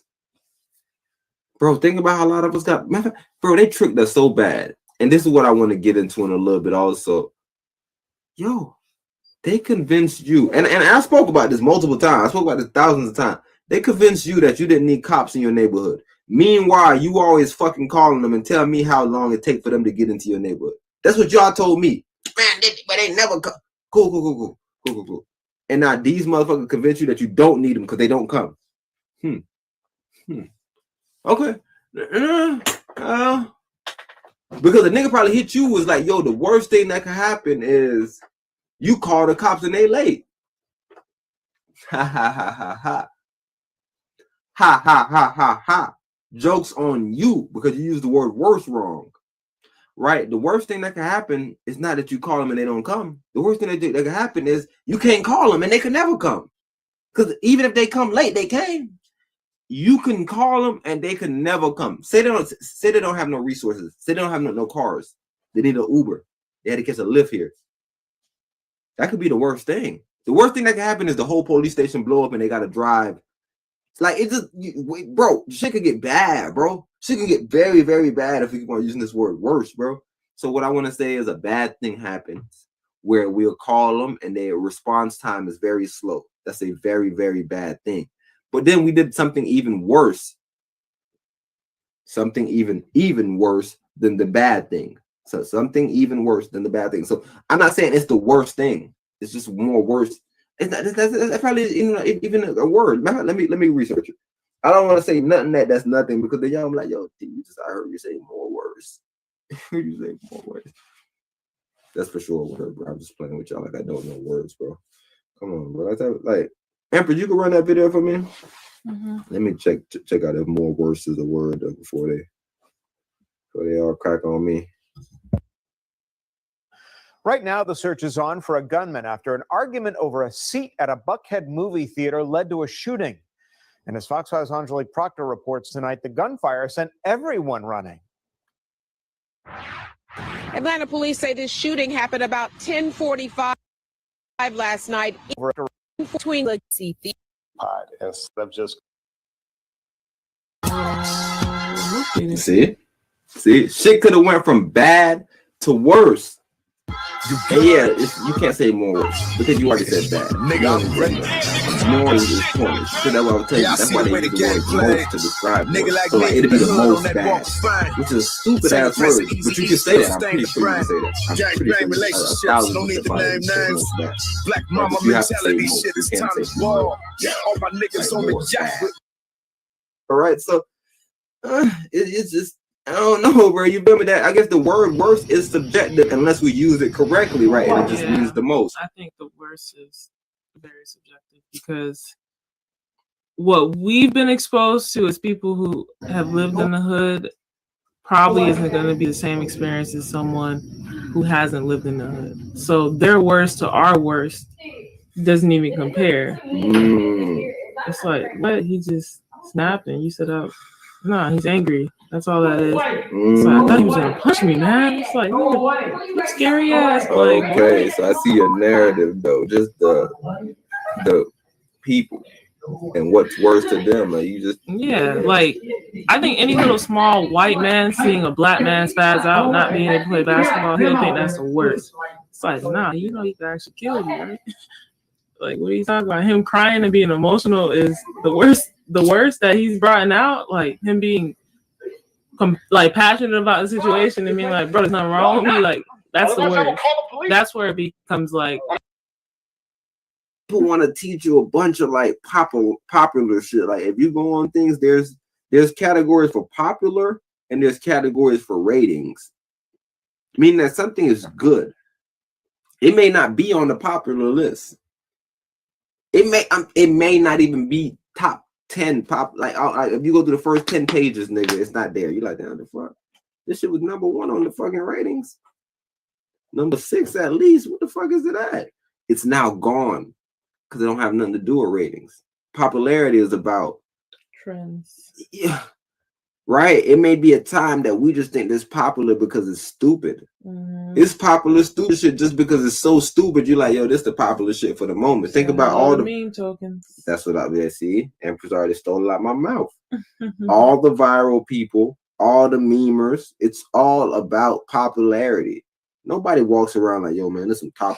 This is top of the line art. These memes be so goddamn ugly. Yo, they have a skinny body working. with a fake head on top of it. It's just I had your money.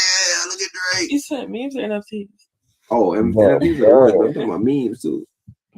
NFTs are the worst though. I'm over there on the NFT space. Right now, y'all wanna buy some stuff from me. I'm gonna post my shit up. I tell y'all, I was at World War, bro. Y'all gonna see what I was in 2 years. Maybe I didn't go see the 2-year video. What update I did?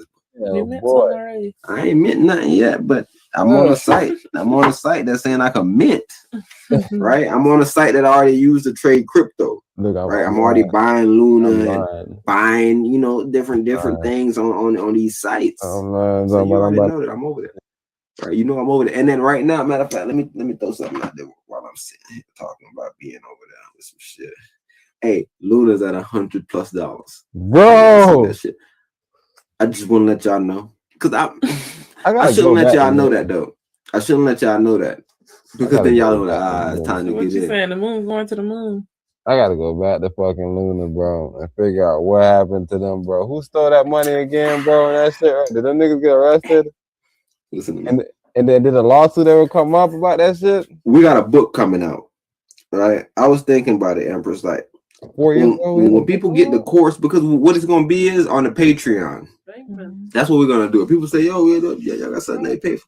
Yeah, on the Patreon. Like on Patreon, what we're gonna do is they're gonna be there's different tiers. I hear about that man that day. And within the different tiers, you're gonna receive different things. Right? So we're gonna have like a little newsletter. Like I'll be going on Facebook posts and this and that. White people that got a job.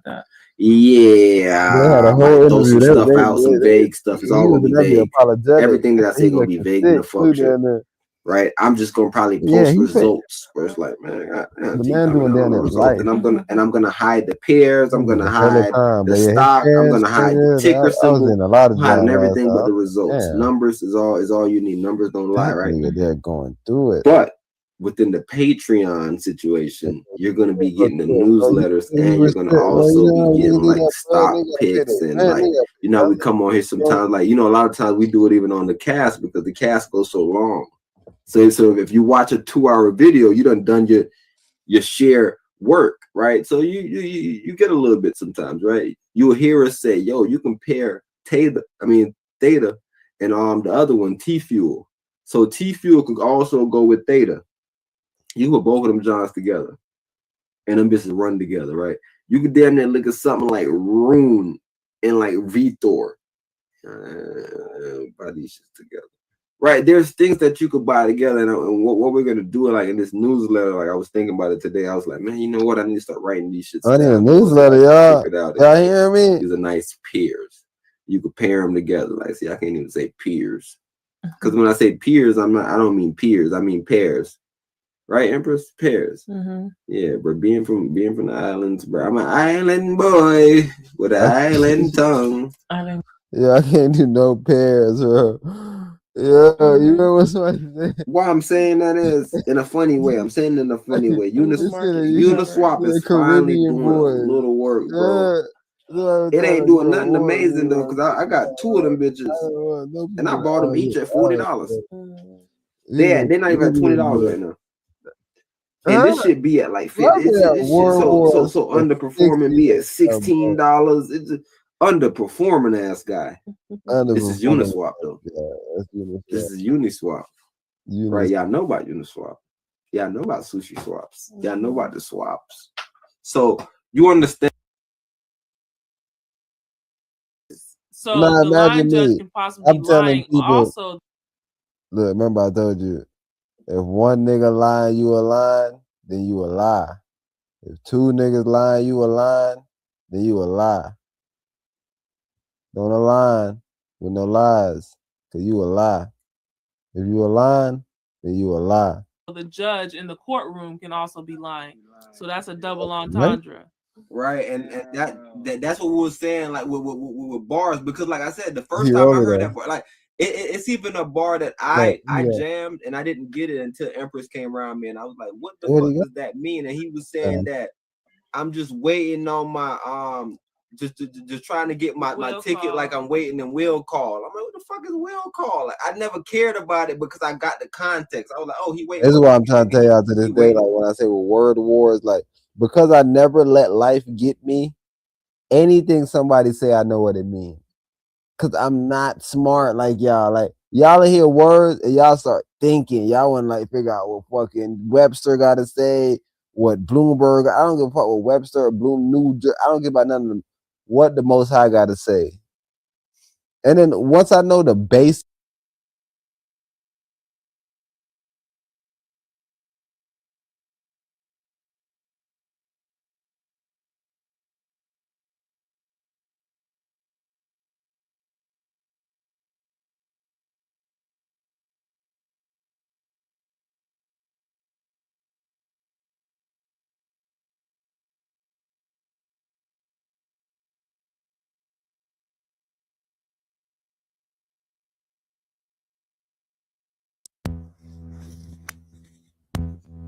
Yo. Test. Yo. I got my John back on, bro. Yeah, I need to stay on this page just so I at least be able to see. On his ticket. But like Empress explained it to me, like, oh, that's some shit here where they do this and they. I'm like, Yeah, oh, what the fuck? Disney. You go to will call to get your ticket. Look at Empress. Right, Yeah. Scoop. That's an This is- actual shit. That's an actual bar, nigga. This is something Bro, that I I had to didn't point know out. there was I something think they do called. that shit in jail too. How I I hit didn't up. know something called will call, Scoop. I didn't know what the fuck I that ran was. around I a just bunch knew of that the times. Remember I that, bar was remember hard. that Kevin Gates song? this shit. What he said? And Will Empress call, came never heard right his name behind me called and again. doubled down on the name. I was like, That shit. I'm that I sending was not shit to trying my to get niggas up the road no again. credit. Will call, Scoop. There was. I'm like, but like Empress explained it to me, like I was like, oh, he waiting for a ticket, nigga. He waiting on his ticket. But like Empress explained it to me, like, oh, that's some shit here where they do this and they. I'm like, Yeah, oh, Disney. You go to will call to get your tickets printed out. right, Scoop. That's an actual shit. That's an actual bar, nigga. Bro, I didn't know there was I something think they do called. that shit in That's on jail the too. loud. I I said, this didn't know something called will call, Empress Scoop. I never didn't know paying what the fuck attention. that Empress was. can I never just knew that catch the my bar. Remember that nuances. Kevin I Gates keep song? looking at What he everything. said? I say the name. Will call, Like, never heard his you'll name be called saying the again. name and I'll be looking at you like, staring at you That like, shit. I'm don't sending say no shit to my name. niggas up the road And you again. just keep saying it. It's like, what? Yo, I remember that bar. Music Huh? will teach you. I feel like. Yeah. Hey, Rolly, I'm telling you, that's why. That's It why. has to teach That's you. why I love you. I'm telling you, bro. We used to always play your shit, but we still always play it. But Yeah, I'm we just still saying, are. nigga, Big bag, boom. that's the new shit that we playing on. What elementary school you Hold went on, to? what Rolly say? Me and Scoot, you went to the same elementary as me? I think we went there we went to Pine. I went to Pine Hills. I think you went there for a stint. Yeah, I went to Pine Hills too. I thought you went to Rolling Hills too. Oh, just Pine Hills. That nigga said, Mm-hmm. this nigga Scuba madman, bro. These two niggas, two random black brothers, talking about themselves in school. And I guess in that, like I said, let's come back to it, right? Because I'm talking about word wars, and I'm telling y'all about all these different places that I'm taking you, and da da da da da.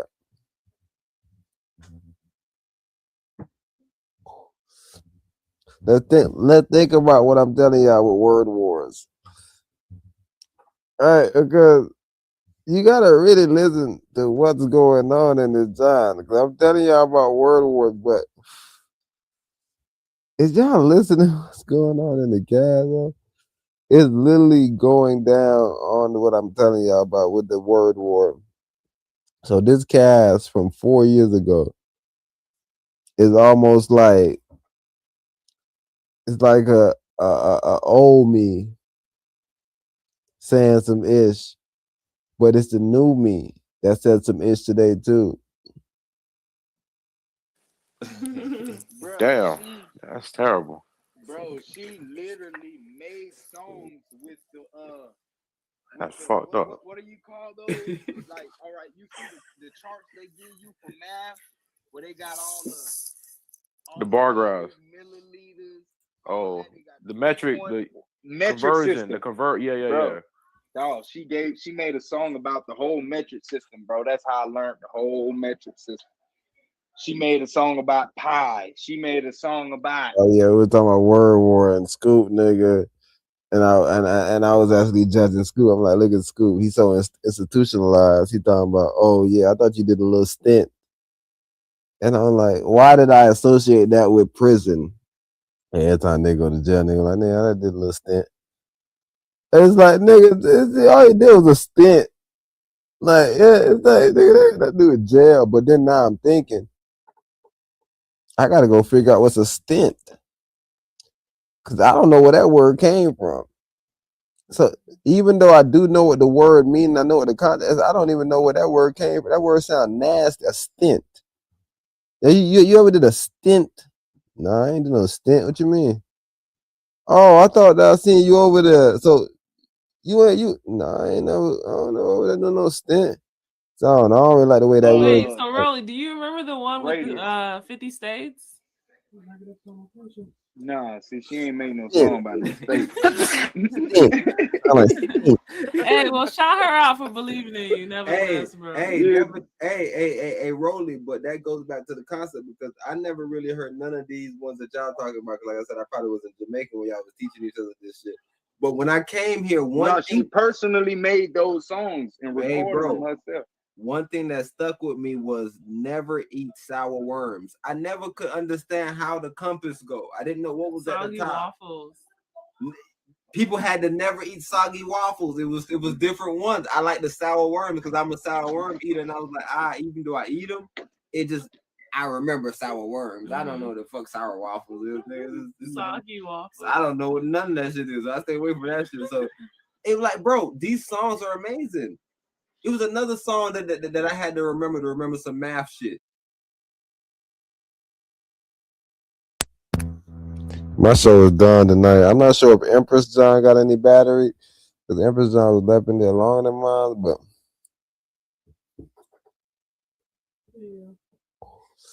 my show done. 1 second. I really got 2 videos. See this video? I'm gonna do it on his own show, so I'm not gonna do it tonight because I'm good right now. Oh, you just switching me out?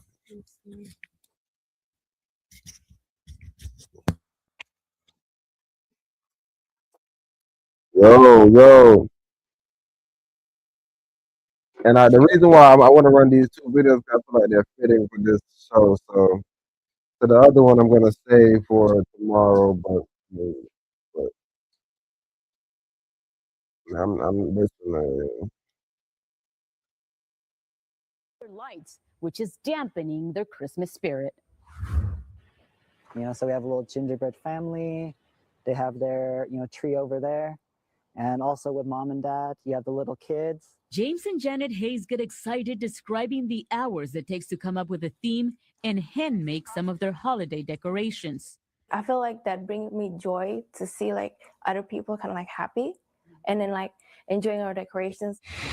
For 6 years, their Camellia Drive home in Livermore has lit up the block for Halloween, Christmas, and Chinese New Year. Sometimes that means lights could be up for nearly 6 months. But this year, the glow came with a lawsuit from their next-door neighbors. And it was shocking for us that they would go that far. The Hayes are accused of creating a nuisance and intentionally inflicting emotional distress with their holiday lights and a wind chime.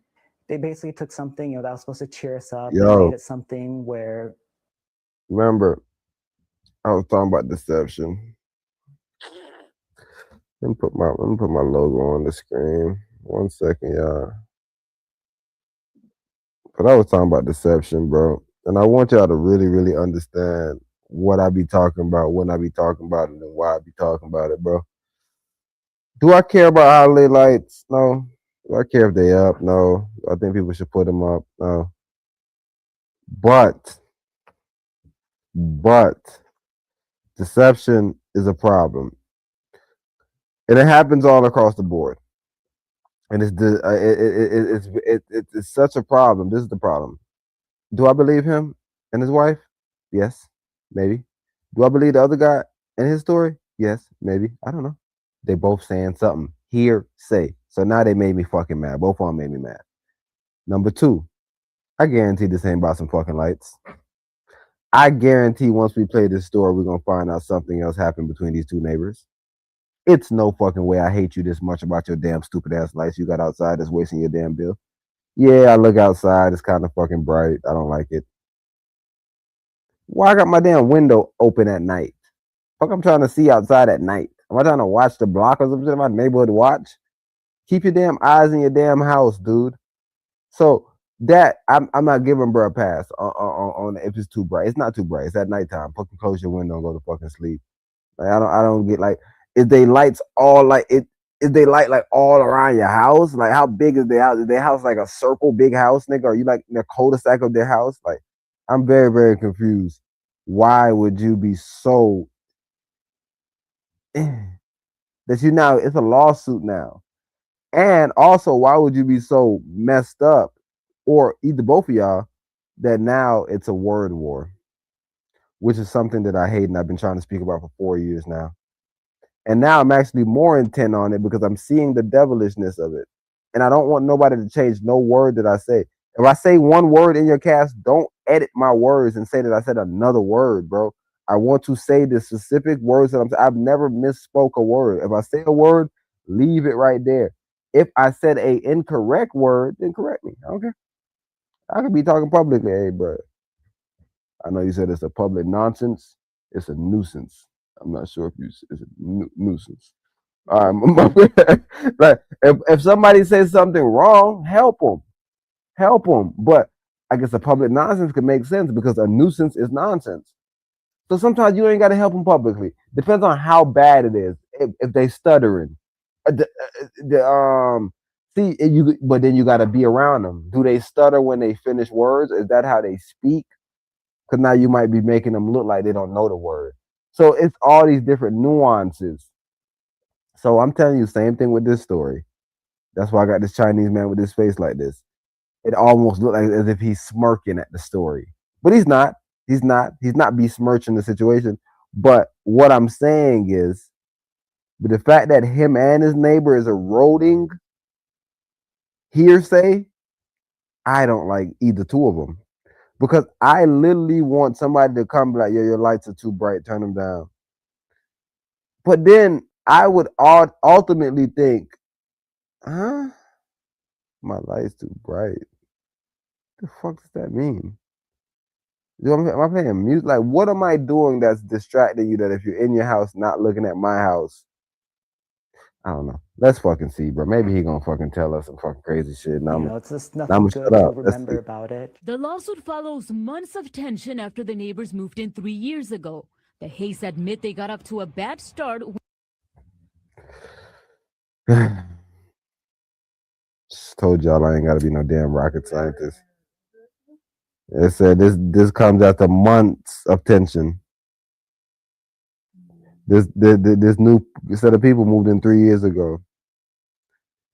The Hayes admit that they got off to a bad start. Let's see how did the bad start happen. When they extended a concrete driveway that crossed a few inches over their property line. They overextended their driveway. So this is a petty neighbor. This is a petty neighbor of sorts. So maybe I did this, and my bad, bro. I can take it up. It ain't no problem. Or let's say we gotta be fair. Or did I tell you no? This is my land, and did we get into a battle? And then now I'm mad because I had to go pull permit to show you that nigga. This is my damn land, right? We have to. It's always another side to it. he might have just been like, "Hey, I think you over on my side," and he like, "No, that's not your side. That's not your side. I just put the concrete here. It's not your side." It's like, bro, I don't know what you're talking about, bro. That's not side, bro. You need to scoot the fuck over a couple inches. But I don't know, bro. This shit seems very, very petty. But if he asked him and then Chinese man made it a problem, damn, why the fuck did I say some stupid shit? See, I just told y'all that I don't say stuff incorrectly. That's what I'm saying. I always say that incorrectly. I always, and people from China love me. That's the fucked up thing. People from China love me for what I do. But I meant to say that Asian man. And people from Asia probably hate me for what I do. So I'm hated by a large swath of Asians.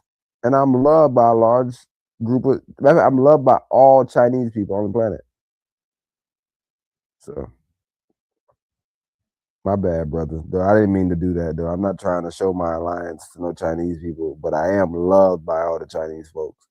But I did not mean to do that. I always do that, though, which is why I got the invitation to be one of the most loved people by Chinese people. But I promise, I didn't do Say it that. has since been fixed. They came to our property numerous of times.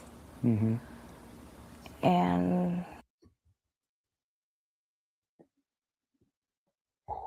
Empress, I don't believe this family anymore.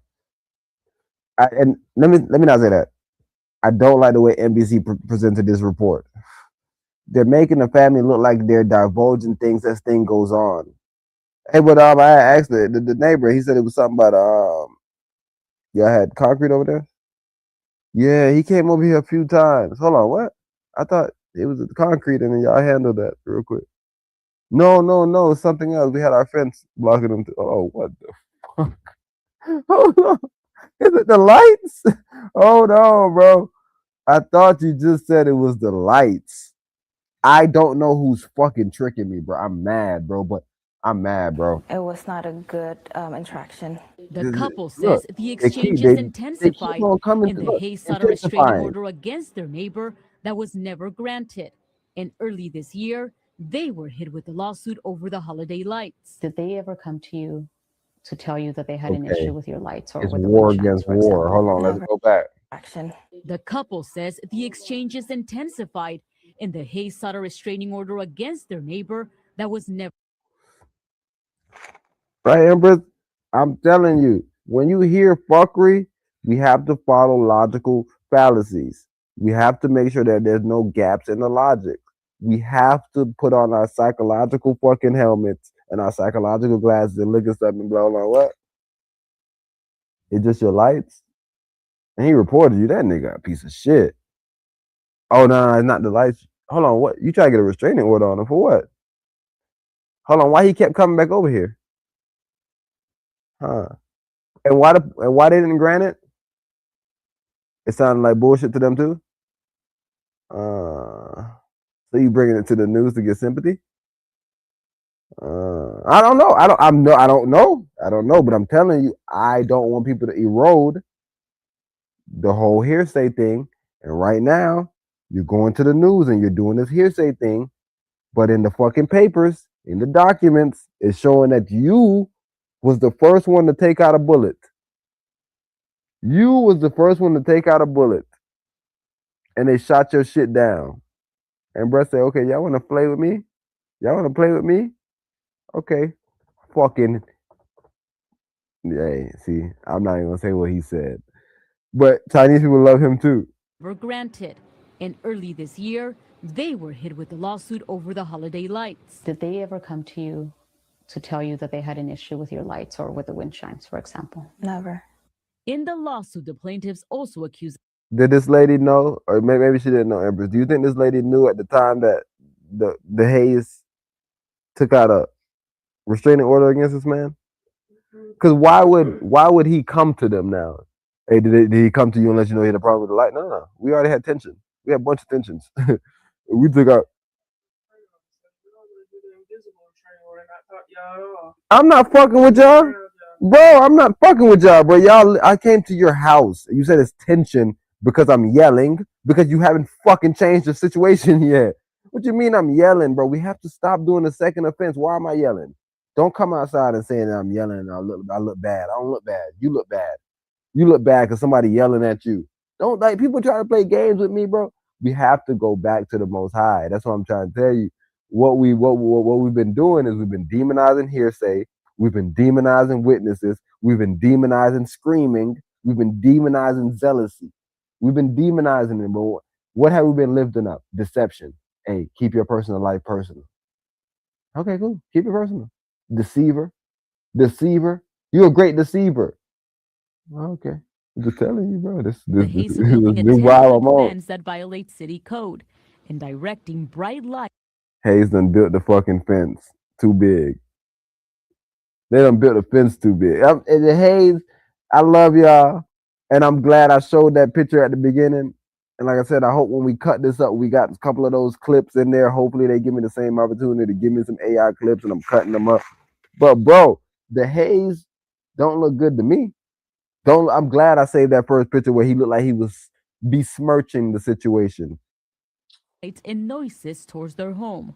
James Hayes says the lawsuit's allegations are simply untrue. It's causing them emotional distress. They can't sleep. They're stressed out. And, and also the fence that I installed in between our properties, where it was just installed, more just for, privacy, of ourselves. The Hayes say the wind chime described as loud in the lawsuit is a feng shui gift from their parents, hung where wind is minimal. The ambient car noise and everything else is, much louder than the wind chime. A drive down Camellia Drive shows the Hayes home is not the only one lit up. The neighbor's attorney said they would not be commenting on the allegations, but the complaint notes they've suffered insomnia, irritability, and fear, and slept on their living room couch for 6 months to avoid the lights. They're seeking more than $100,000 in damages. They also included these photos of the alleged light reflecting through their windows. And the thing is you have a 7.5-foot fence in between. I mean, one of the pictures, they have blinds where, if you keep the blinds closed, you wouldn't see it. If you have curtains, close it, it wouldn't be an issue. And that's why I was telling you that I know why the tension was started, because I see how Mr. Hayes is. He doesn't have any youths at home and he doesn't have any mind. His wife is telling him what to do and he's acting on it. So a bro try to approach you as a man and tell you, yo, you doing this. And then now he got to take it to where he's acting like a girl now. He's complaining about bitch shit. So now we judging him. You don't want to fight deviousness with deviousness. You fight deviousness with graciousness. Hot with cold. Nigga, a flame, you get all that cold water, the coldest water, and you put them out. That's all you can do, bro. Right now, Mr. Hayes is trying to be sneaky. He's trying to go to NBC, just like Tory Lanez. And I said Tory Lanez is doing something too. Everybody's doing something. Everybody's being very deceiving to me. Everybody's being deceiving to me because Tory Lanez was deceiving to himself. I was upset when he didn't testify. I don't even know what's this angle about snitching. Snitching on fucking who? Who I'm telling on? The other girl that possibly shot her? I don't know who shot nobody. Because the girl testified against me. The fucking other girl, bro, I don't know, bro. We living in an upside down world, bro. We let people trick us, bro. Everybody tricking us, bro. We just falling for the tricks, man. We just like, right, that makes sense. You can't testify no against no girl. And then even him, this is not against Meg. I want people to know that I don't hate Megan. And I understand why you're doing that, and you should. Because if you said you hate Megan, they'll look at you like they look at me. So don't do that. Don't do that dumb shit. But, bro, it's against fucking Megan, bro. This girl got you in prison, bro. It's her doing it, bro. So I know you're doing the good honesty, and that's good. There's nothing wrong with the good honesty, boy. But it's Megan, bro.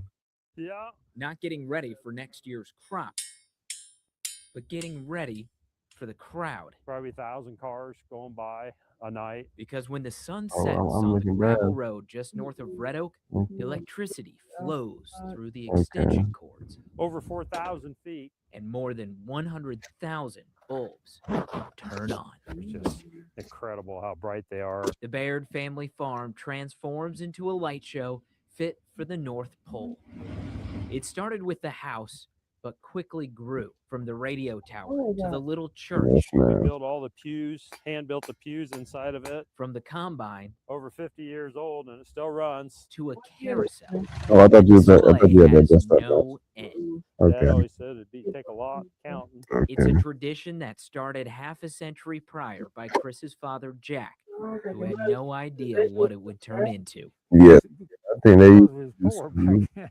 And we had a little old scrubby Christmas tree. You know, there was some people that had money and they'd have beautiful home decorations and everything. And I always thought, man, it'd be nice to have some of that. For decades, Jack spent all fall getting ready for opening night. Now, generations of Bairds all come back to Montgomery County to plug in the masterpiece. Who would ever known we would have got to where we're at now? What's just an annual chore for most families became treasured time in matching t-shirts. That's what's important. Doing it only to spread some Christmas smiles and hear the cheers from the cars passing by. That makes it worth it right there. Until 3 years ago, when Jack died. December 25th, 2022. Christmas Day. That was a good day with that. That night, Chris knew what his father would have wanted him to do. I came out, turned the lights on, and the gardening angel that is behind us over there did not light. It was unplugged, and I don't know if it was some sort of sign or what, but You it got it. sure It was gone. was something that it was unplugged that night. So I plugged it back in, and it was kind of like there was a connection there. Call it what you want. The Bairds call it proof.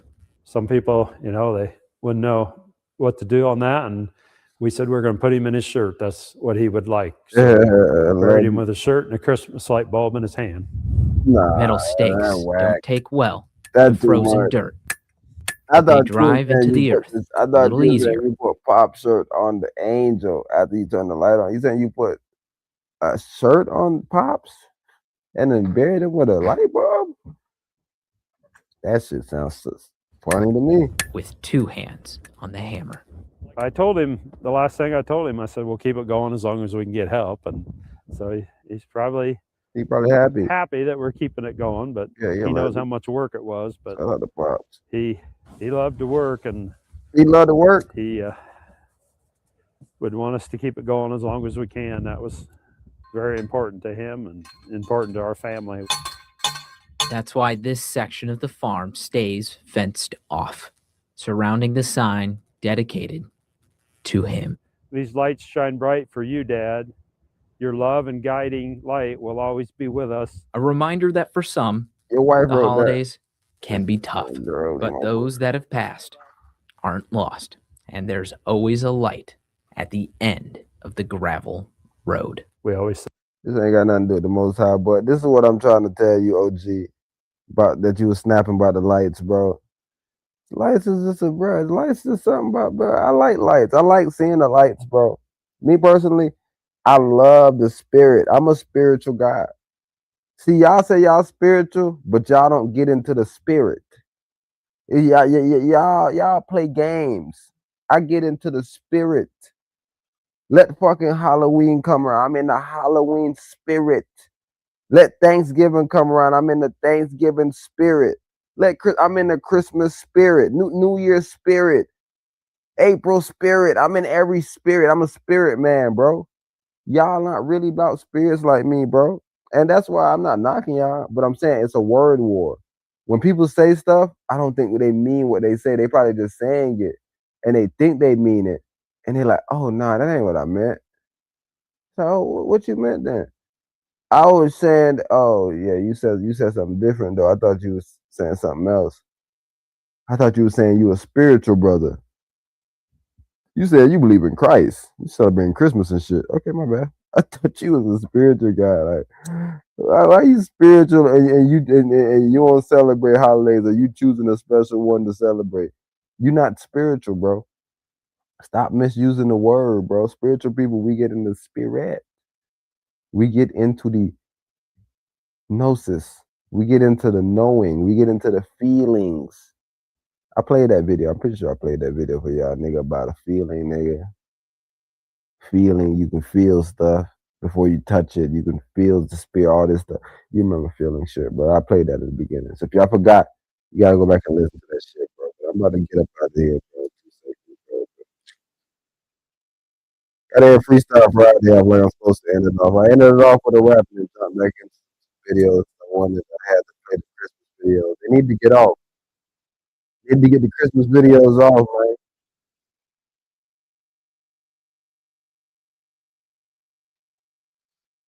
I need to get the Christmas videos off.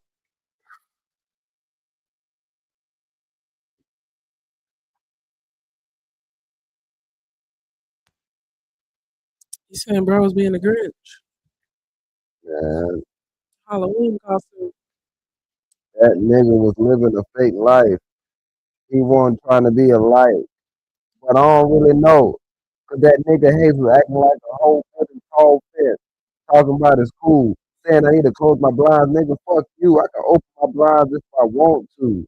What the fuck, nigga? You fucking gon' do, nigga? You got your lights fucking bright. Celebrating Christmas tonight. You say you a motherfucking spiritual nigga? So how come you ain't had no Halloween lights? You don't really believe in the dark shit. You don't want to really be, man, bro. I think that's a black man. I think that's a black man. What they say? Shine bright like a diamond. Mm. This little light of mine. Whoa. I'm gonna let it shine. That's all I got. Mm. That's the end of a nigga's story. He ain't got no glory. Call that nigga Robert Horry. How the fuck I missed another reading? A nigga gotta look at me, I'm fucking bleeding. Trying to live my best life. Ended up with a nigga wife. But it ain't my life. Cause I'm telling lies. Don't be deceiving. Cause you gonna end up on the side of the road. Nigga, you might need a tow, but you ain't got no hope. You ain't got no hoes. All you got is hoes in your car, nigga. No. Nigga shot your shit up on the motherfucking highway. Goddamn, nigga, you was living byway. You was living two-way. You ain't give a fuck, nigga. You ain't care if it was Monday or Tuesday. You ain't give a fuck, nigga. But it's your luck. You lucked up. Nigga motherfucking showed up with the Glock, nigga, and now you stuck up like a chick with your nose. Or like a Chinese nigga know when the black people come around. Gotta go. I gotta go. But I don't know who you know. They don't know me. Niggas telling lies, nigga, like they my homies, but they ain't shit. Like they motherfucking constipated. They ain't shit. But I'm just chilling with a chick, trying to roll up, nigga. What you talking about? Let's get rich. Chilling with a chick, trying to roll up, nigga. What doctor hit? I don't really know. Chilling, nigga. I'm like a motherfucking plant. I don't really grow. Like a nigga stunting me. But I got some light, and now a nigga fronting me. That means he taking what I have.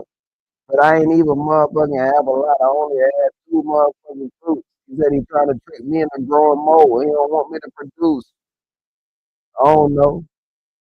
I gotta see, I gotta sow. I gotta seed, I gotta sow. When I look at my trees, I gotta grow. Nigga wanna be tall. Nigga wanna play ball. But you motherfucking ball. That nigga old. The time is up. Goddamn, bro, what the fuck? You used to be the man, but now you need a new plan. Cause you old and you ain't got no handout. A nigga looking at you like a drought. You a plant nigga looking at you like a drought. Shit dead in the dirt. Goddamn. Let it go. Bald head nigga. You an old nigga.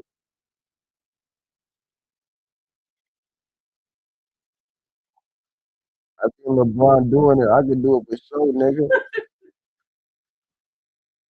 There's some young ball niggas in the game too. I got hope, nigga. Get ready to be a patsy. You have to go to the meetings and meet Pat Riley. All you doing is in meetings, nigga. You almost With like Patsy's. a team manager.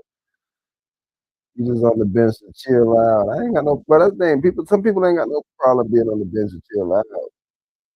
Free gear. Free gear. You traveling with the team. Give you a little bag. Yeah, you straight.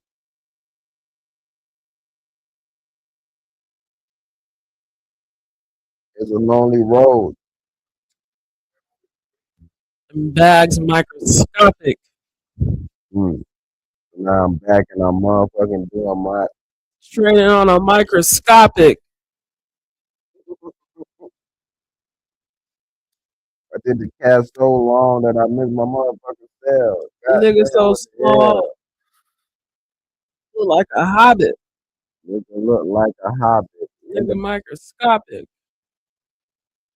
Nigga, you need to stop it. That shit in the dirt.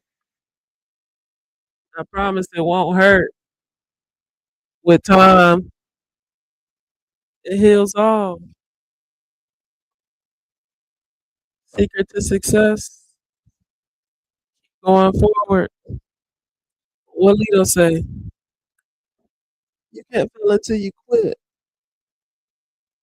The second you go back, just know that you quit. Because you got to go forward. Whoa.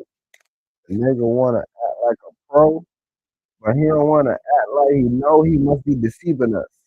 That nigga acting real mischievous. I don't really know. I just hope a nigga watch the cast and he fucking grow. Because I don't want a nigga to have hope, but don't act on it, no. Forward. Nigga dive into the abyss, trying to look at this shit. Shipwrecking shit. Everybody looking like, goddamn, shit. How the fuck you fucked up so bad? I ain't listened to the plan. I ain't had no dad. I was on my own, nigga, trying to have my. Hey, I said I'm trying to have my own, trying to act like I'm grown, fucking up, nigga. Everybody fucking knowing, but it ain't fucking showing until it's too late. Now you ain't fucking knowing. You gotta make sure you got your head on your heart. Your heart on your head, your heart on your sleeves. I don't know what they said, but these niggas dead. They're trying to get you locked up instead. They want you in the motherfucking fed. They don't want your child fed. They mad because of what you fucking said. But you kept it real instead. You ain't want to live like these niggas. They fucking fake. They living their life. They acting like Jake from State Farm. Nigga mad because I ain't State Farm. That mean that I ain't on the State Farm. I ain't throwing a motherfucking fit. I got a fit on. Nigga mad because I look like a phone.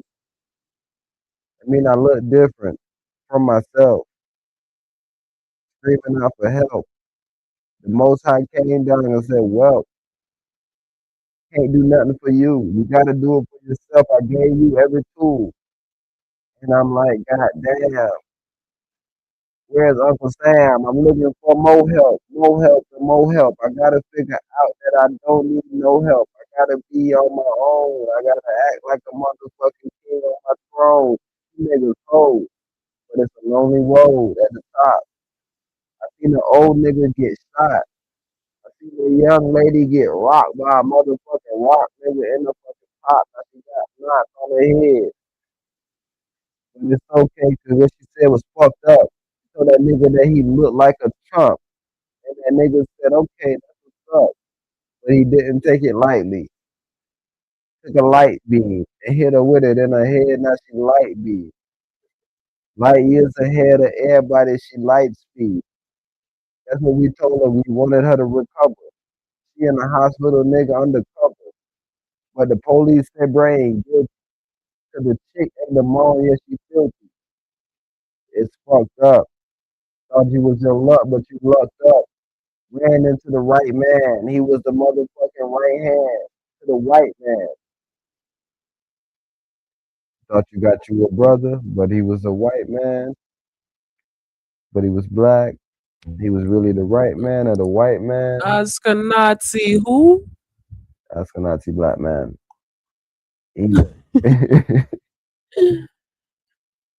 Is he white or he's black? No, he's Nazi. Yeah, bro, we out of here, bro. I had to say to y'all. I have my closing statements, bro. My closing statements. One closing statement. Like I said, bro, we dived into the abyss. That's the main thing I wanted to say. Main thing I wanted to say, but yeah, bro. We dived into the abyss of a devious heart. And we have seen the wreckage of the silent ship. But let it be known, the shadow only exists where the light casts it. If you find yourself today weaving a web, if you're holding a phone filled with secrets or a heart filled with necessary lies, know that you're not the master of strategy. Strategy is mastering you. You think you're being intelligent, but intelligence is using you. Artificial intelligence, that is. But let me get back to what I need to say to y'all, bro. You are really just a prisoner of fear. You don't have any strategy. You're not doing anything amazing. You're fearful. You have to face it.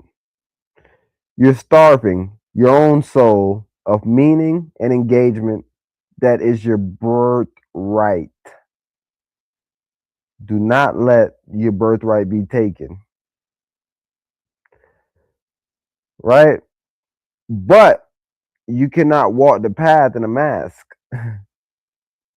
To be sovereign over your own life, you must first be steward of your own truth.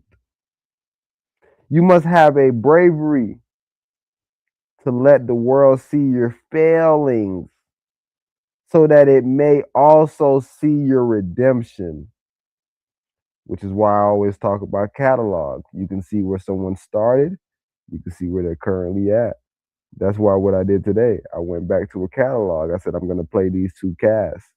These two casts was either on Christmas or they was on the day after, where we came in with that energy from, okay, this is what people is doing on the holidays. This is what I'm tired of. We need to use words better. That's what I was tired of that 2 years ago. I was tired of that 3 years ago. I'm tired of it 4 years from now. And I'm always gonna be tired of it, but it's not lost to the wayside.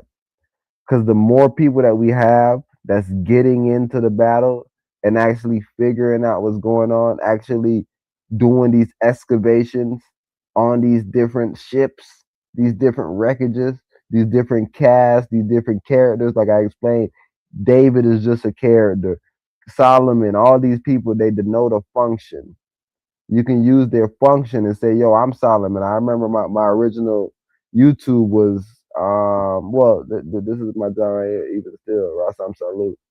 And then you could even go look what that means. But even my other John, before I was even deep into Rasam Salute Boy, which means the same difference, I was King Solomon. I was KSJR. That was the name because I didn't want to write long as King Solomon Jr. on fucking, this is Instagram days. When I was a solo shooter. I was lottery pick lint, solo shooter. And then, I was a solo shooter in college originally, nigga. I tell you, I used to always just cross a bro up and just shoot that bill with his head. And I never needed somebody to pass me the ball. So that was always my angle. So never, like I said, it's always been a word war with me. But like I said, that's the main thing that I really wanted to get to. But may the Most High grant you the courage to be seen as you are until we meet again on the high ground of the Spirit. Peace be unto you. And then Empress, you can end us out, bro. Shabbat shalom.